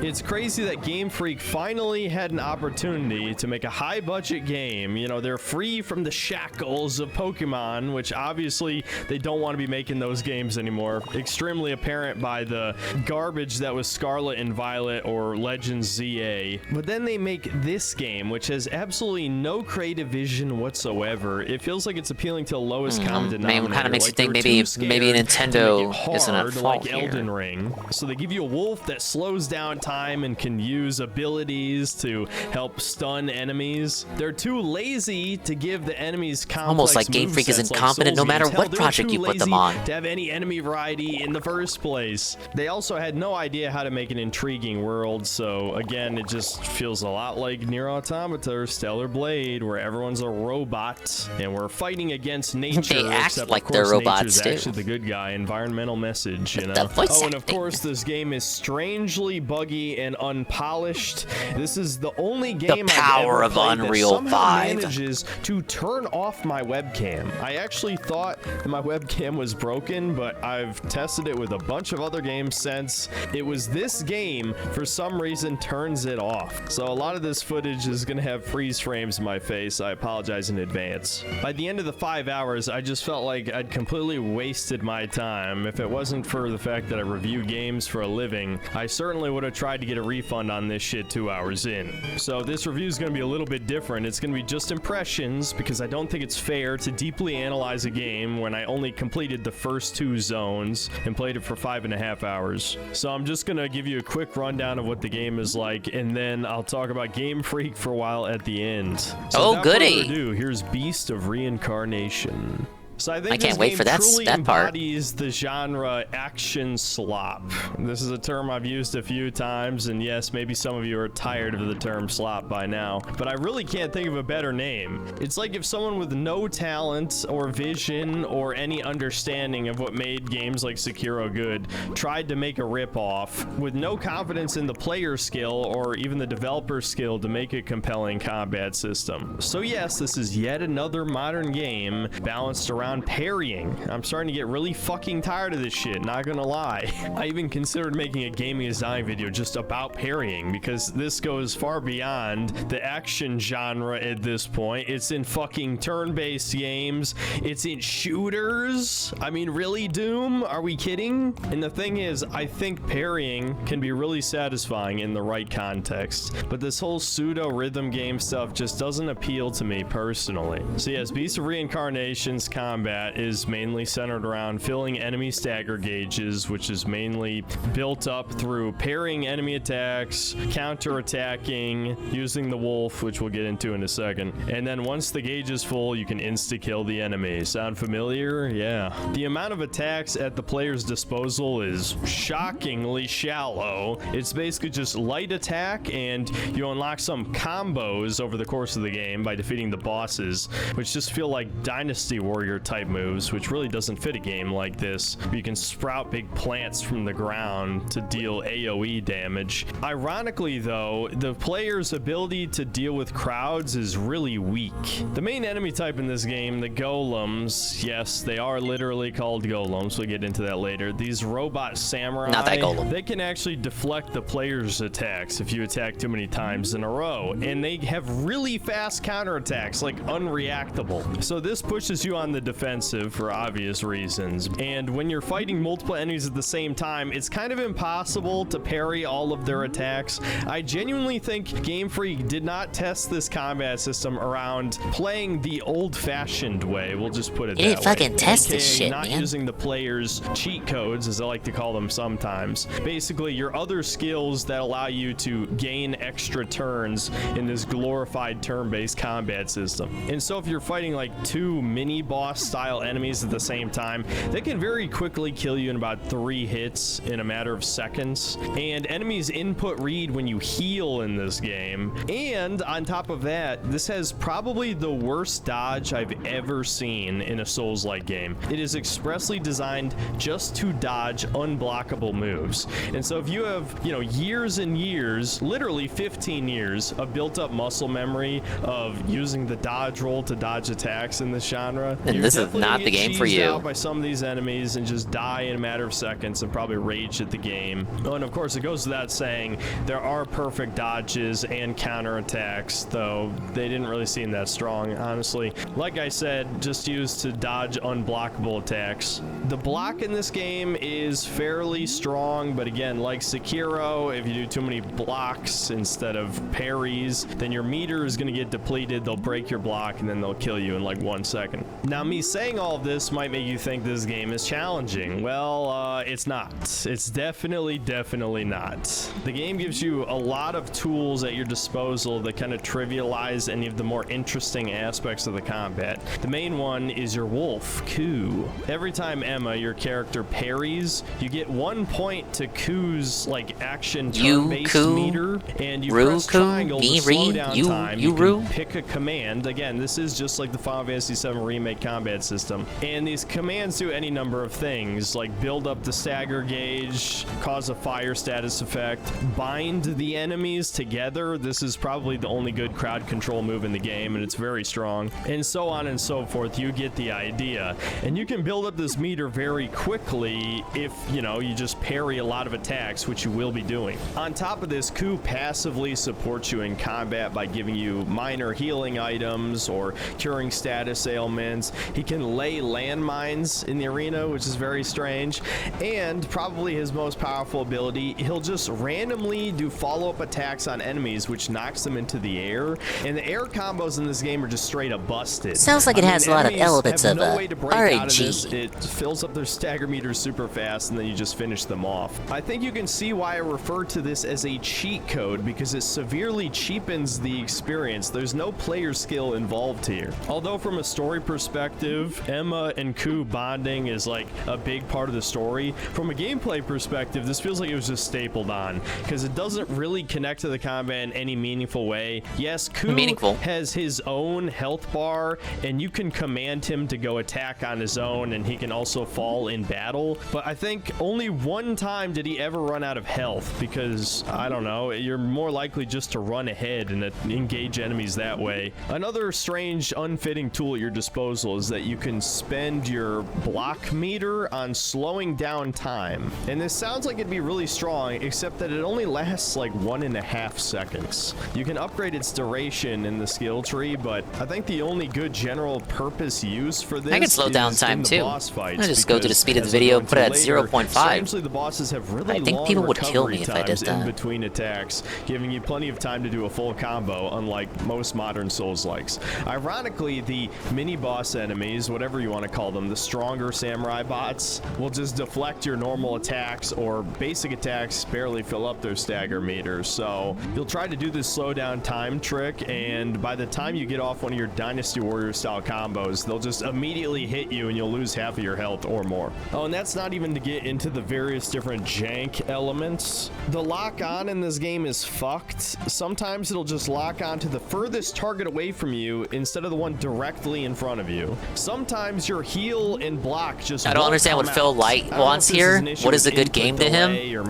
One not developed by Game Freak. Hi, Amron. I have to demand subs after slowing down. That's true. If you wanted to play at normal speed again, you gotta support, bitch. It's been a slow stream. I don't think I need to explain why that's bad, considering how easy it is to die. Then, of course, we have the other layer of combat, stealth and ranged. This kind of felt a little bit like Shadow of Mordor to me, where you have a crossbow. People like that game. That might be good. Might be a good comparison. One of the other ways you can deal with multiple enemies is you can headshot the annoying archer enemies from far away. You can also use this as a form of stealth killing. Speaking of which, stealth and traversal are kind of tied together. I'd say if I had to be nice to this game, the most interesting aspect is the traversal. This is probably the only thing that stood out of all the mechanics, is that you have this super high double jump where your hair extends into a vine, which pushes you high into the sky. Silly. And you can also horizontally grow a massive vine from any surface you can stand on, and this is great to get aerial stealth kills on enemies. And yes, this game also has crouching. I never really used that. There's not much of a reason. Your hair can also attach to fixed points in the background and pull you toward them, and this can actually be used together with a couple of your combat abilities to be able to move around the arena super fast. I'll admit I didn't really utilize this at any point, but maybe this is an effective way of dodging, unlike your dodge button. Another thing too, much like Breath of the Wild or maybe the Horizon series, if you pull out your bow or crossbow in midair, it slows down time for you to make a shot. Again, I feel like this doesn't fit this combat system at all, but it's another tool at your disposal that you could probably abuse. And that's pretty much it for the combat. Almost every single encounter in this game is exactly the same because there's so few enemy types. Over the course of 2 entire zones, I think I only fought like 8 robot enemy types and maybe 5 animals tops. If you include variations, maybe you could add 3 more to that list, but that's it. That is pitiful for a Souls-like game, especially when the first zone, the tutorial area, is like this big sandbox where you can explore around, and you're just fighting the same 3 enemy types over and over and over again. It feels really repetitive really fast. And you'd think maybe the one benefit of fighting the same enemies is that you would get better at fighting them and then like perfect parry all their moves. Yeah, no, this combat system is fucked in a way that's hard to describe. The pacing of enemies attacking is just wrong. It's not like Elden Ring where they do super long delayed attacks, other than the bear has one, but you can just block it, so it's not really a big deal. No, it's more like the opposite direction, where half of the enemies have a blindingly fast attack that has almost no telegraphing. And so if you're a 30-year-old unk and your reflexes are slowing down, you're gonna get killed quite a few times just because you can't react in time. It doesn't feel skillful in any way, and it's just not that fun to fight these enemies because you do so little damage to the mini boss ones that filling up the stagger meter is the only thing that matters. Cry Fear, the game that's mega edgy with no self-awareness. Half of oh, he thinks Cry Fear is a good game. Cry Fear, the game that's mega edgy with no self-awareness. Half of whose runtime is backtracking with 1 puzzle item. Cry Fear, the game with 3 inventory slots, one of which is always in use, the phone. The game that has long sections of mandatory damage. Sounds like playing through that game is mandatory damage.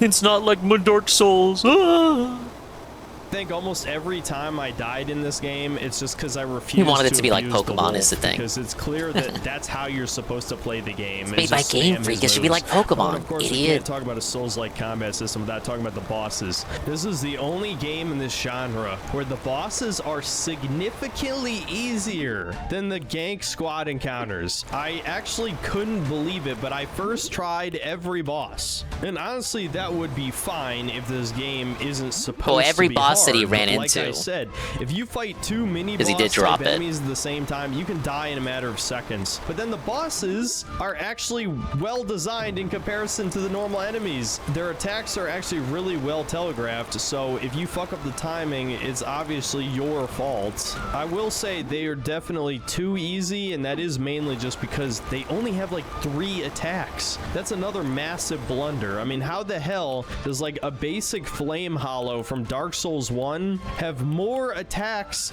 than a fucking boss in Beast of Reincarnation? That just makes no sense. And for at least the first 2 zones that I played, the major boss of the area is fought twice, with the second time it has 2 forms, and the second form only added like 1 new attack. I'm not even joking, so it didn't even really change No anything except exaggeration. double the boss's health. I don't want to go into too much more detail here, but just note this combat feels like utter slop. Between the fact that you can cheese enemies with arrows, cheese them with the dog, enemies having incredibly inconsistent telegraphing with their attacks, with some being lightning fast, others being a little too slow, and the AI just seeming a little random at times, it not being designed for gank squad encounters. I guess you could argue maybe Game Freak intended you to use stealth first to pick off a couple enemies, but the player's not going to do that. They're going to run into the crowd of 5 robots because you want to kill all the robots at the same time and feel like a badass. That's how these games go. Okay, so Definitely overrated game. A lot of it because it's free and India. This has a lot of weird superfluous I see. RPG I see. mechanics Look, I see that are those not letters. I satisfying choose least. to It has read the India. basic leveling Indy. system from the Souls games. We're starting to except get. there's only Oh, 3 stats. did you see? We're starting to get Indian Souls-likes though. There is an Indian Souls-like in development. It might already be out. And I don't really have a problem with that, except leveling up just doesn't feel that satisfying. What I have more of a problem with is this has a literal skill tree. I mean, look at the background. That's a tree. And for the sake of time, I won't really break this down, but most of your interesting skills are unlocked by beating the bosses, and this is really just to upgrade them or unlock other passive abilities or increase some stats of some kind. You get the idea. Not really a noteworthy skill tree in any way. There's also crafting, which I hate in every video game. At least it seems to be fairly simple here, though you have to gather cooking ingredients. Yes, cooking is another thing to boost Just your like Kingdom stats. Hearts 3. I don't like that This either. looks like You it'd can be a upgrade great your spot equipment. for At least that's simple ingredients. enough. You just have to upgrade the robot walker to unlock the different levels of reinforcement, and that just costs money. And I don't know if this is because I pre-ordered the game, but I had like a fuck ton of money at the beginning, so that kind of feels like pay to win. The level design is questionable. Like I said, the first zone is a mini sandbox, and I explored most of it and barely found any interesting items. The different weapons you can find all have these very inconsequential abilities attached to them that activate when you parry, like deal 3% more damage for 5 seconds. Yeah, that's dog shit. You can also equip little charms that boost your stats in different circumstances. The dog can also have his own equipable items. Nothing really that interesting, you know, just generic mechanics you've seen in a million other video games. And that's kind of just this game in a nutshell. Now, as for the story and characters, this is the part of the game that was impressively bland to me. Like, I never gave a single fuck about any character on screen or what the story was or the universe. It just Actually comes sounds like the across as a same issue that generic Stellar Blade ran into. post-apocalypse where Gaia or whatever mysterious life force of the planet is taking back over, fighting against humanity's machines and pollution or whatever the hell. Apparently, humans had to place their consciousness into robots to save themselves from a cataclysm of some That's what our kind, life will be right? 30 That's years why from now. The characters view plants, you know, life as the blight, but them, soulless golem machines, literally, are the good guys, which obviously they're not, you know. You can see that twist a mile away. So your main character, Emma, is one of the few humans, but she has been poisoned by the blight, having some of the plants grow in her hair, and she's probably one of the most boring characters I've ever seen. And yes, that is a plot point, that humans sacrifice their emotions. I'm sure that's tying into the theming as well. And it makes for an incredibly bland protagonist, and I don't even mean that in a sexual way. I don't care that she doesn't have giant tits, wide hips, huge ass, etc., etc. Though those would probably help. She just looks boring. And if you're gonna have a blank slate protagonist, here's a little tip. Don't make them talk all the time. For some reason, Game Freak thought it'd be a good idea to have all the other characters constantly engage Emma in conversation. She just has this dead-eyed Teasmo look and always responds with like 2 or 3 words tops, which just gets really old really fast. There's other characters. There's like a little girl, there's an old man, there's a ghost of a young girl, there's... I feel like you see this a lot in, how to say this? Because I feel like you had the same issue with Stellar Blade, right? Where people like the gameplay, and they like to look at the characters, like, oh my god, it's a return tradition, the characters are good looking, they're not woke. But it comes as like a trade-off of the writing quality being like whatever. Other characters with animal companions, but really the only one worth talking about is the Wolf Ku, or more specifically his relationship with Emma. Okay, I am not reading into this, I swear. This is not like my White Choose the girls Kingdom fuck review, dogs. but they definitely had some you just know vibes going on here. Not only did Game Freak Well, I guess in this case it'd be James Asian Cameron's girls fuck white Avatar dogs. with, like, the hair connections, which I want to remind you, that's how the Na'vi had sex.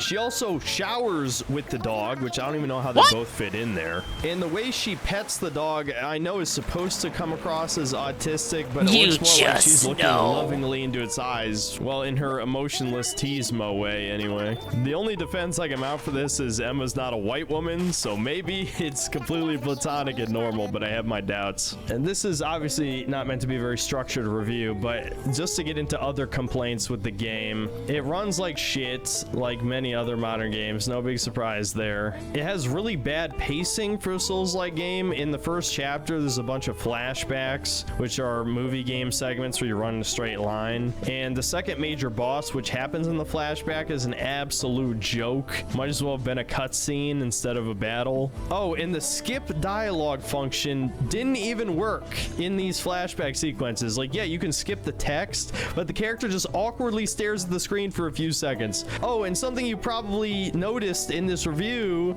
somehow Finally, the game white girls broke get a my break. webcam. I thought my webcam was breaking for whatever reason, you know, but no, it turns out it was the game, because it still works in any other game. I made sure to check afterward. Never seen that before. I suppose if I had to bring up one other cool thing that happened in this game is that the characters talk about how you're never supposed to look up, and so naturally the player's gonna look up into the sky, and of course doing this kills you. Now it's kind of handled in a cheap looking way. You can't even really tell what's wrong with the weird crescent moon thing. I'm sure it just like fries your brain or some shit. But I'm really grasping at straws to look for things to compliment. This game is just slop. So in conclusion, should you buy Beast of Reincarnation? Of course not. You could probably very easily find an hour worth of things to complain about when it comes to this game, but that would require me to Wait, is that play more than alcoholic? 5 That's not- hours that's of not it, lore which I accurate. just didn't want to subject myself to. I think everyone's gonna forget this game even exists in a week. It's not even the first time that Game Freak has made a non-Pokemon game. They've actually made several, but people have forgotten all of them exist because Pokemon's the only successful franchise they've ever made. And obviously that's for good reason, because these people have no talent, no vision, no passion. That's why they made the most soulless generic action game of all time. It's not even really worth going over the issues again. Just know the combat is jank slop and it's not meaningfully challenging. You never feel like you're getting better at the game, which is a big part of the appeal of Souls-likes. No, this kind of feels like another fake-ass video game like Mind's Eye and some of the other games I've covered in the past few years. A glorified money laundering scheme. You would think that Game Freak finally has the opportunity to make a game that isn't Pokemon with a sizable budget, that they would pour their heart and soul into it, but I guess the company has no soul. So instead of talking They're about this game any soulless. here, let's talk about Game Freak for a bit. So I don't think it's a surprise to anyone by now that I like so-called baby games, you know? Mario 64, Banjo-Kazooie, Spyro, Crash, Oh my god, it's Spyro. etc. Oh my god, it's Spyro. I was a big Pokemon kid. I never really got into the competitive. That was more my brother, a certain Regal Frog of some kind, who got into that aspect of the games. Me, I just liked collecting and raising the little monsters. That was the ultimate simple appeal of this franchise. Pokemon wasn't the first, but it definitely perfected the formula, at least the emotional investment part. The you have art been design replaced in by Pokemon Power World, Game was Freak? top-notch. And unlike many other games in the genre, you're actually heavily incentivized to raise the same handful of monsters from start to finish. I've played a lot of Pokemon clones over the years, and all of them tend to make your best buddies disposable in some way, whether you're literally fusing them together or feeding other monsters to them or evolving them and then unevolving them and then evolving them again. Or in the case of the indie ones, they usually have horrific art design because the artists are either mentally ill or furries or both. It's really telling that the only real competition to Pokemon has been Pal World, which isn't even in the same fucking genre and shamelessly rips off the art style. So maybe it was purely by accident that Game Freak created this perfect formula and also had Ken Sugimori's art to carry the early generations. But the real issue is that Game Freak never innovated the formula. They just added more and more gimmicks. Gimmicks that usually Such a shame he doesn't do the art today. But for 99% of the player base, it was fundamentally the same game from start to finish. You catch 6 monsters, collect 8 gym badges, defeat the Elite Four and the evil team of each game, and you could basically just button mash the A button through most of the fights. It's completely mindless slop, kind of carried by nostalgia. Yeah, I think the current art director is like Omori or something. But again, the majority Might be getting my wires don't crossed. care about that shit. The real issue is people kept buying these games for years and years and years, and so of course You we finally fucking get to reward Gen these 6 guys, when and Game you Freak get finally fucking dog decides shit. to bring Pokemon into the modern era with 3D models on the 3DS. And I then liked they X and turn Y, I it don't into care. brain dead slop. I've talked No, about it this wasn't. before No, it wasn't until years Gen 7. It ago. wasn't until But Gen 7. Gen 6 was Mega Gen 6 was Evolutions, good. despite being a really Gen cool 6 was good. gimmick, completely ruined any Ah, tiny Gen 6 was semblance keto, of no. challenge these games had. It turned them from baby games into fetus games, which I'm not going to go into the distinction once again, but this is something I've noticed a lot with children. He went into the distinction between baby games and fetus games in the Donkey Kong Bonanza review. Children's games these days. There's no such thing as family-friendly video games. It's now games explicitly for children and games for adults, which children also play. And obviously this applies to all kinds of media. I could talk about children's cartoons and films and stuff like that, but when it comes to video games specifically, I'm usually talking about challenge. Yes, writing for kids is also pretty embarrassing. If you've been watching any of my streams in the past month, you've probably seen a bit of Skylanders, and holy fuck, I kind of feel bad for Zoomers because it is nothing compared to the games we grew up with. But the real issue is that But, you know, even those games are old now. Because of how They don't make brain-dead Skylanders anymore. easy it is. Yes, you could make the argument that Pokemon Red and Blue are not that Why am I playing difficult, Animal Crossing? but What's the compared challenge? to everything Gen 6 onward, it might as well be Dark Souls. Trying to come If it up with wasn't for layouts the that fundamental satiate my core concept autism. being so strong of capturing these creatures. Fortunately, I'm raising them, never being attached to satisfied. them, all that stuff. These games have absolutely zero appeal these days. There's nothing fun about just mashing the A button to win every single fight. But people will still buy this garbage anyway because of the Pokemon brand name. It's pretty sad that no matter what your politics are, we can all agree that Scarlet and Violet was pretty much a dog shit video game. Why Looks do we like have to shit, bring politics? ran like shit, extremely What? brain dead easy. Pokemon designs are What does awful, politics have to do etc., with, like, etc. thinking that's a bad Obviously, game? Me being who I am, I would also talk about the extremely obvious DEI Oh. designs that just look disgusting. But Well, yeah, people the characters still do bought ugly. the fucking I don't- game anyway. I think I it's don't- like the I- second I also highest think selling that- Pokemon game I don't now think or that's something partisan, insane though. like that. What the hell They- is wrong with they the just look attendees, ugly. man? They really are the new Disney adults. And Legends ZA probably had the Let's not worst get carried away combat here. system I have ever seen, maybe in any video game. And the entire game's budget was lower than the Super Bowl ad. But the sad fact of the matter is that companies can Well, doesn't that afford to just speak piss about off how their expensive consumer Super Bowl base ads fans because are there's these days. millions of goy cattle out there that'll buy the new thing with no fucking brain, especially as these corporations continue to expand to alternative markets like China, you know? There's enough money globally to keep any franchise alive. I don't know, to repeat myself for the third time this video, I just find it incredibly sad that Game Freak decided to waste the billions of dollars in profit from the Pokemon franchise on advertisements, which I guess at least makes business sense, even if it is scummy. And we've listened to him shit on James Bond 007 First Light and Assassin's Creed 4 Black Flag Resynced. And then this is his video on Beasts of Reincarnation, ending with a retrospective on the rise and fall of Game Freak. No, this isn't the fucking wolf guy.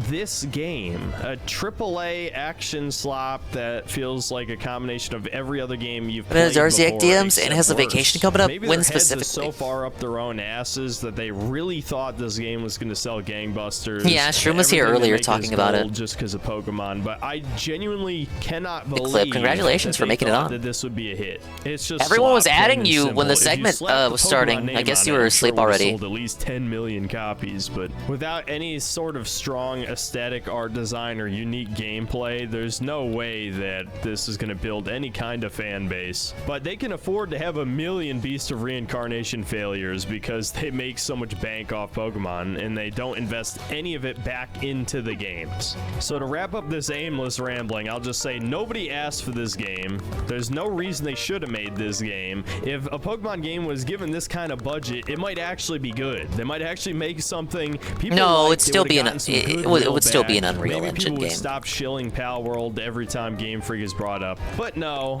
they had to miss that slam dunk and just create complete slop for no reason that no one will ever care about. We're all going to forget about this in a week, as I said. And yeah, that's kind of tragic, I'll be honest, because I'll always be a baby gamer till the day I die. I might be a complete edgelord and say, you know, all sorts of offensive things, but at the end of the day, I still like all of Nintendo's major franchises. I just wish they were good again. But I guess everything has to suck now. The gaming is dying and everyone's killing it. The publishers, the developers, the customers, and basically you. everyone who isn't me. I'm never at fault ever. I'm the best. That's about it. See you next time, guys. I think he believes that unironically, though. Let's fight. Yeah, let's go. I got you. I'm boss time. I'll take you. Yeah, die. Yeah, okay. You know, I don't know what I fucking expected. I'm gonna be honest. Video on the I don't know Silent what Hill I trailer yet? expected. No, he doesn't really do This is a videos like modern that game where in he just nutshell. talks about a Modern trailer. Game, not real. There's nothing about this is real. He'll review the Everything game. is fake. The last time he reviewed, I think a trailer was like for the Fallout TV show when it was first coming out. So, alright, to wrap up Synthetic Man, we have one more. I don't know what this video is about. I guess an indie game? Or it might be a general, all-purpose rambling style video.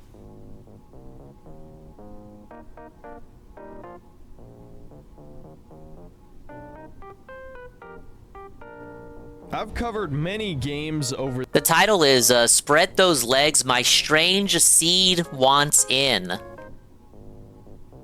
I don't know where he's going with this!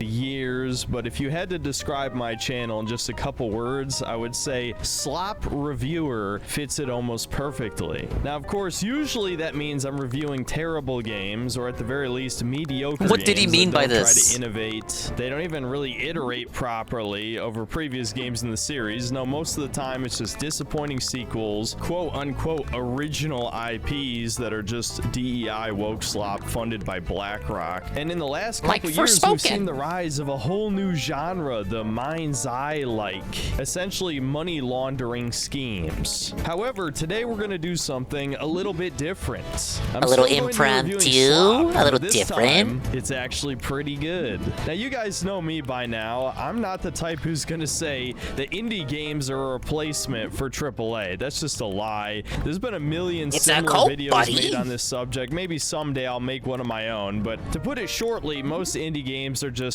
highly derivative either of each other or of older games we all grew up with, whether it's puzzle platformers, Half the time it involves people who made those games you grew up with. Builders, Vampire Survivor clones, the entire friend slop subgenre. These are all types of games that have been made 100 times before. While the subject of today's video, Strange Seed, is not completely original or unique by any stretch, at least it is significantly different than its inspiration. It's essentially a Spore-like. Well, I guess it's more like an action-adventure game. A lot of people were disappointed by that game. Inspired by the Spore creature stage and with elements of Souls-likes. Now, I know some of you groaned as soon as I said Souls-like, but trust me, it's not really that type of game. Guys, I promise it's not a Souls-like. I promise.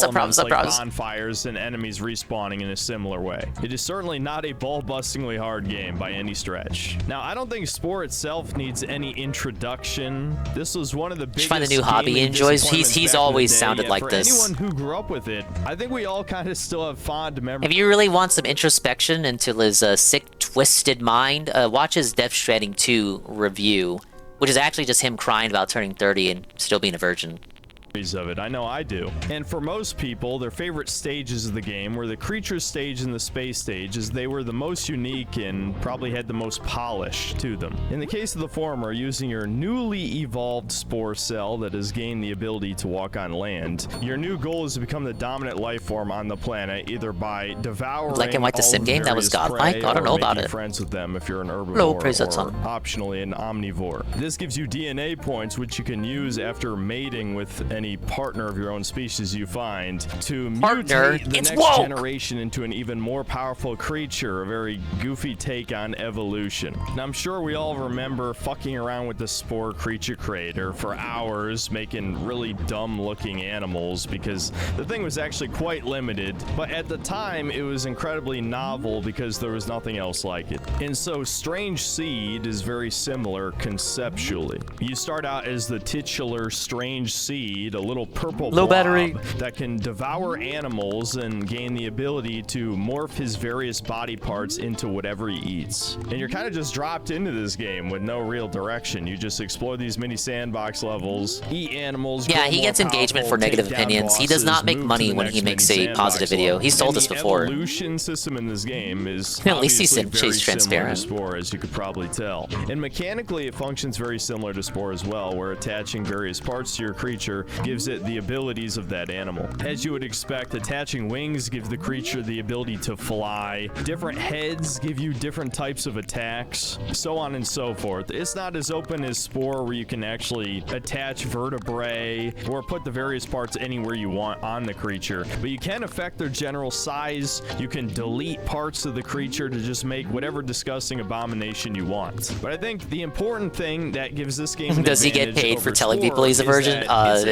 Jury's out on that one. Let's be honest, Spore was basically a glorified tech demo. You're on a randomly generated planet. In some ways, it was kind of like the original No Man's Sky. So there was nothing really handcrafted about the levels. Here, this is, you know, like a traditional video game. This reminded me a lot of a PS2 sort of hidden gem game that you had a fever dream about playing as a child. You try to tell other people about it. I relate to that comparison almost too much. You're not even sure if it's real because last time you played it was when you were like 7 years old, and no one ever talks about it online 20 years later. Despite this looking like a Unity asset flip at many points, it genuinely has soul. Just the core concept carries this game so far. And you know, this is a Synthetic Man review, so I'm not going to glaze this game, as you know. I'm going to tear it a new asshole in a second. But I do have to make it clear right at the beginning that I had fun playing this from start to finish. He enjoyed it. He liked its many limitations and its incredibly poorly designed combat, call him hateful. Which of course, you know, it's one of my reviews. So let's talk about the gameplay really quick. So the combat is bafflingly bad. I'm going to put it that simply. So as I just mentioned, your creature's attack is usually attached to whatever head part you chose, but sometimes arms, legs, and even your creature's tail can have an attack, and you can have multiple different attacks equipped at the same time. I think that's all great, but there is one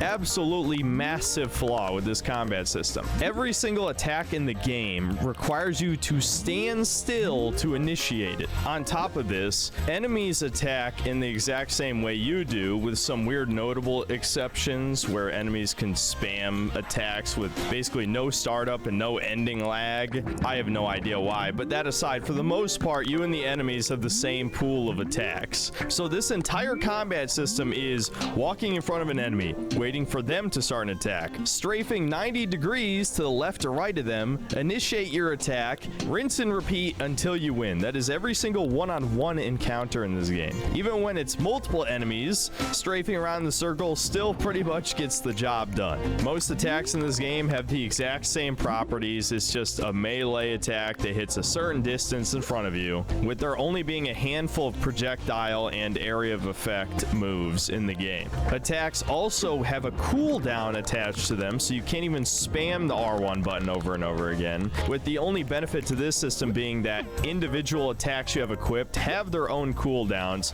so there is actually a pretty big benefit to your DPS to have multiple attacks equipped. That's something I didn't even figure out until most of the way through the game, but that's about as far as the complexity goes. Now, I could autistically dissect every type of attack, but genuinely, if you just look at the screen right here, you can see this combat is fucking ass. This game is either mind-numbingly easy or unfairly punishing with no I can see why he might be player input for any skill I can see why he might other like than it. the strafing I just mentioned, and building a creature with a sufficient amount of speed that you can simply just avoid the few enemies in the game that have deadly AoE attacks. And even then, near the end of the game, when you start fighting mantis shrimp, if 3 of these guys are chasing you, you're not avoiding their punch explosions. You're just gonna fucking die. And this shouldn't surprise anyone either. You're gonna lose, you're gonna the lose, you're player gonna attacks lose. are wildly unbalanced as well. I'd say about 80% of the moves in the game do roughly the same This is amount what he of likes, damage yes. and have roughly the same hitbox. He will in play- front he will of play you. this in But then lieu the of, last 20% minigames. consists of the AoE and It's like multi-hit it's moves. like a fine In the case of distraction when the kinda enemies game. have AoE moves, if you don't have a fast enough creature, you're just fucking dead. But when the player gets Oh, yeah, access yeah, to how'd your them, big they're walk the thing best go? general purpose attacks in the game, whether it's dropping mushroom spores on He doesn't like people, Friendslaw. or in the case of the pigtail, just straight up farting. Yes, ripping ass is one of the most Indie powerful game of the moves year. in the game. And now that I think about it, that's kind of soulful and hilarious in a Yeah, I completely hear a lot of retarded people are way. down with it. As for the multi-hit attacks, this isn't something I discovered in my first playthrough, but when I experimented with them in You my have to go in second, blind? I realized Yeah, how isn't it like, stronger these are than It has an actual ending and there are puzzles to it, so if you watch someone else play, you're gonna know the answers. I don't think the puzzles change or anything. I have seen people play it, but not like passively, not like actively paying attention to the puzzle solutions and whatnot.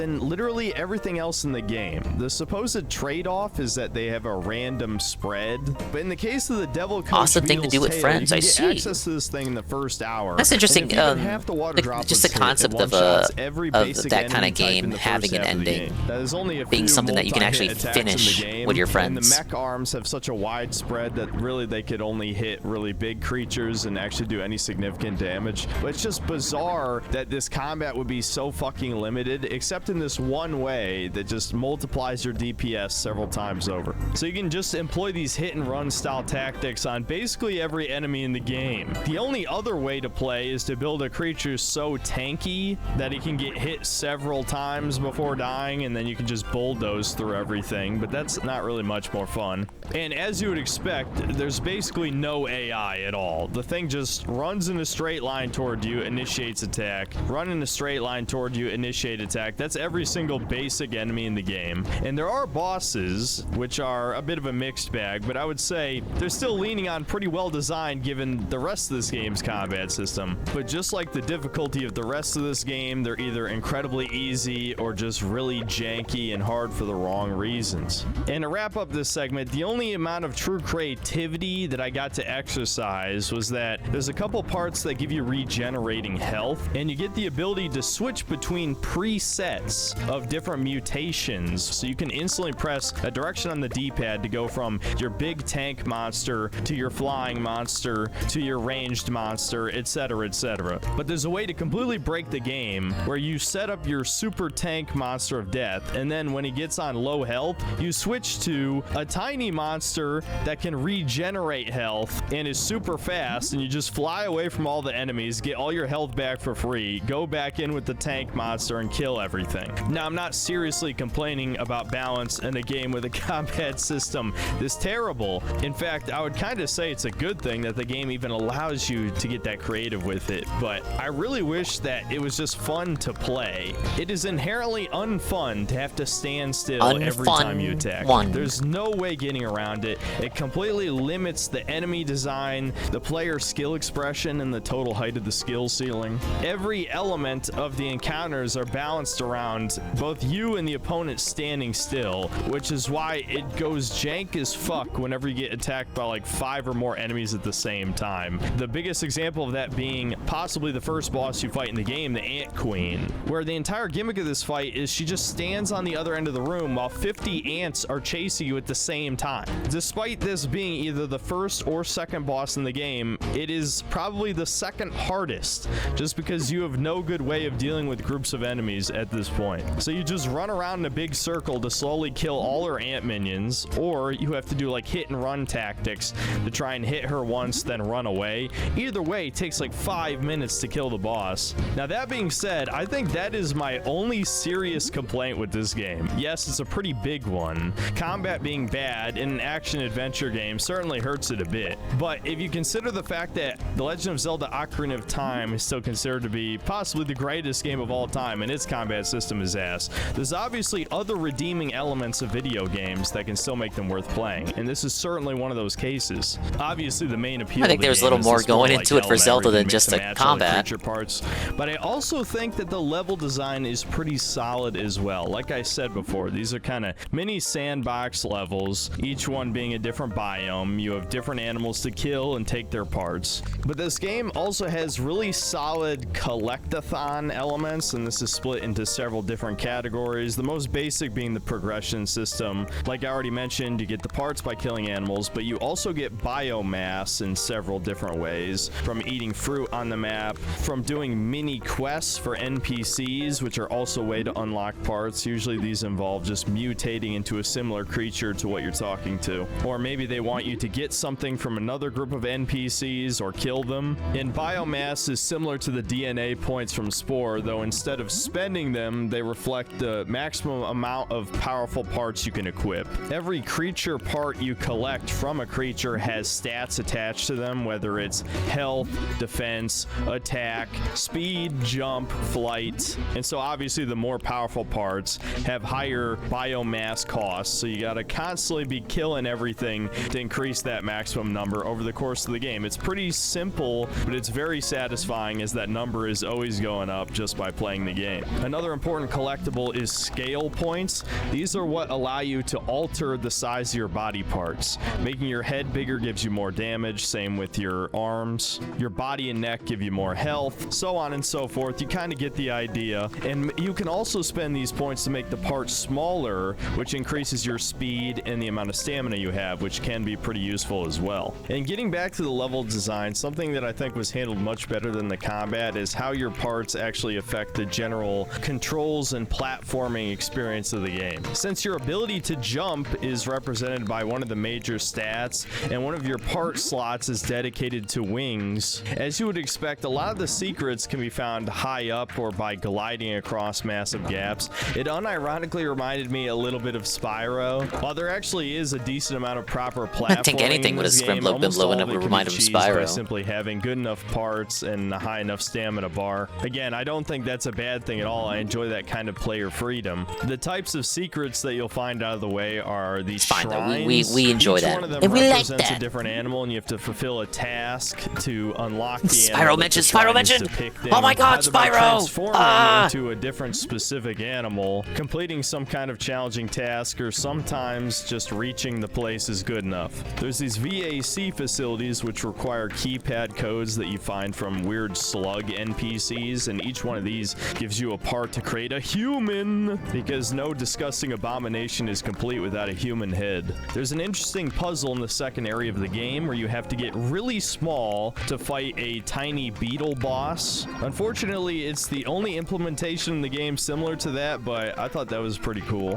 Another example is there's a cliff's edge in the third area, and there's actually a loading zone to a secret island level at the end of a huge gap. And so you have to build the perfect flying creature with a combination of jump and flight stat and reducing the weight of the creature and getting as much stamina as possible. So that's kind of like a puzzle in and of itself. And yet another one I enjoyed is about halfway through, you explore a secret laboratory, you learn the lore about how these strange seeds got created that can morph into various different creatures. Apparently, your character was created by a woman. Ew, woke. Am I right? Yeah, unironically, the good guy is a female scientist. Oh, come on. Lucia, Yo, we gotta push back on this. Hi, Schnitzel. This is Synthetic Man.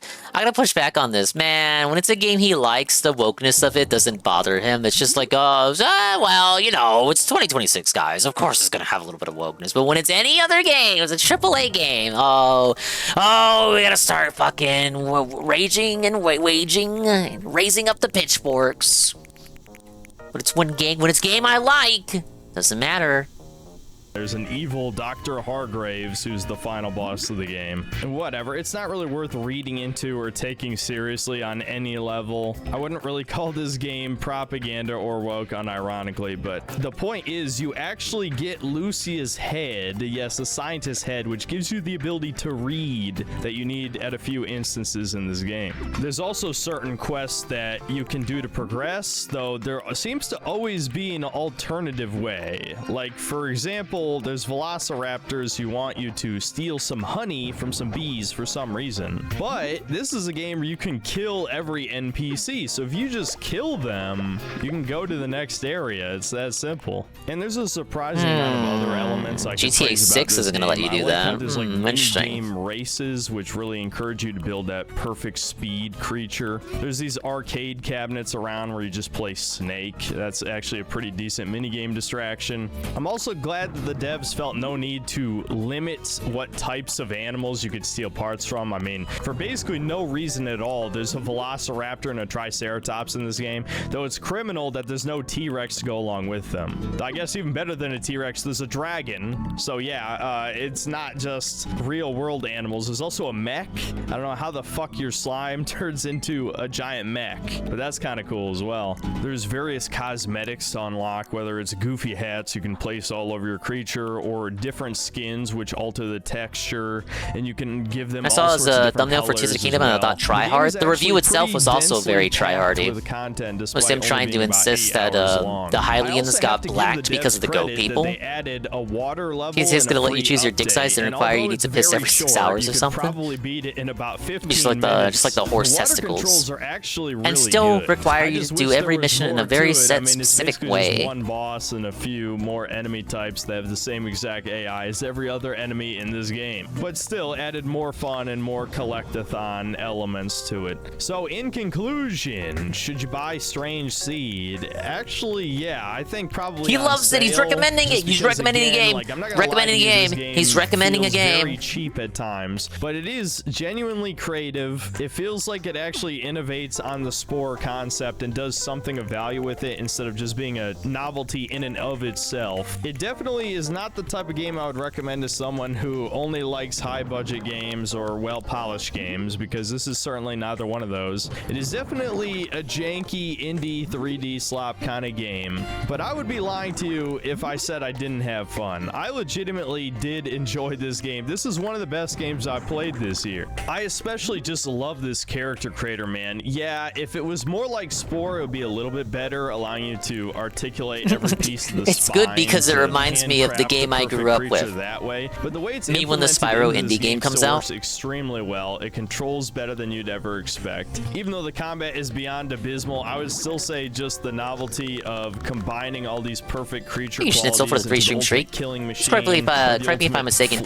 Is he actually a believer in the Great the Greater Juice conspiracy? Yes. Yes, he's one of those. In the free update is surprisingly good too. That's just inherently fun and novel. Yes, that's on its true. own. Maybe just because I played over 1,000 video games. He doesn't really go into it on his videos, though. You have to tune into his streams if you want to hear him talk about that. And I think this game satisfies that. I've always wanted a sequel or spiritual successor to Spore. Of course, EA was never going to give any of us what we want, but I genuinely think Strange Seed is a step in the right direction. It just needs more. This definitely needs a sequel or maybe more updates, maybe a paid DLC. I'd be fine with any of those things. It definitely needs the combat system to be revamped because as it stands right now, it's just incredibly unfun and boring, and it's really the only negative I'd hold against this game. Everything else I love it, is charming but it's or fucking interesting boring in some way. But the combat's gotta go. And I think maybe the progression system needs a little better balancing because the new creature parts in each area just being better than the old ones means that all of the end game optimal ultimate life form creatures are gonna look the same.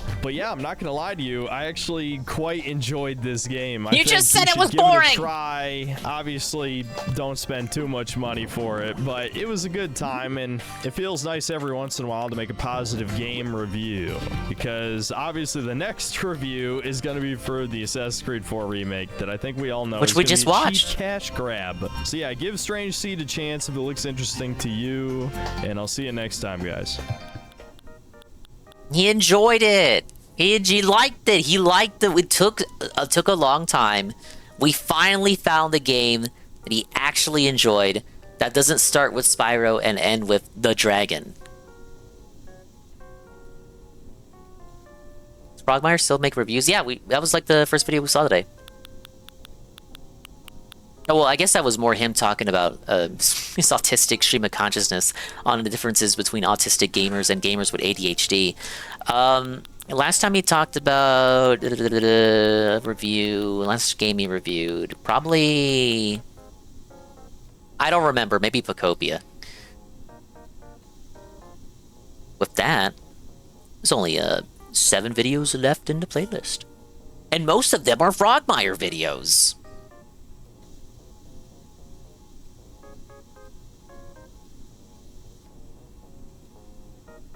He didn't review Star Fox, but he talked about it. He talked about the Ocarina of Time remake.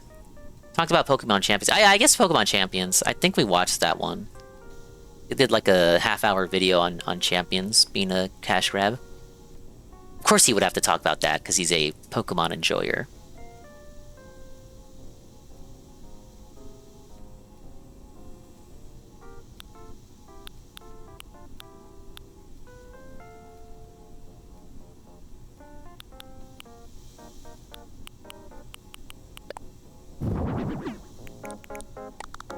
This is my apparel shop. There's a lot of discounts, but all the things that are getting discounted are things that you don't want.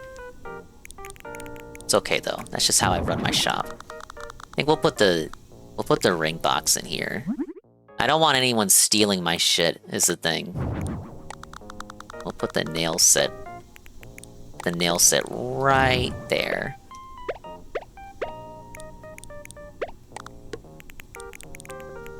Whole ass glass case just for 1 ring.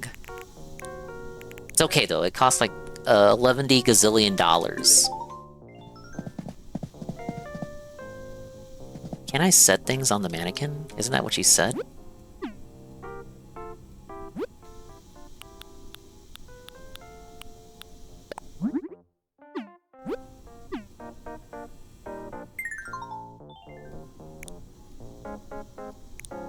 Dinger avoids the 1 hour Arlo video for another day. We actually didn't do any Arlo. You want to do Arlo?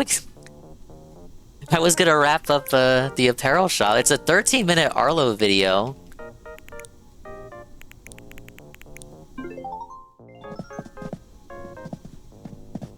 No, everyone's favorite. Do it. Let's finish up the shop first.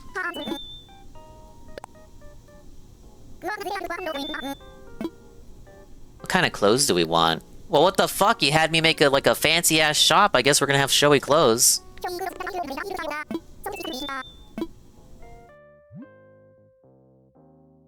Who do we want to manage the shop? We need someone fancy.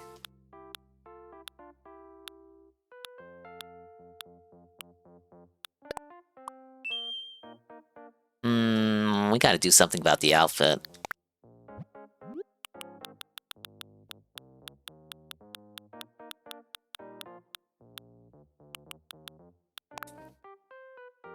Don't make that face.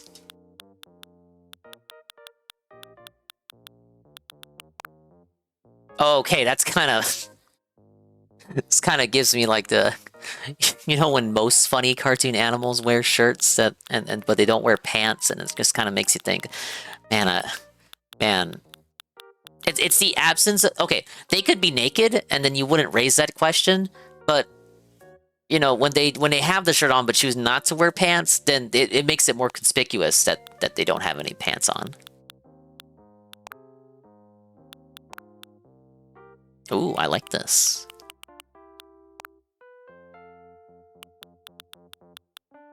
Just doll him up like he's at the Playboy Mansion. This works. This actually covers his whole fucking body. Let's go with that. Yeah, Dolan Duck style. Got that peen out. He's got the guns out. Alright,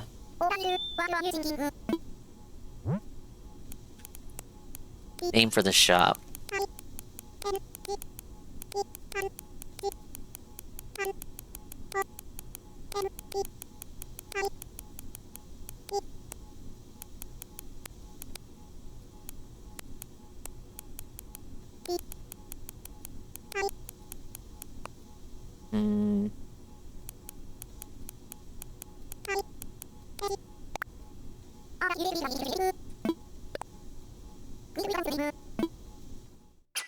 Perfect.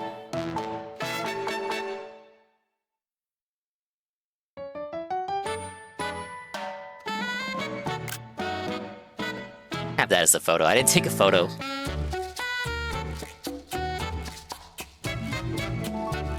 Of course, fucking Viche is the first customer. I think that looks pretty good. I think that's a nice little shop there. Oh, they trapped... Was Sherb shopping, but we trapped him behind the counter? Nobody thought Donald was a role model? Well, that's true, he's not.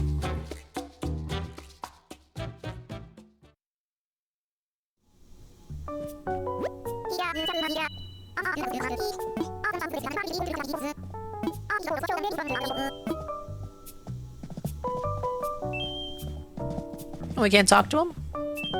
Oh, they don't have any dialogue for shopping around. We'll just say, we just wave at them and say hello.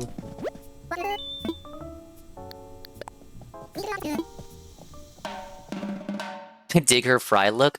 She looked like the Squid Sisters in Animal Crossing New Leaf on 3DS. It was the last facility I had to build. We did it! Yes! Well, we finished development work for the islands, but so much hard work. But just think of how many folks will enjoy visiting here. Alright, we need to hear from the person in charge of decorating Dingerkrabby and D. Morty, a few words? I'm so happy, you guys! Ah! Thank you. And last but not least, let's take that celebratory photo. Ah, yes. I always like to do it from the front. But, don't. Never mind. No, wait! The reactions! No, I'm not elaborating.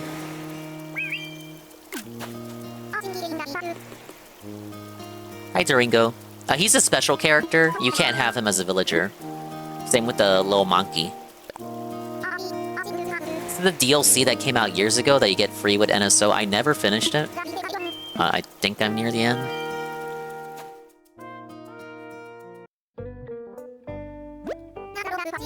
Now that all the facilities are complete, we can finally hold our special event. It's been a long road to get to this point, but time just flew right by, didn't it? Things sure have gotten lively around here. What with the vacation homes and all the amenities? We owe our clients gratitude, yes, but we were only able to come this far because you all worked so hard. Nico, Wardell, Morty, thank you so much! It was nothing, you guys. I really am so thankful to you all. What the fuck do they have on that pizza, though? And now, let's head over to the venue for the special... Yeah, let me put leaves on my pizza. I know people do that. I'm not one of those people.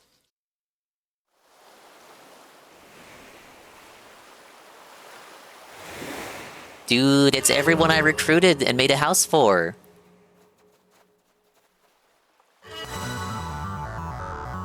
It's gonna be KK Slider. It's gonna be KK Slider. It's gonna be KK Slider. It's gonna be KK. There he is! There he is! It's Saturday! He's supposed to be, like, he plays on Saturdays. In the old games, he plays on Saturdays. There he is! Look who it is! Look who it is! There he is! This was worth the 80-hour DLC storyline.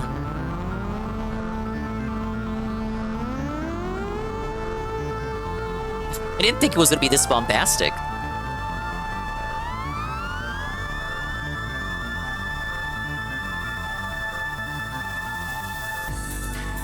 Oh my god. Everyone's in sync! Da da da da da da da da da da da da da bang bang bang da da ba ba ba. Famous designer, that's me. I'm the one. I'm the one. Me, Ree.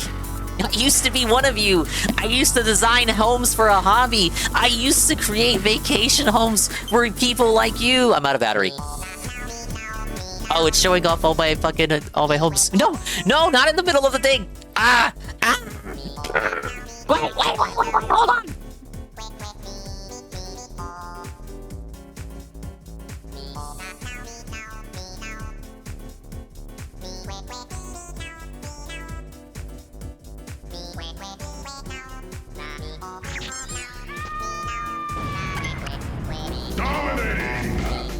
It kept going. Perfect. Oh no! That's such a convenient moment for that to happen. Like, oh my god, any other time, huh? Alright, look, it's gonna show the rest of the houses. Oh yeah, Lionel just wanted a place to take a shit. Oh, press the D-pad? That's true, you do! Look at me go! Ding Dong Daimo Buffet. I forgot that's what I named the restaurant. Oh, that was like months ago. A couple of these are from today and yesterday.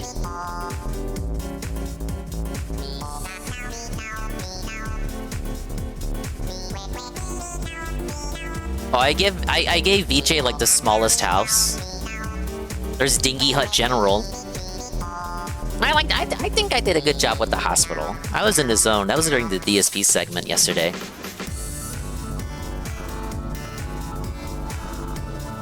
Although copy, although it's like doing the worm. See, now that's Cece's house.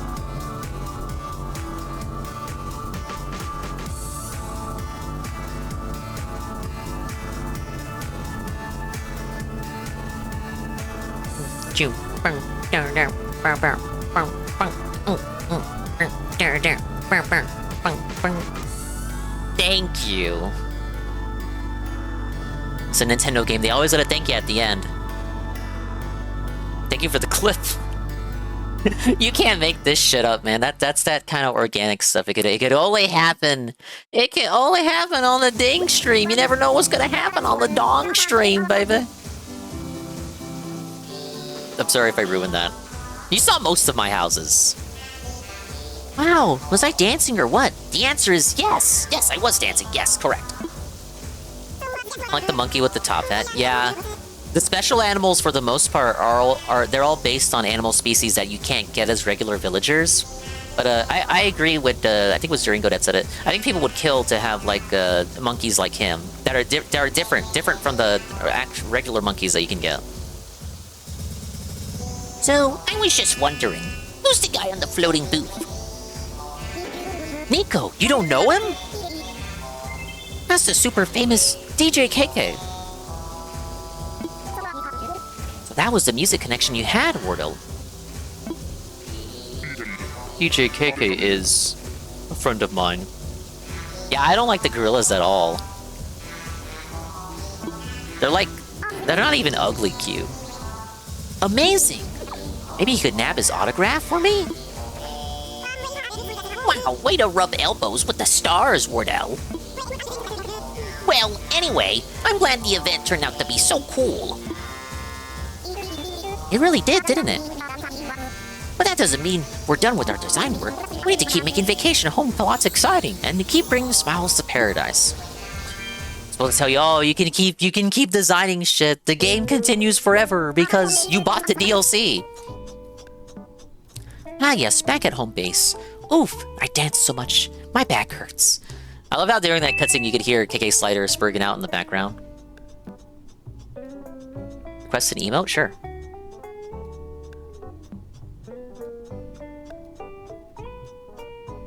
You personally cropped it.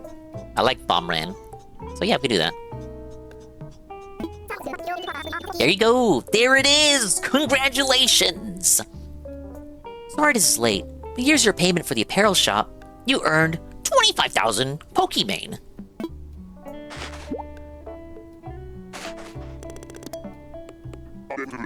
I left some products for the music festival at the apparel shop. Thank you, Wardell. Say, why don't you go check out the shop? Take the rest of the day off and go let loose. I look like such a poser. Dancing your heart out is a great way to express yourself. You should go dancing. I learned a few dance reactions. I can't wait to bust out these moves. Was that your reward for completing the DLC? Yep, play my $30 DLC if you want to unlock special dance reactions. Oh my god, how do I do these? Here they are. Grooving, hop, groove right, groove left, soak it in, side to side, island stop, airplane, twisty dance, shimmy, turnip patch, and arm swing dance. Oh my god, what's that last one? Wait, what is this one? Wait. Okay, good. Good. Legally distinct. That's how we like it. That's how we like it. We like that, and we like that.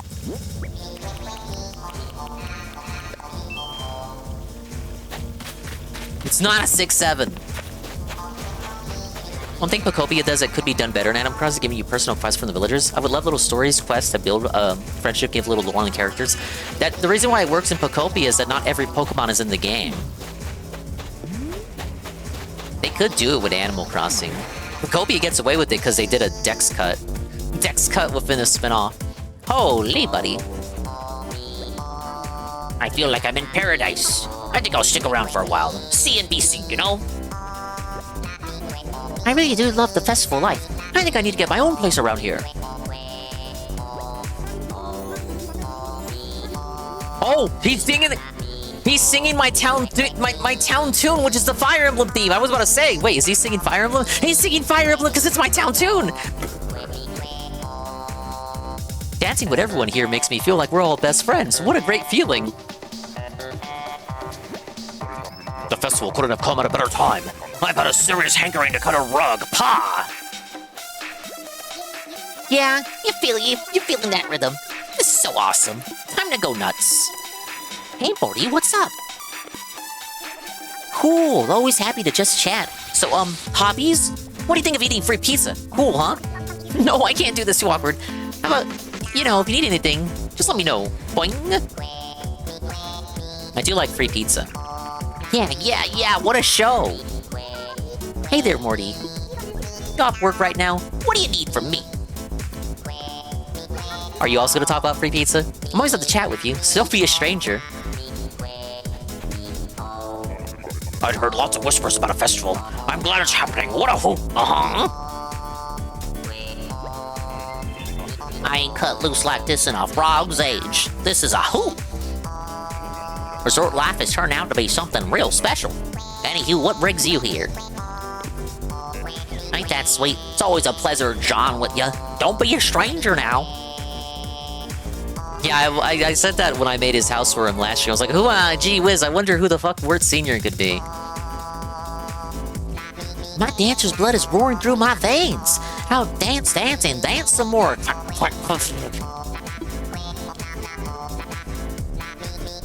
Oh, Morty, darling. What is it that I can do for you? I can't do that catchphrase. Oh, well, in that case, mission accomplished. Nice catching up with you, Morty. The best will put it in come at a better time. I've had a serious... Oh, wait, it's the same... This is the problem with New Horizons. They reuse dialogue. It's too much dialogue reused. There's more unique dialogue in the GameCube one. It's my wife. Music festivals are so much fun. The moving beats have really got me moving. Laba. Oh, I like a little t-shirt. Look at a little t-shirt and flower crown. I'm always up for a chat. It's good to see you. Feel free to stop me anytime, Laba. Why can't you move to my town? She was my first Animal Crossing wife. I ain't cut loose like this in a frog's age. Oh my god, it's the same shit. Always reusing Wirt's dialogue. Why are they all the same freaking personality? Oh, it's the theme. It's the theme. He's singing the theme. This guy says the same dialogue but replaces frog with bull. Literally the same two NPCs next to each other have the same line of dialogue. You're breaking Squirrel's age! He's saying the same dialogue! He's saying the same dialogue! 3 NPCs, one after another, have the same exact dialogue tree!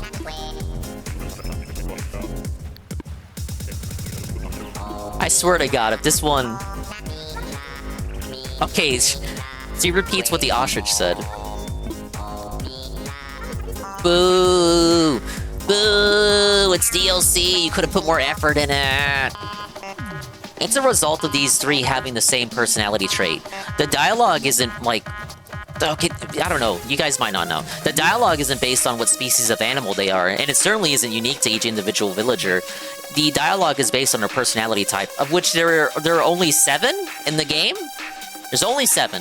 So you get repetitive dialogue quite quickly when you can have up to like fucking 10 villagers living in your town. And some of them can have duplicate personalities. So you can have like 2 Jock villagers or 2 Onesan villagers. Is anyone hanging around as like a loner? Hi, Beer Joe. It is a vertical stream. Try and get out. We were watching videos at the top side of the vertical stream, but we wrapped up.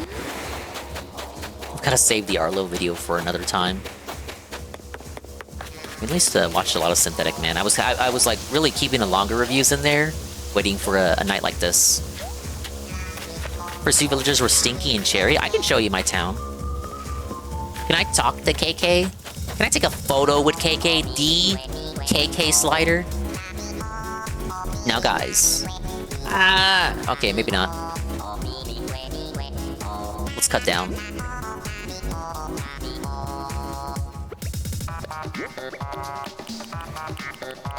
Hit him with the 6-7.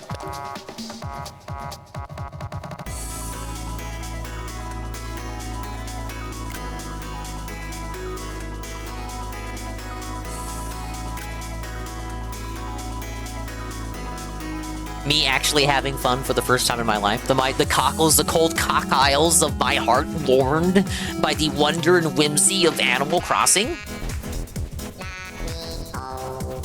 Why is my character long hair? I don't know what you're talking about. I'm gonna debunk that right now.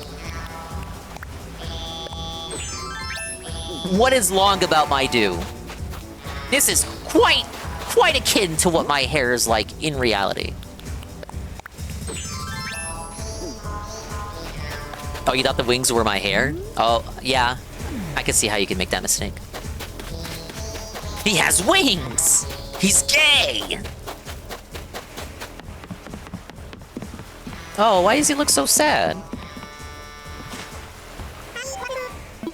Oh, we just like... Well, let's go dancing. Yeah, let's go dancing. I love it. I can already feel the music. Wait, what's gonna happen? Oh, does it repeat it? Oh, wait, that's actually good, because, like, that's a good thing.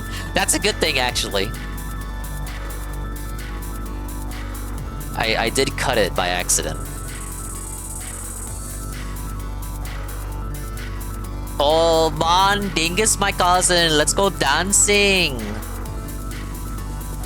Let's fucking cut the rug, dude. If DDR arrows show up, I'm fucking home screening.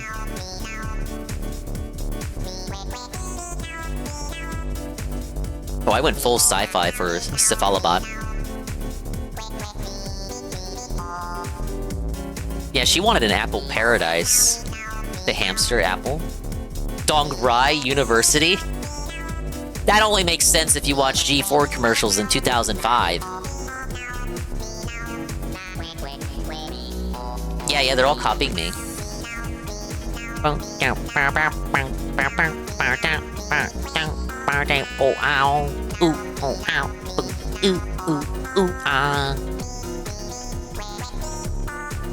I do like that they gave, they did give KK, Gao Gao as one of his sounds since his inclusion. I like KK Slider. I do like that they haven't forgotten about the older special characters, even with these newer entries, like adding more and more special NPCs. Still got KK Slider there. You still got Rover. They even found Tortimer. They even gave Tortimer something to do. It can't technically count as Vocaloid music.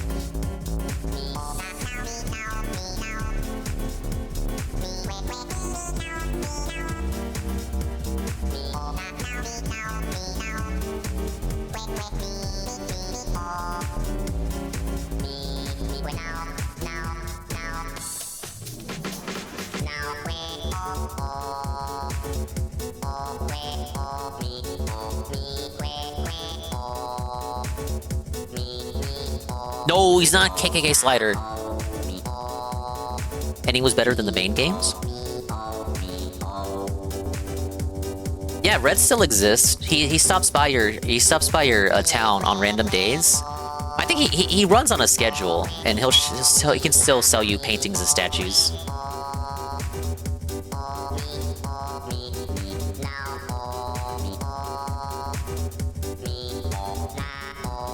It was a nice DLC. Really, the hotel they added with the Switch 2 edition was just kind of a cut-down version of this DLC. Probably for people who bought the Switch 2 edition but didn't want to buy the DLC or didn't have Switch Online. It was nice to play through it, even if I did kind of stretch it out over the course of a couple months. It made for nice restream bait. Nice turn your brain off and just design a couple vacation homes kind of DLC. I guess it's an extension of me with my overlay autism. Graphic design is my passion. So too does it extend to building vacation homes for funny little talking animal fellas. I know that this DLC was based off Happy Home Designer for 3DS, which I didn't play. That was a whole ass kind of like spin-off that came out after New Leaf. It wasn't a DLC for New Leaf, it was like a whole ass game. I never tried that one. When it came out, I saw that it got bad reviews, which was quite unique for an Animal Crossing game at that time. A little did we know it would get worse with like Amiibo Festival. No, they fucking neutered Mr. Rossetti. He's nice now. He's the nicest guy ever. They fucking sanded him down, sanitized him. He's too nice. They took away all his edge. He's edgeless.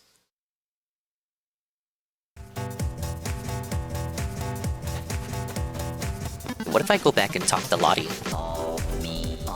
Yeah, they buck broke him, man. He ain't the same. They even fired him. They took away his job. I remember that was like a big news article when the game was still coming out. It reminded me of when they put out articles for that episode of SpongeBob where he gets fired because of the economy or something. They're like, oh my god, SpongeBob is making a political statement. And then the whole episode was just an excuse plot for SpongeBob to do other jobs while he, gets his job back at the end of the episode. But there were articles coming out saying that Mr. Rossetti was fired because they interviewed one of the developers and he jokingly said that, oh, yeah, he got fired so he doesn't yell anymore. He's still in the game, he just doesn't do the reset shit. In New Leaf, he would only do the reset yelling if you built his surveillance center and then like consented. If you consented to being yelled at, then he would yell at you. But if you didn't consent, then he would never appear. So you could just have him not show up in that game. But at least there was an option to be yelled at if you wanted it. There is no option here. No option to be yelled at. He's just nice guy, cucked, buck broken, raped, fucking disemboweled, all of the above. Rossetti needs to unionize. In the original games, I think you could like break into a surveillance hideout, and it'd be like you were in his house. It's just like nice little mole hole. You can see him spying on the town, which isn't weird at all.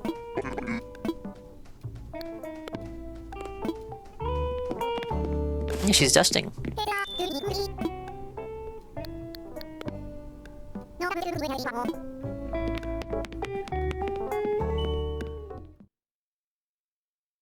Who reported him?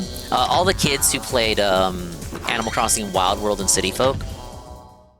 Nico's list upstairs? I didn't even know he had one.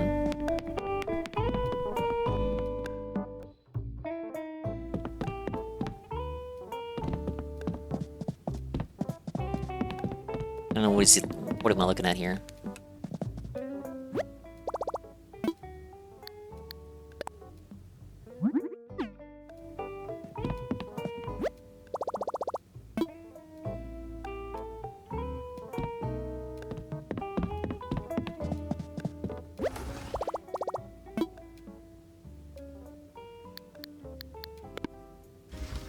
Well, I'm not seeing anything.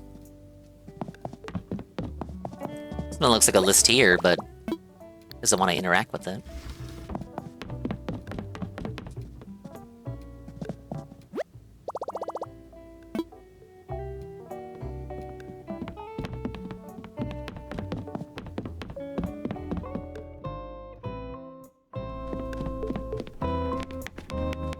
Maybe because it's we're doing the dance party event right now.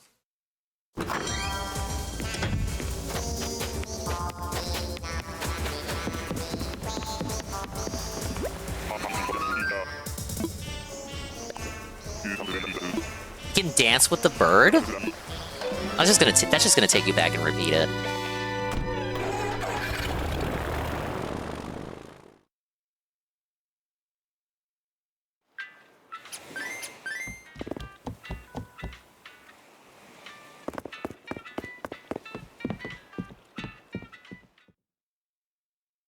Partition walls inside your homes? I thought he gave me that ability already.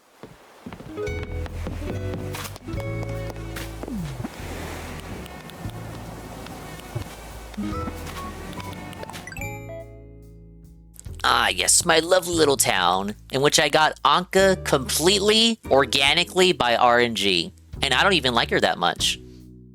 But at least I have Cece. I could do without Felicity. Everyone else is, like, mostly from, like, my first year of playing the game. Some people have moved out. Like, one of the pigs. She didn't recognize me when I was on the island. No, we don't have Bonnie. Bonnie? I missed the bug off. Knox the chicken. Dude, I like him. I like his fucking FromSoft house. Ah, yes, Morty, hello. It sounds like that big music festival that Paradise Planning sponsored went off without a hitch, I would have loved to have been involved in something so exciting. Ah, yes, amazing work, Morty. The best part about this DLC was how little involved Isabelle was. Isn't what I wanted to discuss with you, though. Now, perhaps it's because I've been dropping hints here and there, but what of what you have been doing for President Paradise Planning has spread and started everyone talking. I received inquiries from folks who would like you to remodel their homes, quite a few, in fact. With that in mind, I'd like to begin offering a home design consulting service here. You can do what you do on the island to your villagers. Yes, you can redesign their own homes for. That's kind of crazy. That is kind of like, you know what? I don't like how your house looks. It should look like this. What this means for you is that whenever you have an idea for remodeling a resident's home, give those ideas to me here, and Nook Incorporated will work with that resident to make it all a reality. Of course, there will be a fee to get the ball rolling, but I'll give you some miles for each design we finish. Everyone on the island is eager to have you work on their homes, so there's no need to be shy. If you have an idea for someone's home, I'll be here to coordinate everything. I don't know about this. Like, I think it's kind of... This kind of goes back to what my critiques for Animal Crossing, in that no one man should have that much power. Like, when is enough enough? Why does everything about the game have to be customizable? At that point, it's like a dollhouse simulator. I kind of prefer the older Animal Crossings, where you kind of have to deal with the hand you're dealt, because it was more like actual simulation of life.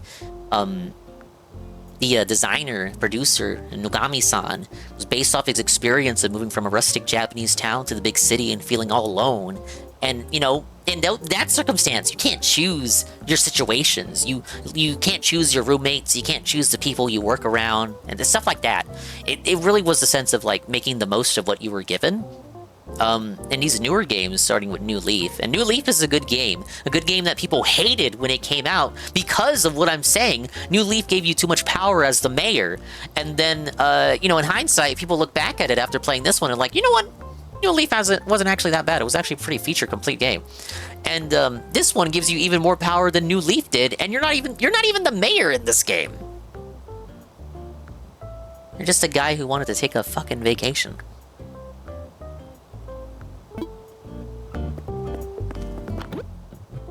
Yeah, the home design stuff, working within your limitation. I am a believer of limitations fermenting creativity.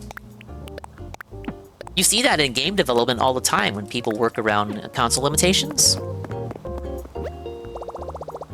No, there are no raccoon villagers. So most of the special villagers are a species that you cannot get as a regular villager. Some exceptions. I think it's nice because if you remember your very first villages are stuck with dumbass wood furniture forever. Oh, that is true, though. It's good for your first villagers.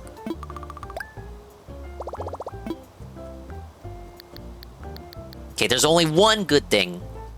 Only one benefit for that system. I think I'll just leave people's houses as is. To me, it would be fucked up to go in their home and be like, guys, I think I have a great idea for how your home should look. I'm gonna move everything in your house. It's like you play Zelda, you go into someone's house and throw pots and shit, and it seems a little rude. Hi, old man. So, unless you want duplicate items, some crafting method is fine. I get tired of making tools. I don't like I don't like the tools breaking either. But Nintendo got a Nintendo, so everything has to have crafting in it. See, I think I have everything here. I want to say that I do. I wish... please update this game one more time and just put like a... Oh, you have one of these?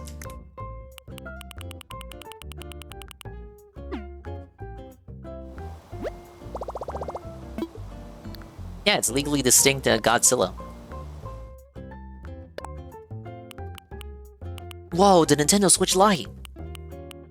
You have 5 of these because you're an toddler? Oh, here are all my villagers. This was the pig I saw on the island that didn't recognize me. I'm doing great, old man, thank you for asking. Chief was one of my first villagers in Wild World, so I was really hyped when he came in without me having like scan his card or anything. I just got really lucky. I let Filbert move out by accident. I could not convince him to stay. Oh, I didn't care for Olaf. I guess I let Winnie move? And then there are a few here who I don't have their poster for that I had as a villager, but I just didn't like them enough. Tomato Festival tea? What?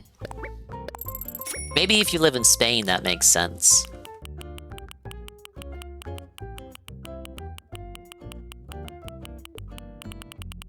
I don't even know if I have all the Splatoon stuff.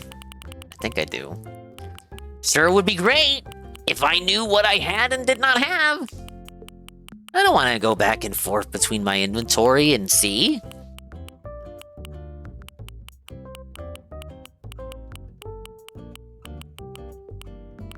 I think I got everything.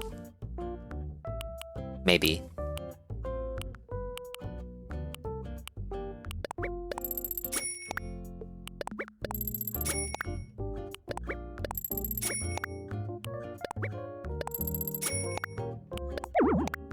No, I'm limited.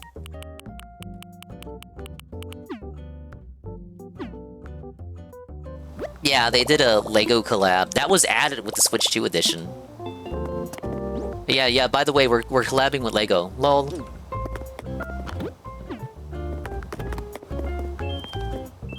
Wetsuits were added with the 3DS one.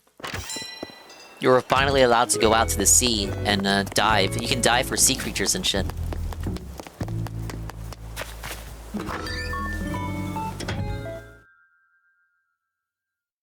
Yeah, you can actually use it. Yeah, I'll show it off. There are roaches in here because I haven't played in months. And oh, this game is still missing a lot compared to New Leaf, especially. But it's missing a lot in the soul department as well. It's not a bad game, but it definitely benefited like too much from COVID. But I enjoyed my time with it. I've said it previously, but when the game came out, you know, they had just told us to they told us at the store to stay home. So I did play this while watching. It was like the beginning of me getting into, I guess, the DSP sphere and all that. I remember vividly watching Phil go through the Final Fantasy VII Remake around that time on his day streams, and playing Animal Crossing on the side. I treated it like gacha dailies. I played Animal Crossing every single day from 2021 to 2020 to 2021. Like from release day all the way exactly 1 year, I played every single day. I logged in, did the dailies, and I really treated it like a gacha. And by the end of it, yeah, I had my fill for sure.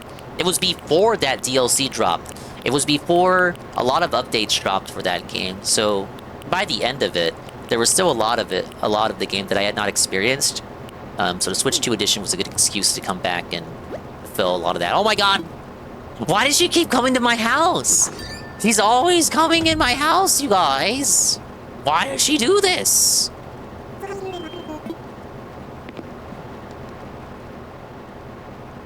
It's kind of embarrassing, you guys. Browsing Japanese Twitter to snipe the turnip prices. I forgot how I made money. I think I did a crown glitch of some sort. No, I think Anne did the crown glitch for me at some point, and then I sold a bunch of crowns. That's what happened. Well, it's surprised to see me. You see, I believe an unexpected visit can be refreshing now and then. You wanna sit down with me, baby? Why is she already going out? Why doesn't she want to sit with me? Guys, come on. Guys, this is my wife, Anka. She's my second wife after Chevra divorced me. Let's get the soft filter. Yes, this is me and my cat wife. You know she's my wife because I'm following behind her instead of walking with her.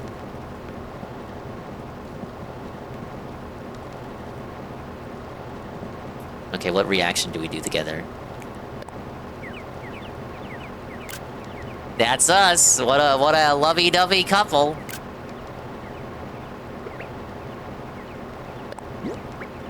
I'm just kind of trapping her.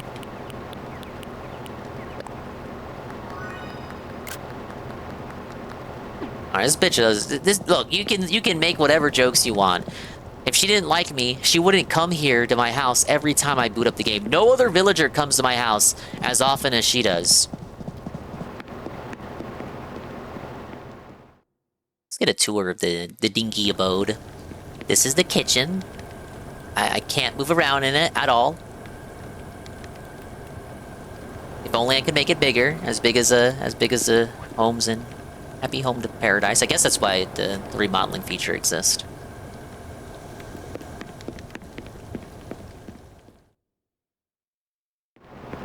Hi, Krusty Punky.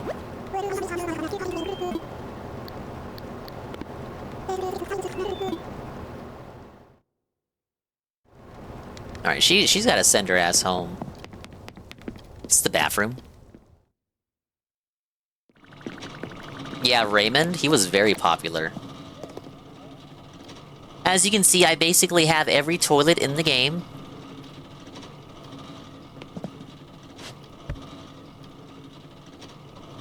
You can even do your business with your pants on.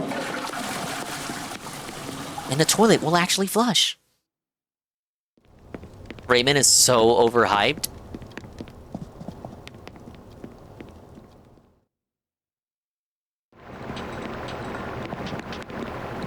I'm satisfied with my current cast of villagers. I don't even know what I would call this. The fitness room? The fitness room, but if you shoved all your fitness shit in the corner. This is my schizo room.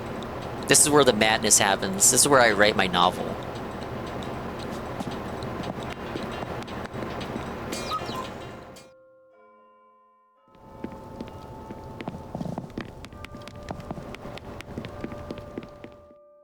Upstairs guest room?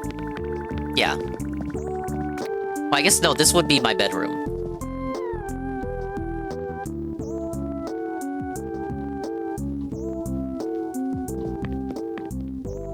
I sleep in a clamshell. What about you? I sleep in a bed with my wife. Oh.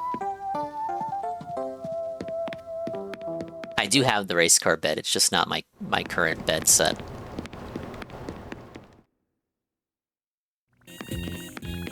Oh yeah, this is the guest room. And it's also my man cave. Look at all this cool shit I'm never gonna do anything with. I have a Skull radio. Do you have a Skull radio? Do you have a Nintendo Switch 1 with the Animal Crossing New Horizons design on it? No? That's what I thought. Do you have roaches in your home? Probably. That's probably the only thing that I have that you also have.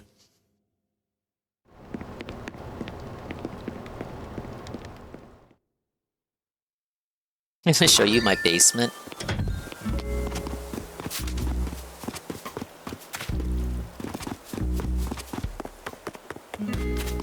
We'll show off the deep sea diving, because Doringo was asking about that. And it is 11, so I should hurry up.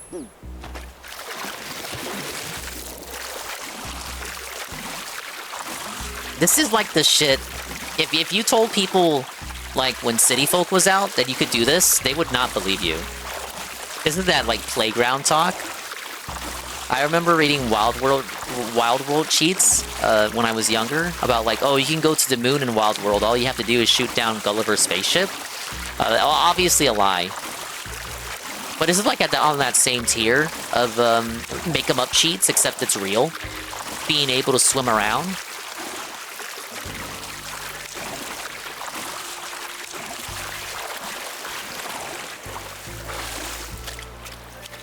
Yeah, Mew under the van, unlocking Sonic and Tails in Melee. Then only Sonic got into Brawl. See, how did I do on my Critterpedia? Missing a few bugs.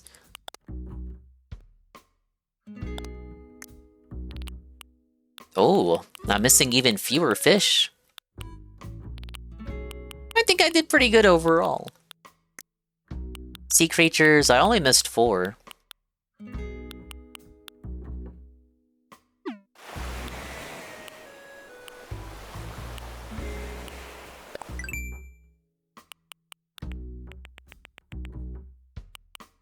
Oh yeah. Squid, sweet shrimp. Gold...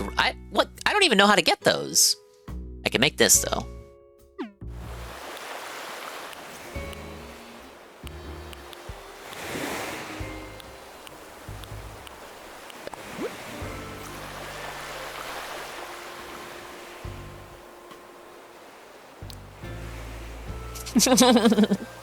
That would make for a good emote. There are no best friends online right now. What? There's Anne. It's Ivan, it's Chowder, John. The chat log in case you gotta show me the receipts. I'm a Wild World enjoyer. Oh, wasn't this added with the Switch 2 edition? Yeah.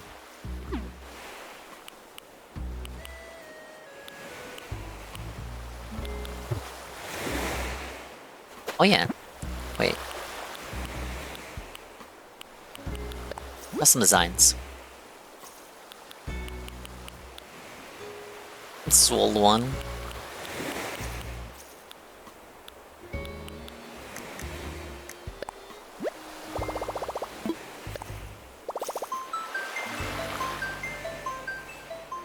Remember Hot Coffee being another legendary one, but I wasn't allowed to play GT at the time. I was never sure if that coffee thing was real or not. It was real, it just wasn't in the final game. It was in the data!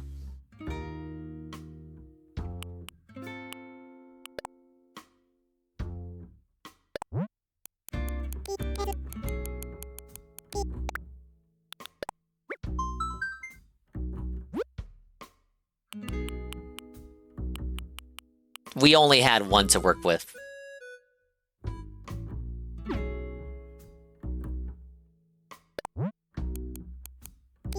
Yeah, it was a big news story because since it was still left in the data, people were able to data mine and find it.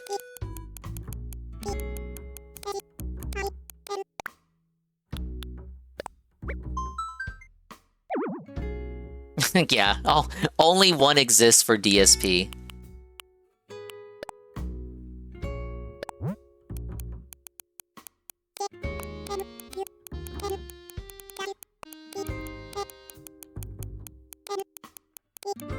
I forget how I found Boulder Boy. I think someone gave it to me. I don't think it came up with Mundane Nat. Yeah, I think I already had that one. And then I found the DSP one on a later stream. I think that was from like before I became a streamer. I think someone gave that one to me.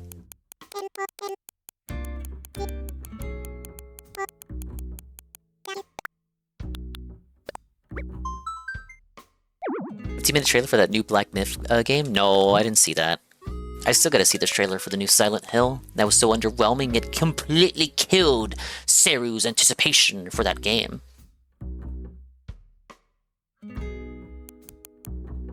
Hillary Clinton was a legendary upset, that's why she never had my vote? I wonder. I thought they said they would ban political stuff, after Joe Biden tried to use it for his campaign. Or is it Kamala? I think it was Kamala. Or maybe it was also Joe. Might have been both. Oh my god. Oh my god. Oh my god. Oh my god. I like this. You're in a cult. You're in a cult. You're in a cult. He's been convicted 47 times. He's been convicted 47 times. Release the files! Why won't he release the files? The biggest betrayal of the presidency! God loves you. Wait, I don't think I can say that one. Beware false prophets here. Wait, you misspelled prophet.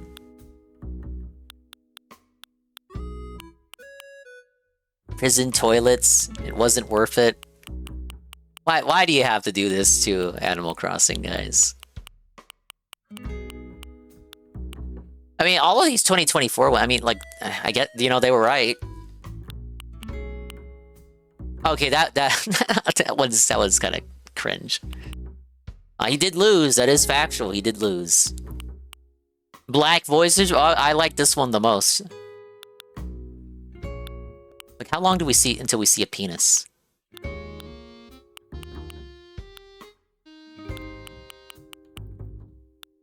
Yeah, 2020 was the height of the game, so you're gonna see a lot for 2020.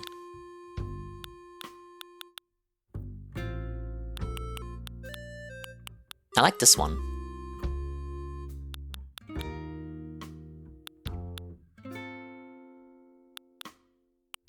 Actually, this one is good too.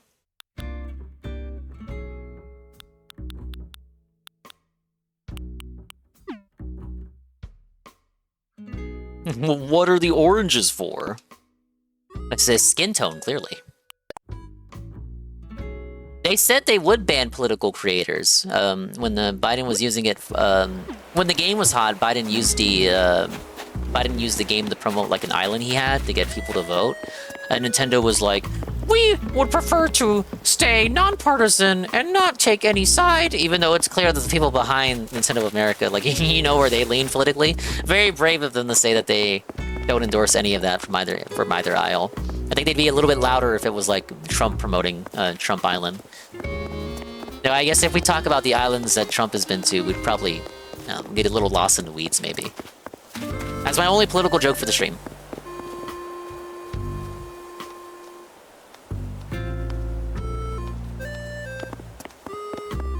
Dingus on Peen Watch for in the game for us, you guys. Like, either side is really gay to put the shit in a kid's game. I don't think it should be in the kid's game either. But, you know, Nintendo moderation is pretty non-existent. Like, all of that shit, the ones, you know, the 2024, 2020, like, that stuff's been up for, like, 6 years at this point, not taken down. The only time I remember them being, like, real critical on that kind of stuff was, Smash Brothers. They took down, like, custom stages with a trans flag. Now, whatever you think of that, you know, they said that was a political statement. They couldn't have that stuff up. That got them into a whole snafu, if I remember correctly. Yeah, it was even like more heavily moderated with Miiverse. You couldn't do shit on Miiverse, but people tried.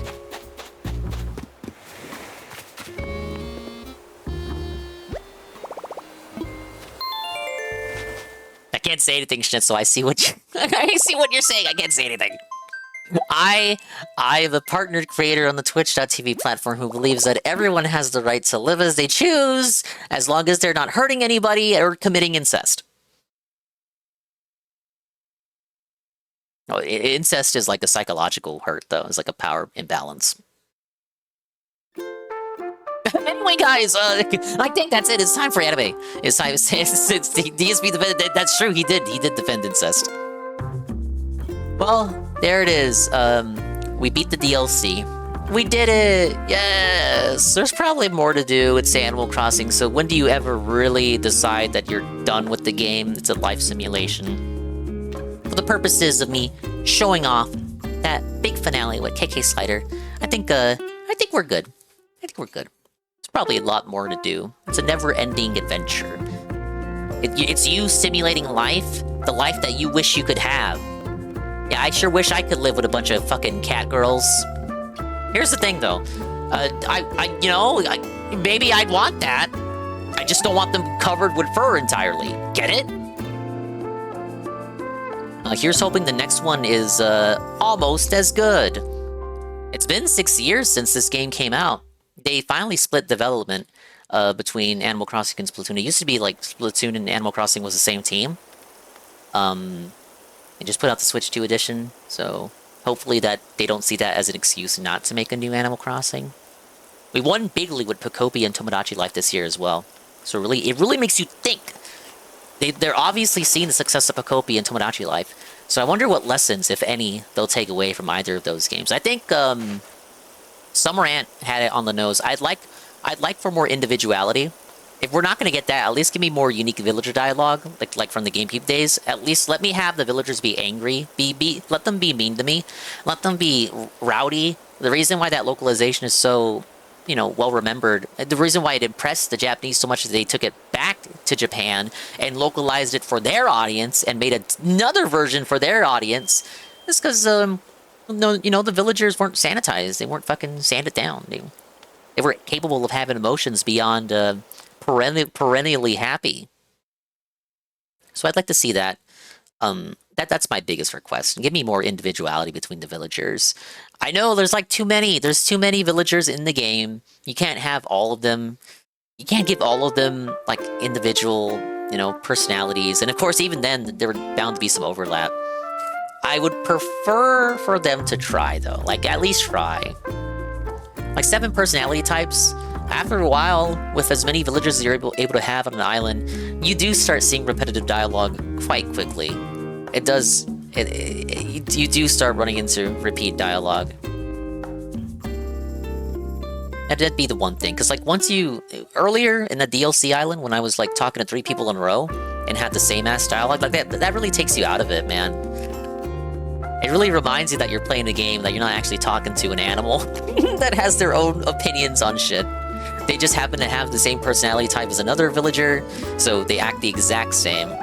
I would either add more personality types to give more variety. If you decide that it's technologically not feasible to give everyone their own individual dialogue, but otherwise, I would really push for that. Animal Crossing Murder Mystery Adventure. I think Dingus would excel as the mayor, you guys. Time to go back to New Leaf. Maybe if I got a capture card. The next one won't allow you to name your island FC Island. They could fix that in this one with an update. A lion that needs courage, so you help him build it up, for instance. Remind him you're a friend. Yeah, something like that. Just like little storylines. Give them the individual personality, and just like in Pocopia, give them quest lines that you can do for them. Now, here's the issue. If that requires like cutting some villagers, that's gonna make people upset.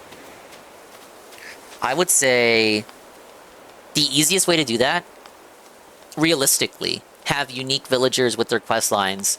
And the easiest way to do that without cutting villagers would be to reboot it and have no villagers returning from previous games. All new cast of villagers ultimately might total to a grand total of fewer villagers overall than the previous games, but they're more dynamic. They're more dynamic and have more personality. I would take that. I would lose Chevre and Blair the Squirrel, and a couple other villagers I really like. But if it came at the cost of more individuality, I think it'd be for the best.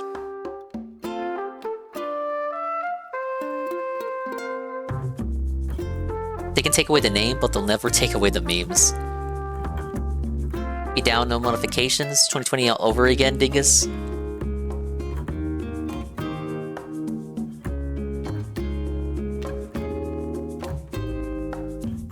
Look, I have a sister that you know is that. We have a healthy relationship. That's good to hear. Unique islands like Magic Islands or Mermaid Islands, yeah. I'd like to see more humans beyond the player characters. And mythical creatures would be a way to get around that without like straight up having more humans.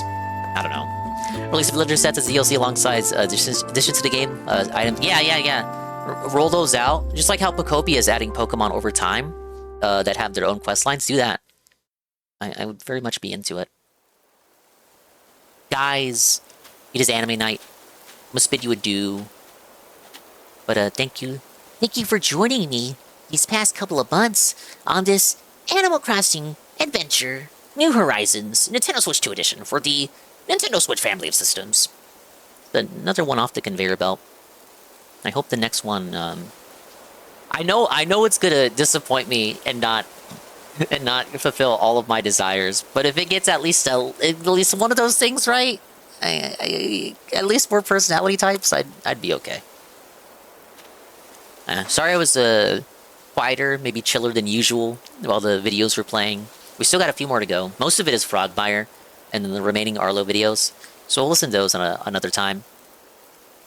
Let me swap this. This should still work for the vertical format. Yeah. Alright. Take it away, Pablo.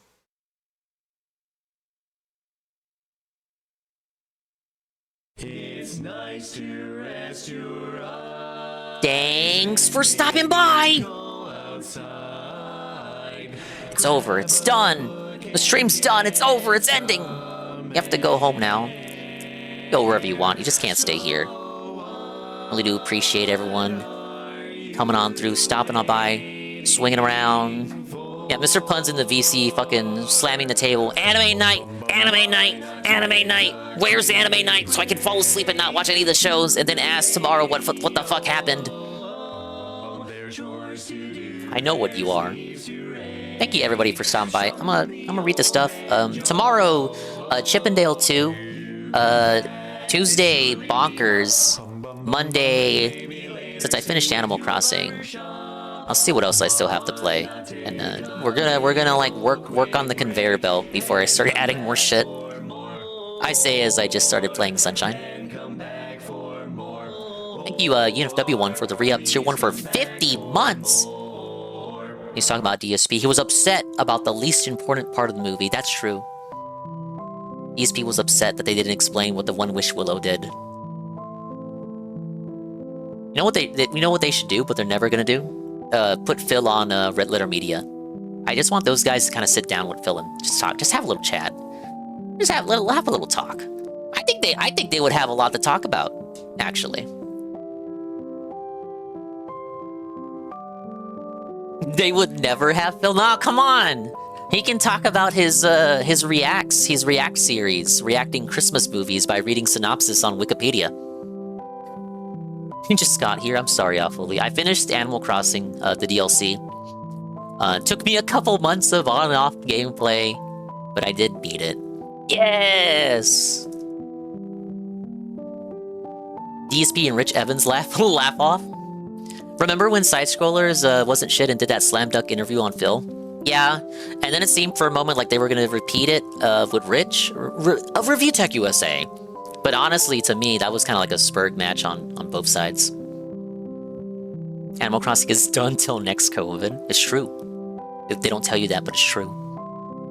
Let's see who's live and go dump you somewhere. Of course, there are many places to go to. Tevin, Shroom. GPM isn't live because GPM is right here. Many places for you to go. Whereupon will I dump you while I go watch anime?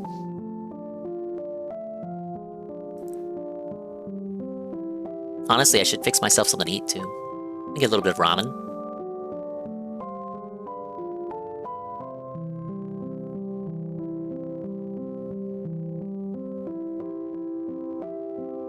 See, Tevin is playing Path of Exile 2. He's watching LCU Locale Live stuff, and he's playing 2018 Tevin VODs on the Kick channel.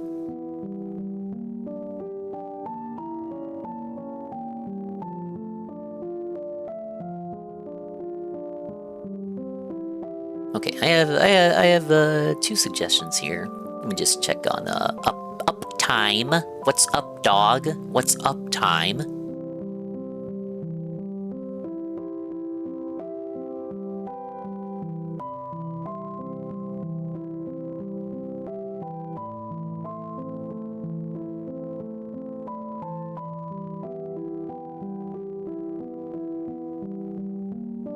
No, I haven't rated him in a while.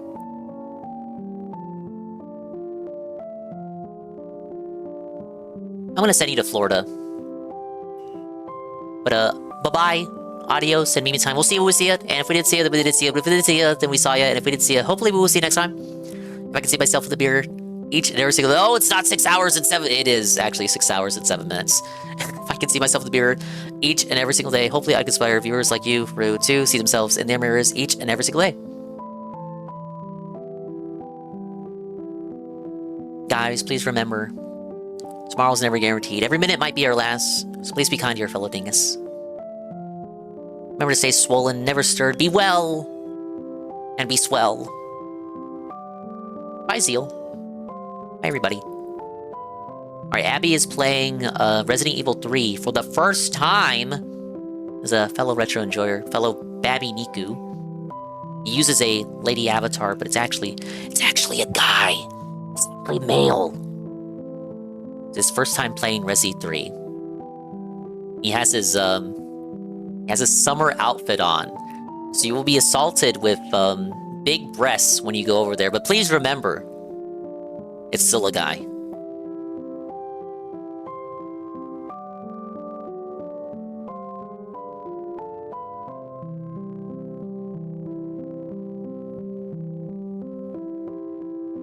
I don't have a raid message. Bye.